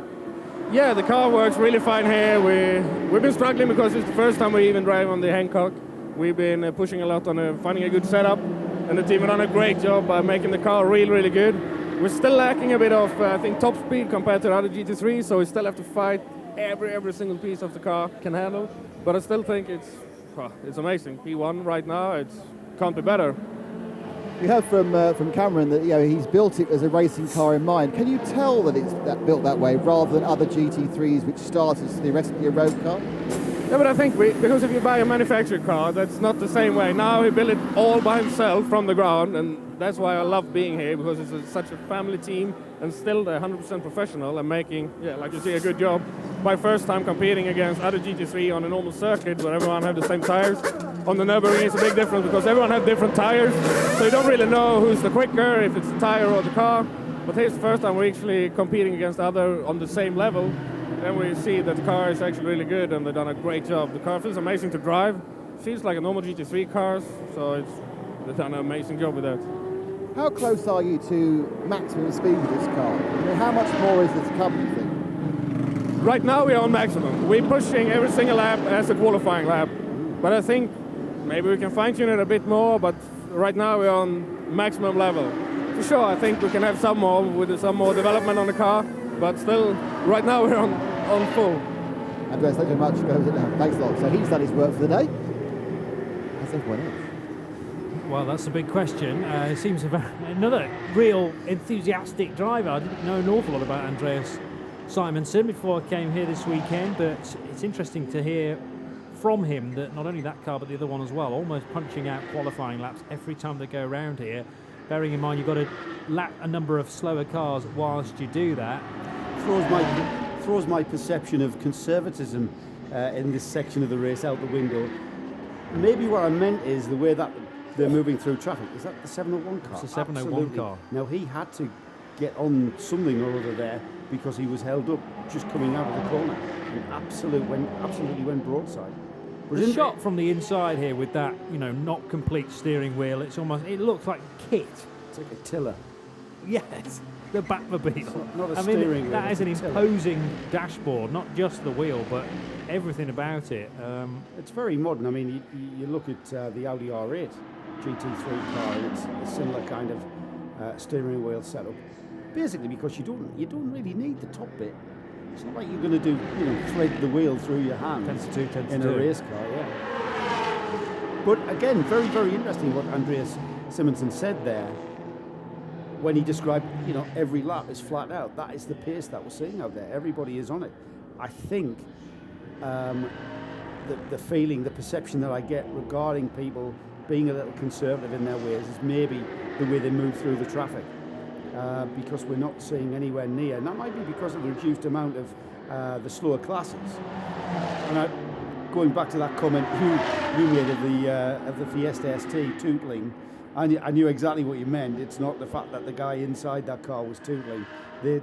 Those guys are driving. Relatively speaking, yeah, those cars he are was flat stopped out, aren't they? on the inside of the first bend. I mean, he, like Nick said, he's going down there as quick as he can, but it's nothing compared to the speed that one of these full GT3 spec Audi R8s can manage. And to encounter more problems for the V8 Racing at Mercedes, which has ended up in the gravel. That's quite a tight shot if you're watching the feed. So, and the cameraman down at that post doing a grand job to now zoom out and give us a bit more of a clue as to where that is. No message on the screen yet about yellow flags.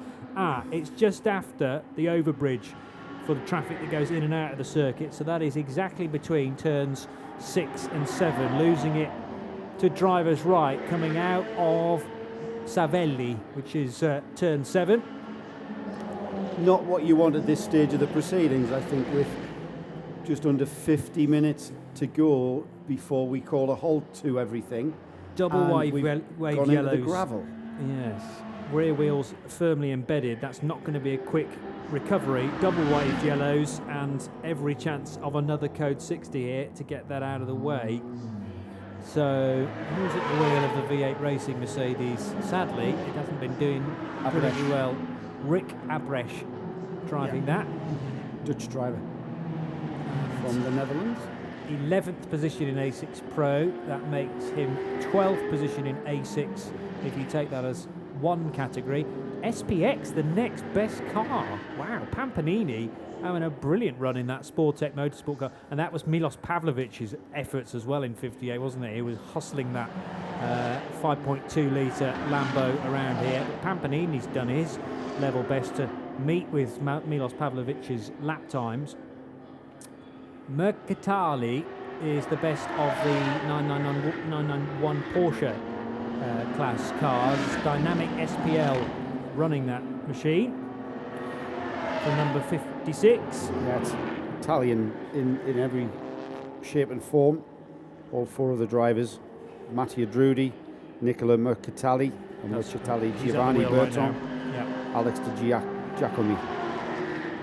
So Dynamic SRL, the Italian team. That car, probably no stranger to this Mugello circuit, and that experience showing through, not just in the way that the car's driven probably, but in how the car is being used. I would imagine they know every inch of this tarmac. It's got to be said, with that sun just going down now, Johnny, it's just above the grandstand in front of us. It's quite an evocative time of the day, isn't it, where you see the sun, just the way that it's hitting the cars, the shadows are becoming longer. We're getting towards the time and the kind of lighting that we're going to have towards tomorrow's finish. Yeah. This race will finish in exactly 6 o'clock tomorrow, so it's just over 24 hours, and this is the kind of evocative ambience that we're going to have. It's I've got to say, my first visit here to Mugello, and a beautiful setting for a motor race of any sort. But also, bear in mind, we've still got another 45 minutes to go. I don't think that sun's low enough yet to cause visibility issues, but coming through Arrabbiata, particularly the second portion of that corner, it's going to be right in your face in another half an hour's time. The small visor on each of these windscreens for the cars will do a certain job. That's the Ferrari, which started on the front row, by the way, the number 32 Ferrari, which has a little bit of smoke issuing from the rear. Keith Robinson at the wheel at the moment. Door opened very quickly and right into the midriff of a rapidly advancing Marshall. Thankfully, he saw it at the last minute and wasn't too badly winded. Just trying to help the driver out. It's a straight lift being called. So another need for the snatch tractor to be on scene. Now, has he stopped short of the gravel, hasn't it, Joe? Yes, he has. It looks like he's just pulled off. Maybe he's lost power. He looked towards the rear of the car. Now, mid-engined Ferrari is what we were looking at. So he's looking towards the engine. No gearbox, maybe. He's maybe lost drive. Just thought it was a little bit, now then, that looks like, now that's not right, is it? That's leaking coolant, I would say. There's no steam coming off it though. So what is that? It's got to be coolant, hasn't it? It's not fuel. It won't be fuel. No. Water? Wrong in the car, is it? It may be that it's just, boiling over because it's come to a stop. I saw a little bit of either smoke or steam come so from the rear of the car. There, a bit more. That's exhaust. Out the exhaust. That means it's a bit. That means it's a little bit more serious if there's smoke coming out the exhaust, just billowing out of the exhaust just nicely. Yeah, that's probably an engine failure on that 32 Ferrari. Oh dear. And, well, the fantastic high-pitched scream of a Ferrari 458, which entertained us at the start of this race, starting right alongside the Anaikins in their Lamborghini Huracan. Well, sadly, that car, which I presume is normally running V2V with that code in brackets. Can you run a Ferrari in V2V? I don't know a great deal about V2V racing. I also V2V with a small prototype. Things like radicals, isn't it? Or space frame prototypes. I didn't know whether there was also maybe a Class 4 GT cars. Perhaps not, but it's an F458 car. Anyway, it's being recovered and almost jacking that that snatch track back onto its rear wheels. And I would imagine that the tractor is far heavier than the Ferrari. Then, it's in gear, isn't it? It's in gear, yes. It's in gear. So the tractor's trying to pull it away. This area, bear in mind, covered by double wave yellows right now. Not the need to go full code 60, but the yellow flags. It's down at turn 1, by the way. Haven't mentioned that. The car 32 stopped at turn 1, now being indicated to us on the screen. Mercedes number 18 has got out of the gravel. Now, did that car get out of the gravel on its own? Yeah, I think so. That would have been uphill. No, it didn't. It got pulled out. Okay. They've pulled it out onto the track. I saw that, and it hasn't gone in the memory bank for some reason. Hasn't got a puncture. I wouldn't be surprised if possibly both those rear tyres have popped. Anyway, driver back in the 32 car. That's the Ferrari trying to get it out of gear.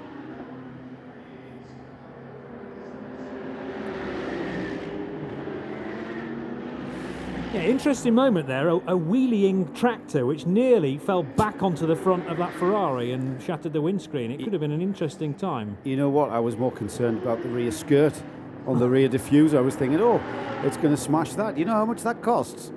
It's probably about 40 grand's worth. I'm sure it probably is, but it's better to break that down to have a tractor fall on you. Yeah, I'm sure it is. Yeah. But thankfully, they realised what the problem was, and yeah, as you quite rightly say, rear wheels firmly locked. You know what? That car is stuck in gear. Yeah. Because it'll be paddle shift. The indication from the marshals on the scene was that they needed a rear lift. Full lift. It's a rear lift. A rear lift now. Okay. So maybe it's either stuck in gear or he just can't get the electronics to activate the gear. That should be fine. He's obviously tried to clamber back on board, do the old Control-Alt-Delete, but can't free the gears. And I mean, could if the engine's gone, could it have seized and just locked everything up? Yeah. I mean, that could be the case. I mean, you disconnect the engine from the gearbox, and that, but he would have had to have gotten it into neutral as he rolled to a halt. Or now with the car in gear, you can't really, with it being paddle shift, you've got to have the electronics too. And maybe, I'm not really an expert on Ferrari 458s. The last time I had a Ferrari was... The problem with doing it this way, with no driver in the car, is that those front wheels are going to swing around all over the place. Yes, as we're seeing now, that's not really... and I wouldn't fancy being that marshal stood right alongside the car, because the pendulum motion of a Ferrari suspended from the rear end is going to beat a man there, and he might get side swiped when he least expects it. Anyway, that area is still being covered by yellows. We continue at full racing speed elsewhere around the track.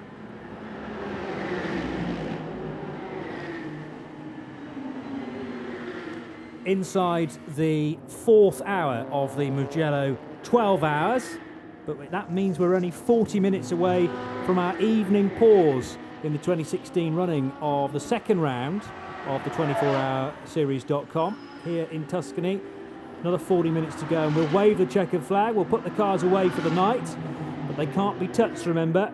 They're left with exactly the same amount of fuel in as the cars have as they cross the line when they receive the checkered flag, and it is parc fermé conditions all night until 9:30 tomorrow. So the teams are kind of working out how they need these cars to be left overnight in terms of strategy and how they're going to attack the full 8 hours tomorrow. What do you mean with regards to fuel load and stuff? Fuel load, yeah. Yeah, I think that's... I mean, they're not allowed to touch the cars at all. Correct. So the cars pull up on the main straight. They are basically, secured. And the next time the crew are able to go to the car is purely to insert a driver and start the thing up.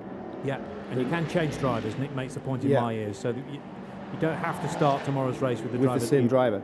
Well, you're not allowed to change tyre pressures or anything. I think the only thing that you would be able to do is with regards if the weather changed and it started to pour down tomorrow morning, so you'd be allowed to change it on the wet. But you're not allowed to address any kind of damage, tyre pressures or damage, unless for reasons of safety. So if you get back tomorrow and there's a tyre flat, they're obviously not going to expect you to go tootling round on a flat tyre. Yeah. So, force majeure being the term, I think. The other, my point really was that you could decide to fuel the car with 10 minutes to go today, and that will set you up nicely for tomorrow. But other cars might decide to just stick with the fuel they've got and run that to the end of these 40 minutes we have left. Well, Johnny, if you do that, you are going to give up track position, so I think it's where you are in the field. The guys who are recovering, I think it's, you may as well. It's damage limitation, so there's nothing to lose. You've already lost a chunk of race, so you may as well, optimise tomorrow's run by giving yourself a long run in the morning. Why not? You're not allowed to fuel to the max. If you have got nothing to lose, there's nothing stopping you coming in twice in succession and banging as much fuel as you can in. Couple of cars in the pits, Nick Damon. One of interest because it's a former race leader. It's a 701. The Glickenhaus machine actually came in, I think, from the lead. The Meyer Laser and Lauk machine, which I think Fernando Laser was driving at the time. It's come in. It's now unfortunately gone up on the hijacks, and they're looking quite intently underneath it. You may be able to see if you've got the camera, Sebastian, what they're actually working on, but they seem to be taking the floor off. So this would pretty much likely be something majorly mechanical. So they've got it on the safe jacks now. So that's a bit of that's the first chink in the fairy tale story so far of the Glickenhaus. Got a bit of a problem with that car, so that's going to lose a few laps, take itself out of overall contention. But of course, a lot of what they're doing here is just testing. To the left of that car, still in the pits, is the 49 A6 AM old style Audi R8, and that's just beginning to think about getting going. They're firing it up and trying to get it rolling again. It's fallen towards the back of the pit. So as often happens in a preventing event, you've got a very lucky pit, and then next door to it, a pit there all the cars are having problems at the same time. Well, Cameron Glickenhaus did tell us earlier that, I'm not sure if he said this on camera or off to me, but he said that they're here at Mugello as a test run in preparation for the Nürburgring 24 hours, which he sees as the true test of his machines, of his cars. And it's the Nürburgring 24 hours that it's a couple of months away, isn't it? Yeah, a couple of months away. End of May. Yeah. Last weekend of May. So I'm not sure whether he said he was going to commit to any more of our 24-hour series races, but it would be great to see those cars. It would be fantastic to see those cars racing with us again across the rest of the 24-hour series, because I think they are kind of conceptually a perfect fit for this series. It's, you know, they've the organisers, Cremontic, have always said, you know, you have a car, then bring it along. We will fit it into one of our classes so that you can race with cars of at the same performance level. And it really is refreshing to see that. They will make, they will adjust things to have your car fit it, rather than you have to go off and comply to regulations as in more heavily sanctioned series do, which we're more familiar with.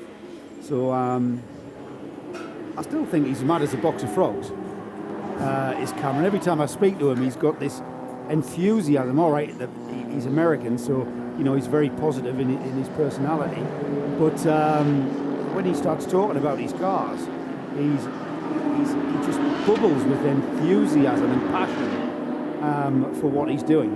And again, great looking cars to see out on the track. We're looking at a few of the lower class runners at the moment. Just going round.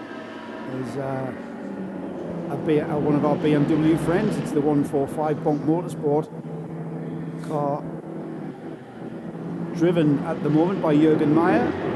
It's car 145. Second in class, way down our timing screens. And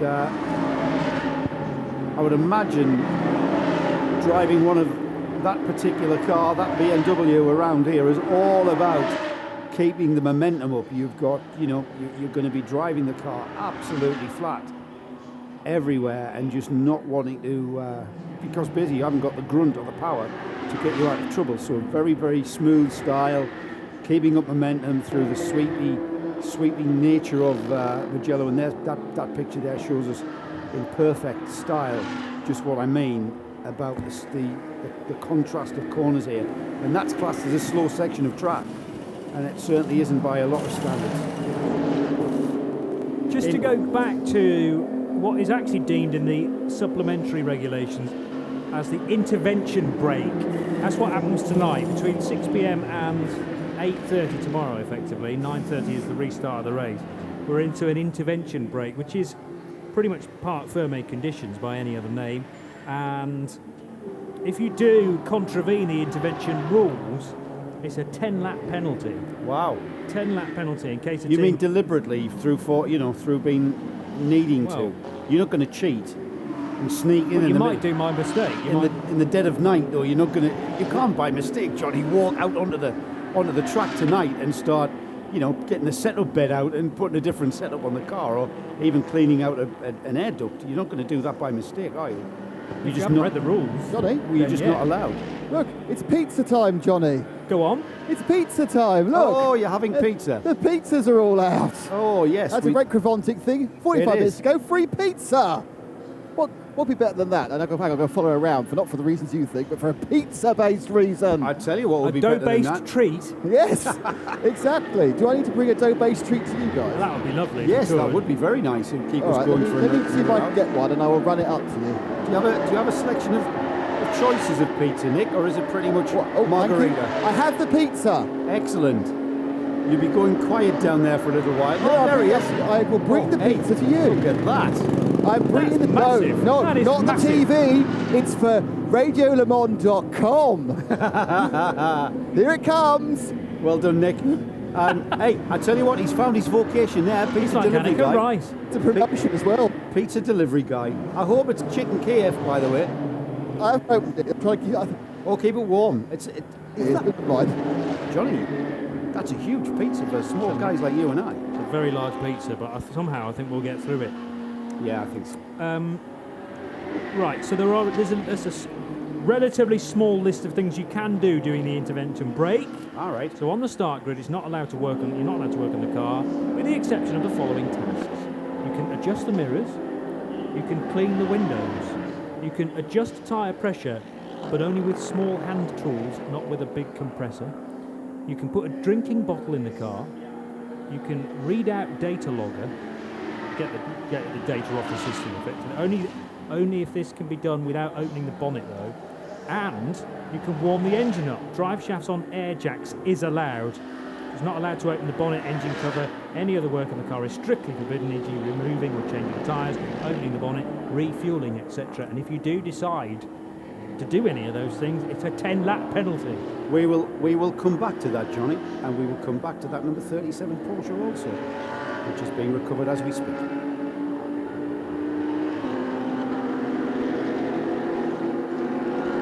So 37 Porsche in the process of being recovered, and this will be a front lift, which didn't work so well on a Ferrari 458 a few moments ago. Depends if the gearbox is jammed. Yes. Getting back to those regs for Parc Fermé tonight, or the intervention period. Yes. What you just described there is basic prep for the car to go for a run.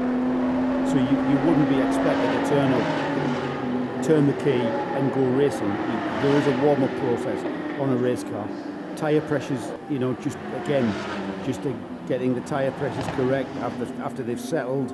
So you'd be starting with a cold tyre, so you'd need to adjust the pressure for for when it came up to pressure, that it would be running at the pressure you wanted to. Adjusting the mirrors, that makes sense.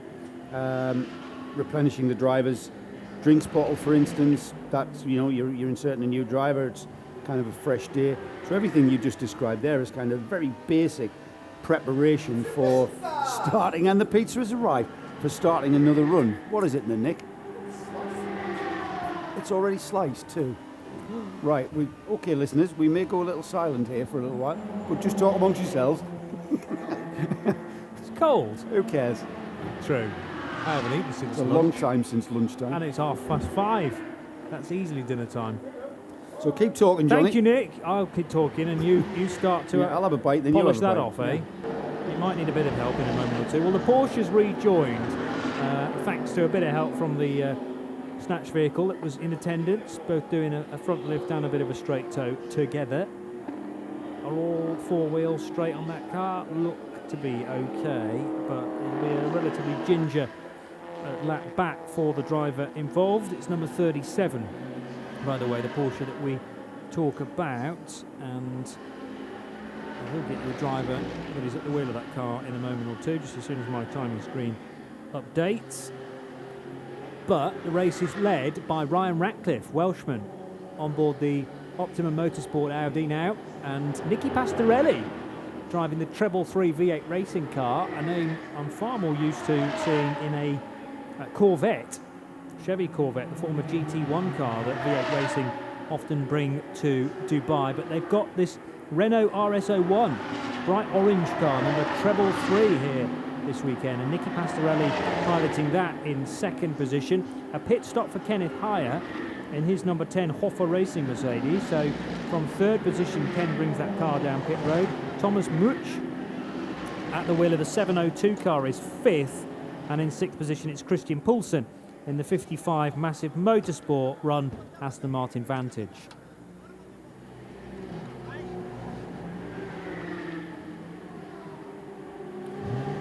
Making its way back to the pit lane, Adriano Pan, Italian driver, running the SP2 Porsche. Well, GDL Racing run it. It's San Marino squad, an Italian driver at the moment. Car 37, after a very gravelly moment, it's got back to the pit lane under its own steam. Needed a helping hand to get out of the stones with a tractor in attendance a little while ago, but it looks like it's got back to the pits without too much of an issue there, and escaping much of the damage that could have been found by perhaps a puncture from. It's very easy for one of those sharp gravel stones to puncture a rear wheel, particularly if Adriano tried to spin the wheels when he was beached in that gravel track. But thankfully there wasn't a puncture, and didn't start to eat away at the bodywork. We have seen that from a couple of Porsches earlier on in the race. Christian Engelhardt back at the wheel of the 963 GRT Grasser Racing Lamborghini, by the way. It's fair to say he's the fastest driver in their combination this weekend. So expect some good times from Engelhardt in the last half an hour or so. Well, he was the driver who put that car on pole position, remember? In a very, very stylish way, right at the very end. Final lap of the session. Not just for that car, but for the whole session, I think. He was the last car on track. And he'd be a little bit disappointed. He got involved in some on-track coming together whilst running at the head of the field in the first hour. So he wouldn't be very happy with that at all, as we see the 101 Hoffa Racing BMW going into the fuel station and disappearing just behind the pit building. That is the process that we see. It gets around the need for any kind of safety equipment with no pit lane refueling. It's all done in the safe environment of that fueling area, and it, on a personal level, it enables me not to have to wear a fire suit in these beautiful warm temperatures here in Italy. Yeah, my Sam Teheri bringing the 101 BMW into pit road. That's another Hoffa Cooper Racing entered E46 M3 Coupe. So effectively that's the teammate car or the sister car to the Hoffa Racing Mercedes. Very different pieces of kit, of course. They run in entirely separate classes. But where is the 101 car in its class? Let's have a look. It's an A3 car and it's leading its class indeed. So the A3 car class leader comes into pit road. Who else have we got in the pits at the moment? Philippe Fernandez Laser. We know about that car because Nick reported on that machine coming down pit road. I think there are issues down at that team. Change for position 10th there with Indy Donche still trying to make some progress in the A6 Pro car, the number 41 machine, HTP Motorsport car. Now that, I thought, was an A6 AM car, because that's the one that started at the back, wasn't it? So maybe they've reassigned that to A6 Pro for the race. Just overtaken Harry Collin anyway. Oh, and a very off-track moment for the 58 Lamborghini Huracan there. I think that's a replay, Johnny. We saw the, yes it was a replay. We saw the dust from in-car from another car, and that was the cause of that cloud of dust there. Christoph Lenz just pushing the envelope a little bit too much. Well, we're getting towards the end of stints, not just for drivers, but certainly for tyres, and we saw just how slippery the track becomes towards the end of the Hankook tyres' life, and probably we're getting towards that now. With we're under half an hour to go before the intervention break.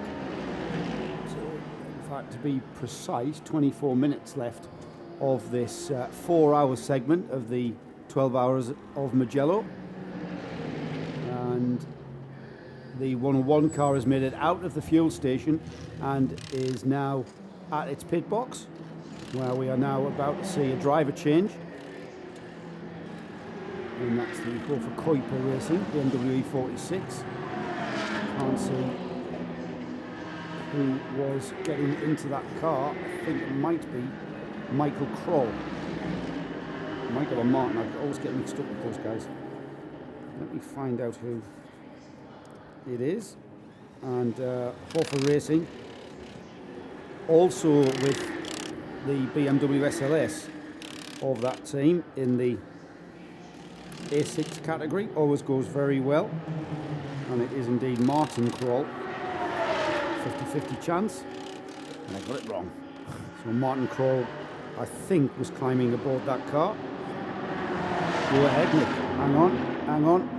There you go, mate. There we go. Now, the thing is, do you realise who it is who's got out of the car? No. It's Sam, who did our TV stuff for us in is it really? Abu Dhabi, yeah.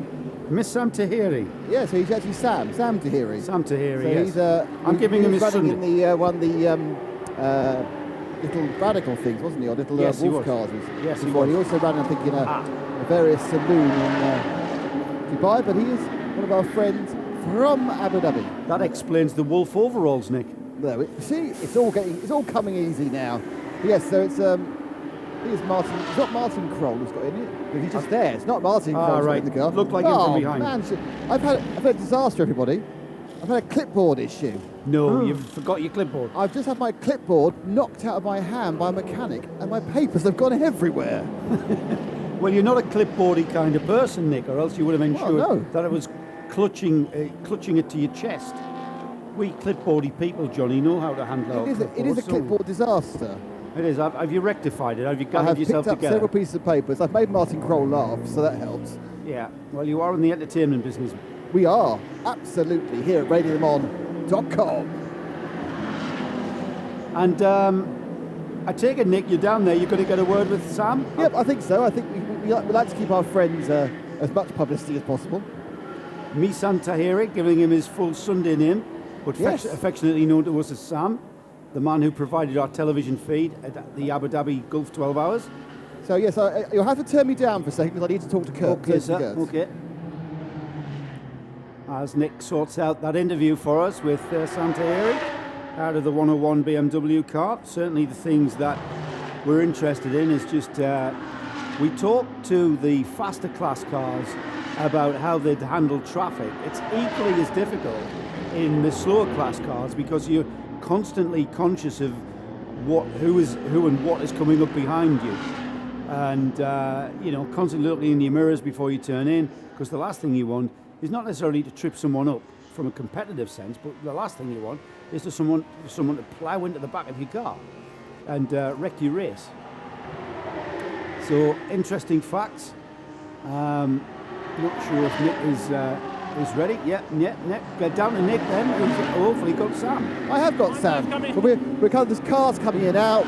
The cameraman didn't want us in shade. Then a car came. Oh, that car, that's a 99. Tried to run someone over. But now we can get there. Look, now we're in the right place. With Sam Tahiri. Sam, it's great to see you. Obviously helping us out in Abu Dhabi, and you were racing at Dubai. How come you're with Hoffa now in Mugello? Well, I had the option of 235 with my old team Zorg, but I just didn't like the car. And the car we drove in Dubai arrived to Netherlands a little bit late, and they didn't have time to rebuild the engine and everything. I jumped into this BMW. It's pretty quick. I love it, enjoying it. It's quite a professional team. And So basically, Hoffa Racing, the multiple champions, do know how to prepare a good car.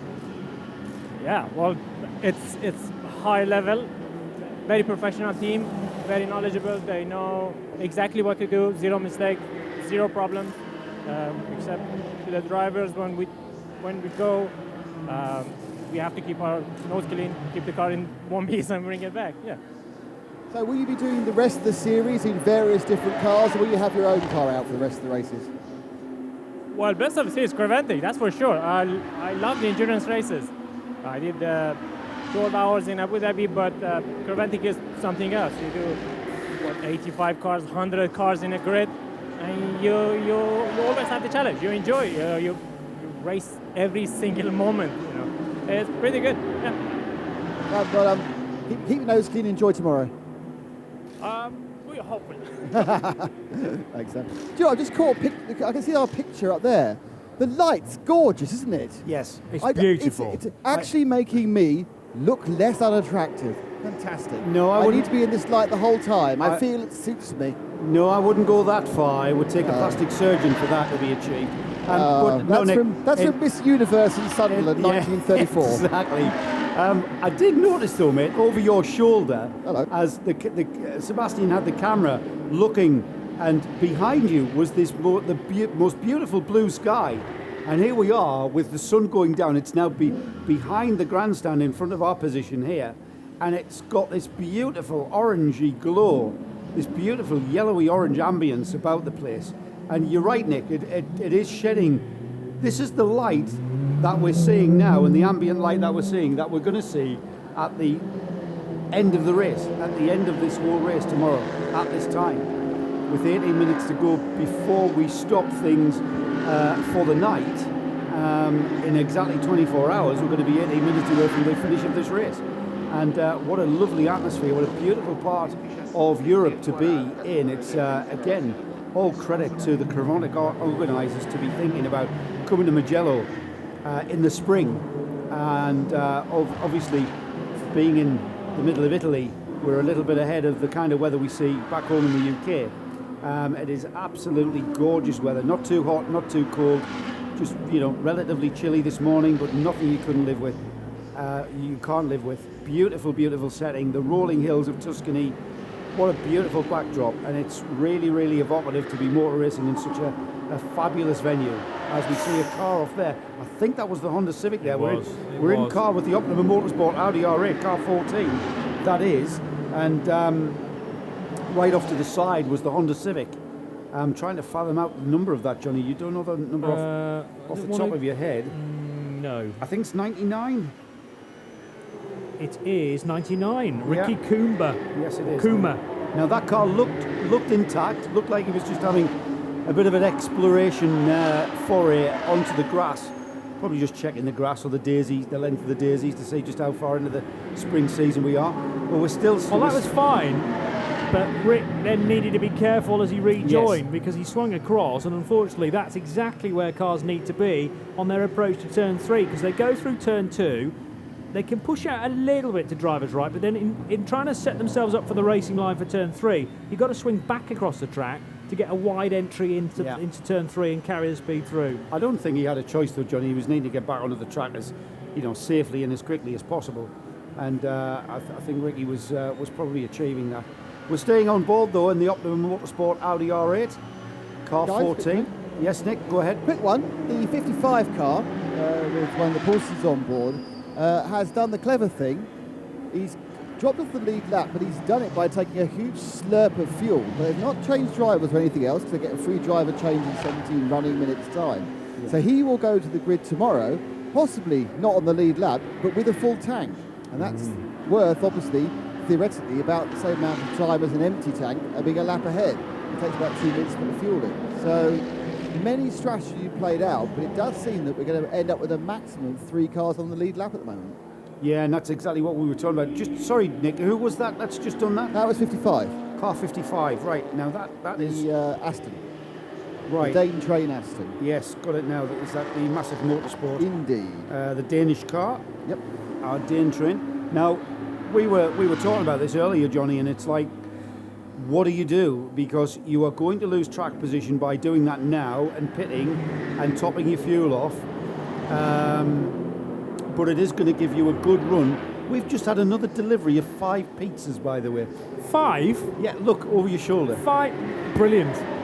Yeah, I'll come back please here. Please make sure TV got some, because they were looking a bit upset earlier. I'll come back here. We have got enough pizza to feed the 5,000. Yeah, but just to go back to your point, I suppose a pit stop in the hand is worth 2 in the morning, maybe. It's swings and roundabouts, so if you think about it, because you're going to lose track position now. It's definitely motor racing, but yeah. I know what you're saying. You're going to lose track position now. You're going to gain that track position back when the pit stop sequence opens up again. But it all depends on how it pans out over the 8 hours tomorrow. Yeah. And you're rolling the dice. Look, whichever way you do it, it's when you look back at this time tomorrow and you can say that either worked or it failed. There's no in between. It's going to work for you or it's going to go against you. The other thing if this is an early code 60, that'll blow your concept entirely. Yes, and there's every chance of that, because everyone will be fired up. You've heard many people talk about, the people we've talked to already, I think it was Stewie Hall, who said, tomorrow is when the race really starts. Tomorrow is when the race really starts, and we've just seen the 777 Mercedes there, Nick.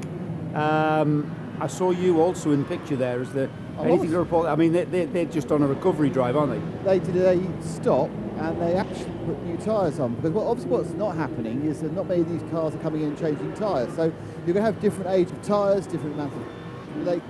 So a lot of people are going to start the race tomorrow with some quite old tyres, because you can't change tyres, can you? You can't change tyres. No, you can't change tyres in park so there's a lot of dice being thrown, and it'll be colder, of course, so your settings are going to be slightly wrong. You'll need to put some extra pressure in, because the track temperature will drop dramatically tomorrow morning from now. You can't change tyres, by the way, during the intervention period. There's no point in even attempting it. No, you can't. But what you are allowed to do is alter your tyre pressure. Now, have you got the regs in front of you there, Johnny? Yes. What did it mean? You're not allowed to use a compressor. So does that mean what can you use? A foot pump? Foot pump. Yeah. Small hand tools. Is a foot pump a hand tool? There's a complete strong misnomer. But not a, in brackets, big compressor. And the big is in brackets for some reason. How big? So do we have I don't know, do we take our tape measures down there? Are we talking about height, size of tank, size of bore of the compressor? I don't know, it's maybe something... Very good question. We're being silly about it, but... Yes, but you know, you can get... Well, you can use a bicycle pump, that's a hand tool, to maybe inflate, or I mean, it's dead easy to, you know, alter tyre pressure when you're reducing the pressure, isn't it? You just have a little tyre gauge and just let a little bit of air out. You can bleed air out, but it's probably a point where... You need to be putting it in. You maybe need to put it in as well, and that's what I mean. Yeah, the little hand tools, yeah. Tyre pressure gauge, not a problem. But if you need to put air in, maybe that's what you're allowed to do. Maybe what that means is you're only allowed to bleed air out. You can adjust the tyre pressure. It doesn't say up or down, it says adjust tyre pressure with small hand tools, but not a big compressor.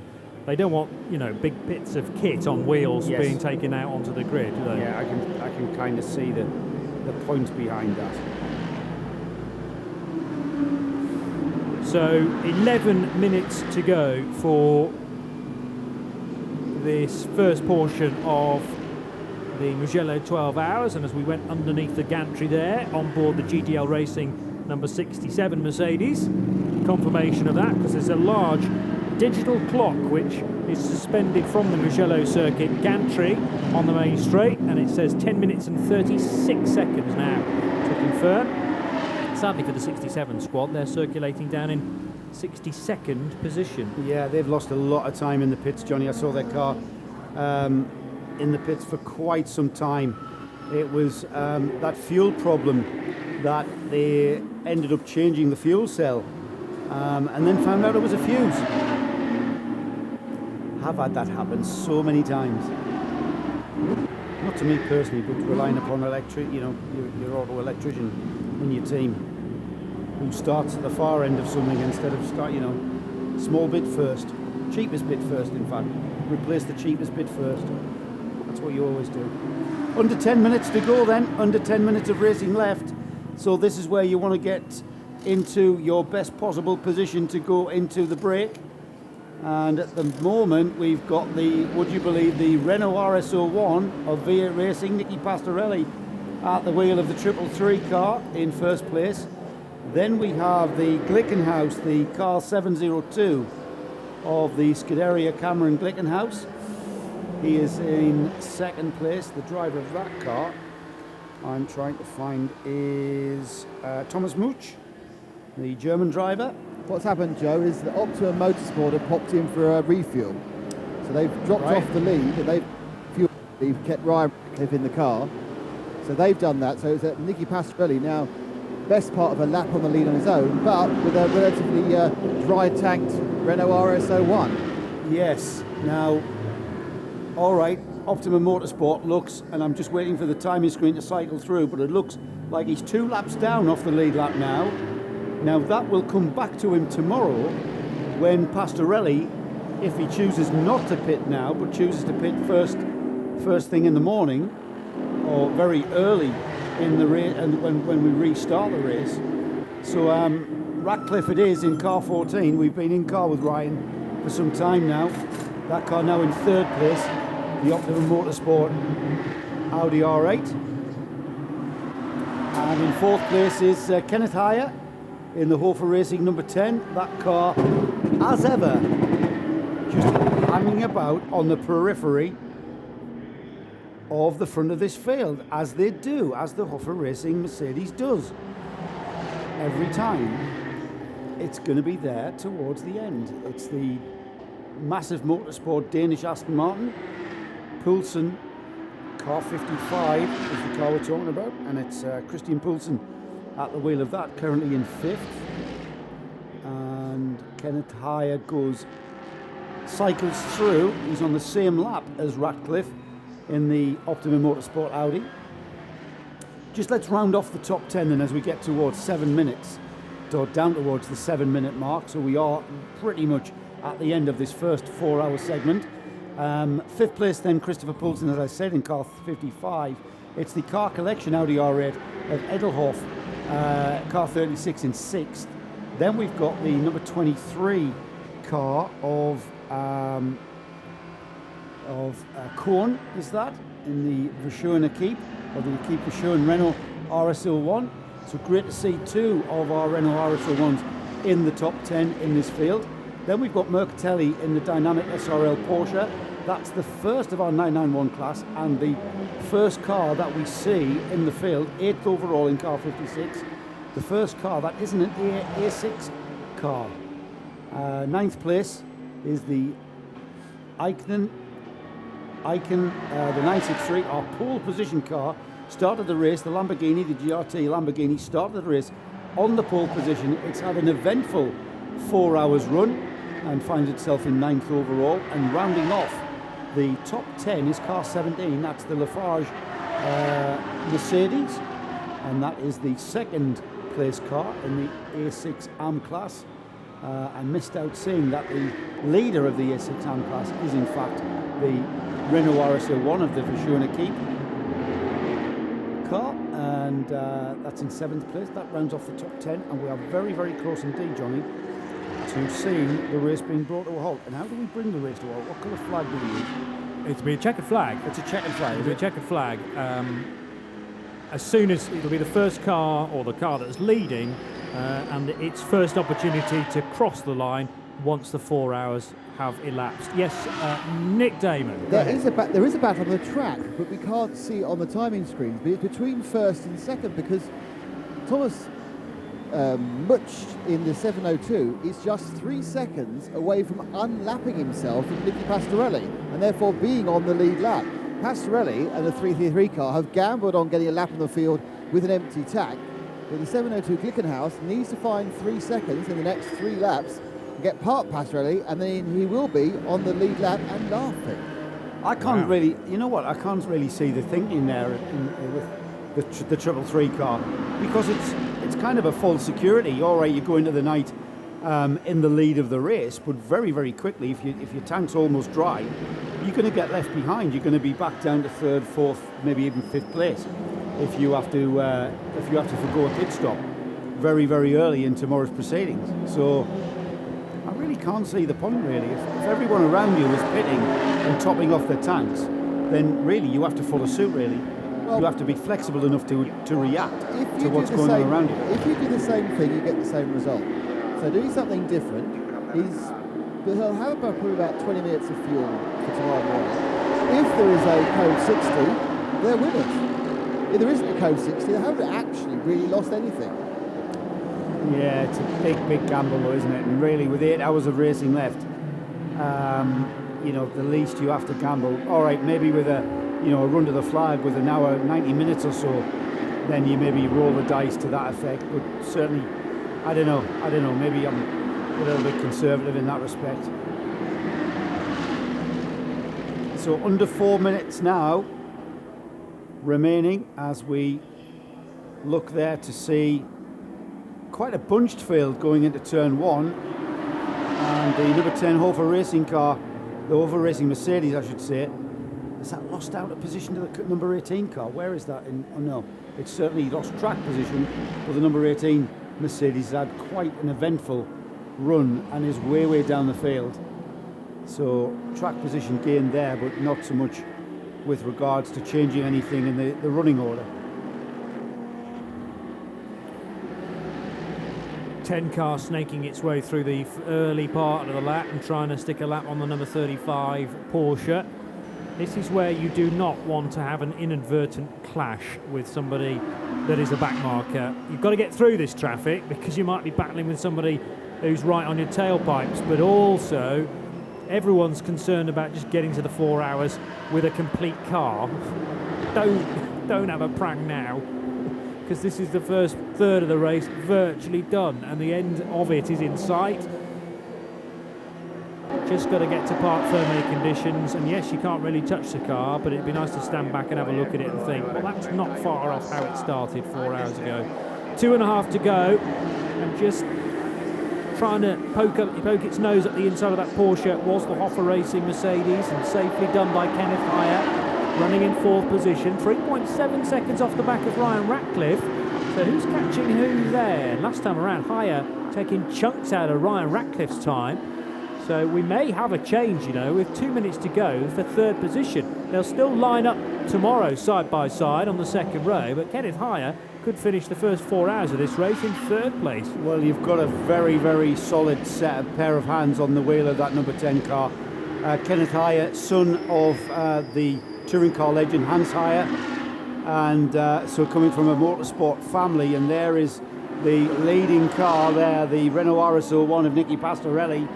We've heard Nick mention that that car is now going to be towards the end of its fuel run, but choosing to stay out and go into the intervention period with the need to pit stop very early when the race resumes in the morning. And we look back towards the battle, and the gap actually, Nick, has gone out. It was 3.7 seconds, the gap between the number 14 Audi R8 of Ryan Ratcliffe and the number 10 Mercedes of I knew I'd do it, Kenneth Hyatt. I think actually that Pastorelli's team have missed a trick massively. Go ahead. Because they're 1 minute 55 or 2 minutes ahead effectively of 2nd place, but then a whole lap, they can be 3 minutes and 40 seconds in the pit lane and still emerge tomorrow morning 3 meters behind the other car, because they will be right on the back of the lead lap themselves. So they should have come in and filled her up for 2.5 minutes of fuel, however much that is, gone out again, and they would have been just 3 meters behind, and they would have got basically a 3 minute or 3 minute and a half of fuel. Yeah, not exactly my thinking, but towards what I was thinking about, you know, doing just that and putting fuel in the car in readiness for tomorrow. So yeah, I think you're right, Nick. I think you're spot on, and that's a great tactic to employ. Certainly to just fill to a time rather than a literage of fuel. Just give yourself the time to put fuel in the car, in just to kind of lengthen that fuel window that you start tomorrow's race with. 5 seconds, 4, 3, 2, 1, and the checkered flag will be displayed to Nicky Pastorelli next time he comes round. So checker flag not out yet, but as soon as that bright orange treble 3 Renault RS01 heads over the line, that will be the end of the first portion of this year's Mugello 12 Hours, powered by Hankook. Looking at the 702 car running in 2nd position, Thomas Much at the wheel, and the first of 2 Scuderia Cameron Glickenhaus cars, thankfully one painted yellow and one painted black, or in the original carbon fibre black, so easy to tell the 2 cars apart. That sun well and truly disappeared now behind the skyline, and temperatures will start to dip, but it won't worry the teams. There's a race very nearly done, although the race leader still embroiled in all this traffic. So easy to bounce off somebody here on this final lap, but Nicky Pastorelli, super experienced, as the Lotus Evora brakes much earlier than that RS01. That's a GT4 car up ahead of it. It's not an Evora, it's another RS01, I beg your pardon. So they'll be braking at exactly the same point, although Pastorelli arguably a bit quicker than the pilot of the car in front, and he'll need to bear that in mind. Blip of the brakes there, because he didn't realise there was a Bonk Motorsport BMW in front of him. This is into the final left-hander then, and is he going to tuck in behind the RS01? That might be the safest way to play it, because he'll come out of this corner, and there's the pit lane entry over the grid hatchings and over the line to receive the checkered flag at the end of the first 4 hours of the 12 hours here in Mugello. So that's job done to a point. 1/3 distance reached, and a mere trifling matter of 9:30 through to 5:30 to finish this thing off. Now, what that number 8 car must do, he thinks he's got the checkered flag. That is the danger. Yeah, He's got to do a thinks full, he's got the full checkered lap, flag, hasn't he? and he's got to do a full lap before he actually has the checkered flag. So if he gets stopped before the line, he hasn't completed the 4 hours, technically speaking. So I hope they can get a message to him, and maybe they'll just stop him and then re-grid him.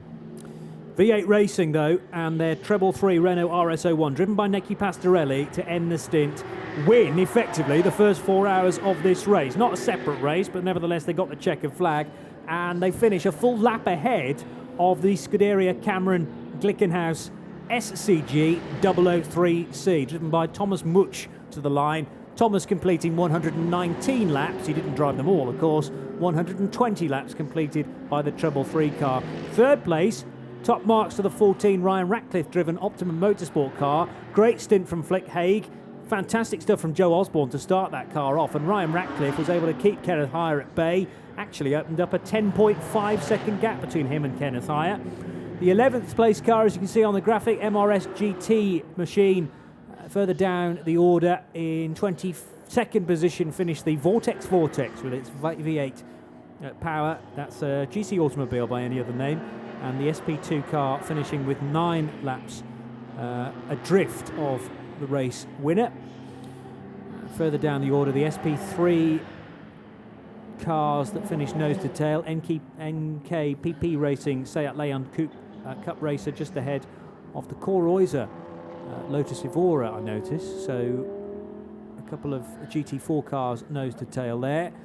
Bonk Motorsport machines, the only Cup 1 entered cars, so M235i machines normally have 6 of those, but only 2 of them here this weekend. Well, the best place of those is the 146 machine. The best of the TCRs, I make that the PCR Sport run car, and then much further down we've got the Boutson-Gignon Racing Renault RS01. So that's the 8 car, isn't it, that still needs to do the full lap. I hope that Boutson-Gignon has realised that that's the case. But full marks to V8 Racing. The treble 3 car wins the first 4 hours.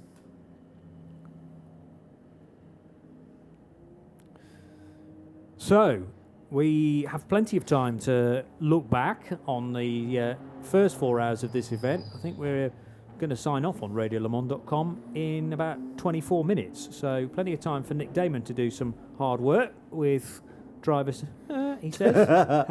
There's Pete. Yeah, there's a bit of that's true. Yeah, I know. It's funny how the technical issues rectified themselves when Nick went down there. I'd really like to say they have, but they're back again. All right. Just as you talk about me going down in the pit lane, funnily enough. Yes, funny that. They tend to cycle through just at the point you asked me that question. Yes. Hang on a minute, we can't hear you. Say Sorry, say Nick. again. When you ask him to get off the chair and do some walking, oh no, it's not working. We were thinking about getting him some sunshine, weren't we, to get rid of that pale complexion. He could just do a 4-hour stint in the middle of the race tomorrow. It's not a problem. Need a bit of a tan, Johnny. I do, and I'm in the place get rid of that deathly look. Hey, I favour the semi-skimmed milk look. Ugh. Is that now actually a look, is it? Is that a thing for kids? Hey, I'm a semi-skimmed sort of guy. It's a Milky Bar kid. I need the specs for it. You have the cars appearing with you on the start-finish straight, and what not a sight that appearing is. with me because I'm in the pit lane. I'm having to walk to them. Yeah, I can see. We can actually see you. We've got a long shot looking down from turn 1, and there you are. Are you look, I'm all clipboardy. No, you've gone now. Are you actually going out onto the grid, Nick? Well, yeah, I'll try and talk to a couple of drivers, but obviously we're in a break at the moment, so I'm not sure what's happening with TV. I'll try and talk to Nicky Pastorelli. Yeah, just hang on to them until TV come back, and then we'll dive down. The neck. Very, very interesting tactic we saw there at the end, I think, guys. We'd been talking about it for some time, about what you do and what we would do. Do you come in early, just before the finish of this 4-hour segment and refuel, in readiness for tomorrow, so that you've got a full stint ahead. And the reason why we have that number 333 Pastorelli V8 Racing Renault RS01 at the front is because that car stayed out. Now the question is just how much fuel has it got left? Something that I'm quite sure if you were to ask the question down there, Nick, he's not going to tell you. Of course he will. I doubt it. He'll insist on telling me. I mean, you know what? We're going to find out. Obviously, you're not going to ask how much. Yeah. How many litres do you have, Nicky? Do you have 7 or 8? Time-wise. Ask time-wise. Apparently, I might be on camera in a second. All right. That's good Look, stuff. all these drivers.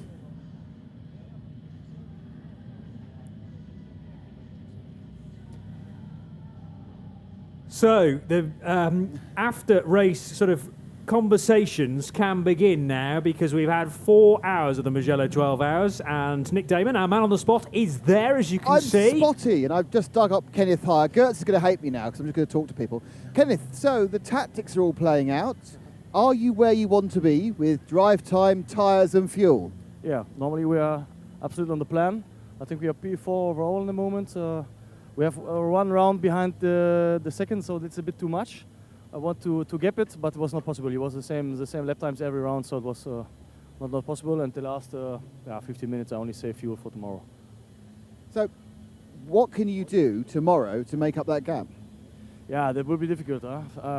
It depends on the fuel, and the traffic is sometimes so difficult. You have to really be careful with the car and your own speed and some blind corners. So we have to see. It's double long than today. Yeah, so still 8 hours to go. Okay, better thanks for talking to us. So, let's move around this way. The various people looking tired and pulling out their stuff. There's Nicky Pastorelli over there, so we're going to go and attack him. He's got the bloke who does the record. I'm waving. How sad is that? Anyway, so Mr. Nicky Pastorelli, he's talking to recorded television. This is live. So we're going to just nick the whole thing. Nicky Pastorelli.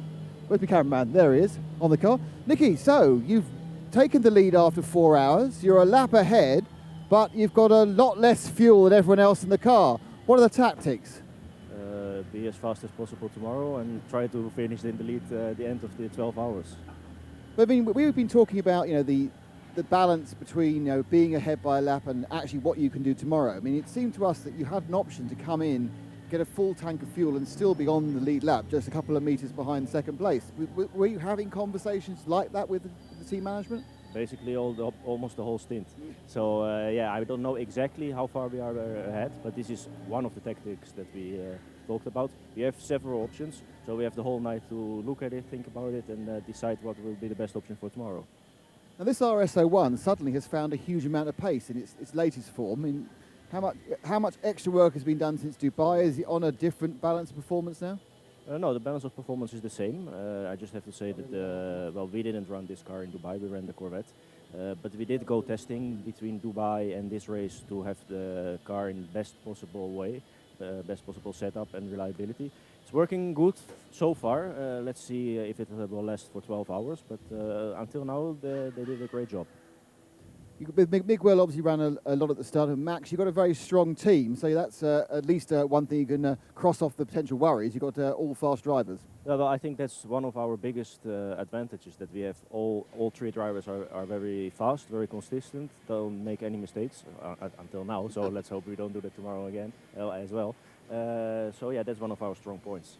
Nicky, thanks for talking to us, and well done for today. So this is the car here, the big orange machine. That is a lap ahead of the field, but the bit here, that bit here, there's not much in there. That's quite empty.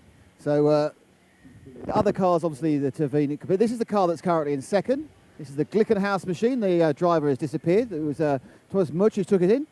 Looking a bit more grubber than it was. This has got a sort of reasonable amount of fuel, and the third place, which is the 14 car. I think the stewards thought I was touching the cars there. The 14 car, Careful, which is in third, which is the yourself in Optima trouble. Motorsport machine, that has a full glug lead of fuel because that stopped quite recently. But I should actually walk back to the pit lane now to find one of them to talk to as we look at the very expensive car park, vistaing away back to Johnny. Thank you, Nick. Yeah, it's quite a sight, and I think, well, that's even better shot, isn't it? That's a very expensive airport car parking area, I would suggest. Sort of thing you get at Lidl, really. Not the sort of Lidl I go to, I have to say. I mean, that will be heavily policed. You know, there'll be security on that all night tonight. But we'll get that again, of course, at the end of tomorrow, when effectively the start-finish straight becomes Parc Fermé again. Johnny? And it's a really great place to line all those cars up. Plenty of people taking the opportunity to get the crucial snap of that, and the amount of tyre pickup that needs to be cleared as well is now being addressed. Back to Nick Damon. I found our third place team, Optima Motorsport, and Ryan Ratcliffe, who ran the most of the last couple of hours. Ryan, there you were, in the lead, and they called you in for your fuel stop. How annoying is that? It is annoying. But no, I think we're in a good position for tomorrow. The 2 cars in front of us have still got to make a fuel stop. And we're pretty much brimmed, so we can run for quite a long time in the morning. Yeah, really enjoyed the stint. Car's doing well. Team did a great job on all the pit stops. So, yeah, I think we're in a good place. Can you tell the difference that losing 30 kilograms has made? Not really. We're still slow in a straight line. Trying to keep up with the Mercs and the Lambo in a straight line is really, really hard. But, yeah, we're dealing with it. And is this your first experience of multi-class racing like this? No, I did Dubai in January. Done British. It's okay. I've done British GT for a couple of years, so yeah, I'm not a newcomer to the overtaking all the different classes, and yeah, I quite enjoy it. It's a bit of a challenge, and I think you can gain a lot of time from being good in the traffic. So yeah, I think we've got a strong lineup, and everyone is good in the traffic. I do have one bit of bad news for you. During your stint, Creventic brought round a load of free pizzas, and they've all been eaten. So sorry. I did see that when I was in pits. Everyone had a box of pizzas, and I was like, oh, God, I wish I was getting out of the car now. Right, thanks much. But tell you what, you've done really well. Get them to buy a proper pizza from the pizzeria. I will. Thank you very much. Thanks, Ryan.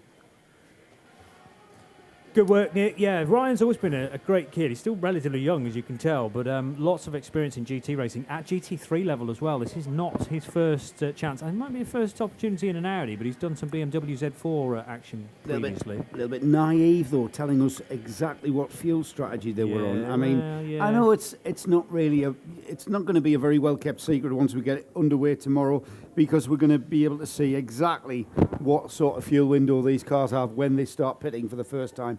And the great thing about tomorrow is everyone's going to be on a different, there's going to be just such a variation of fuel strategy and tactics that people are employing. It's it bodes very well. It bodes very well if you're geeks like us for the, you know, racing's all about the finish, isn't it, usually?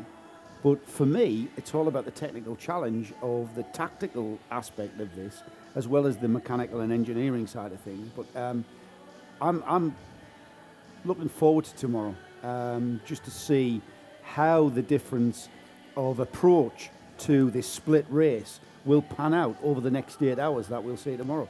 It's, I suppose you've got to be a bit of a geek, haven't you, really? I don't think so at all. I mean, you know, it's purely coincidental that we are geeks, all three of us, but you don't have to. It's not a prerequisite. I think plenty of people can get enjoyment out of this sort of racing, as well as people like us who are bordering on obsessive. Yes. But it's interesting, just to go sort of full circle about the sort of mentality and age range, perhaps, of a driver that might be attracted to this sort of sport. We were talking about, you know, kids of 17, 18, 19 that can only see the single-seater way through motorsport.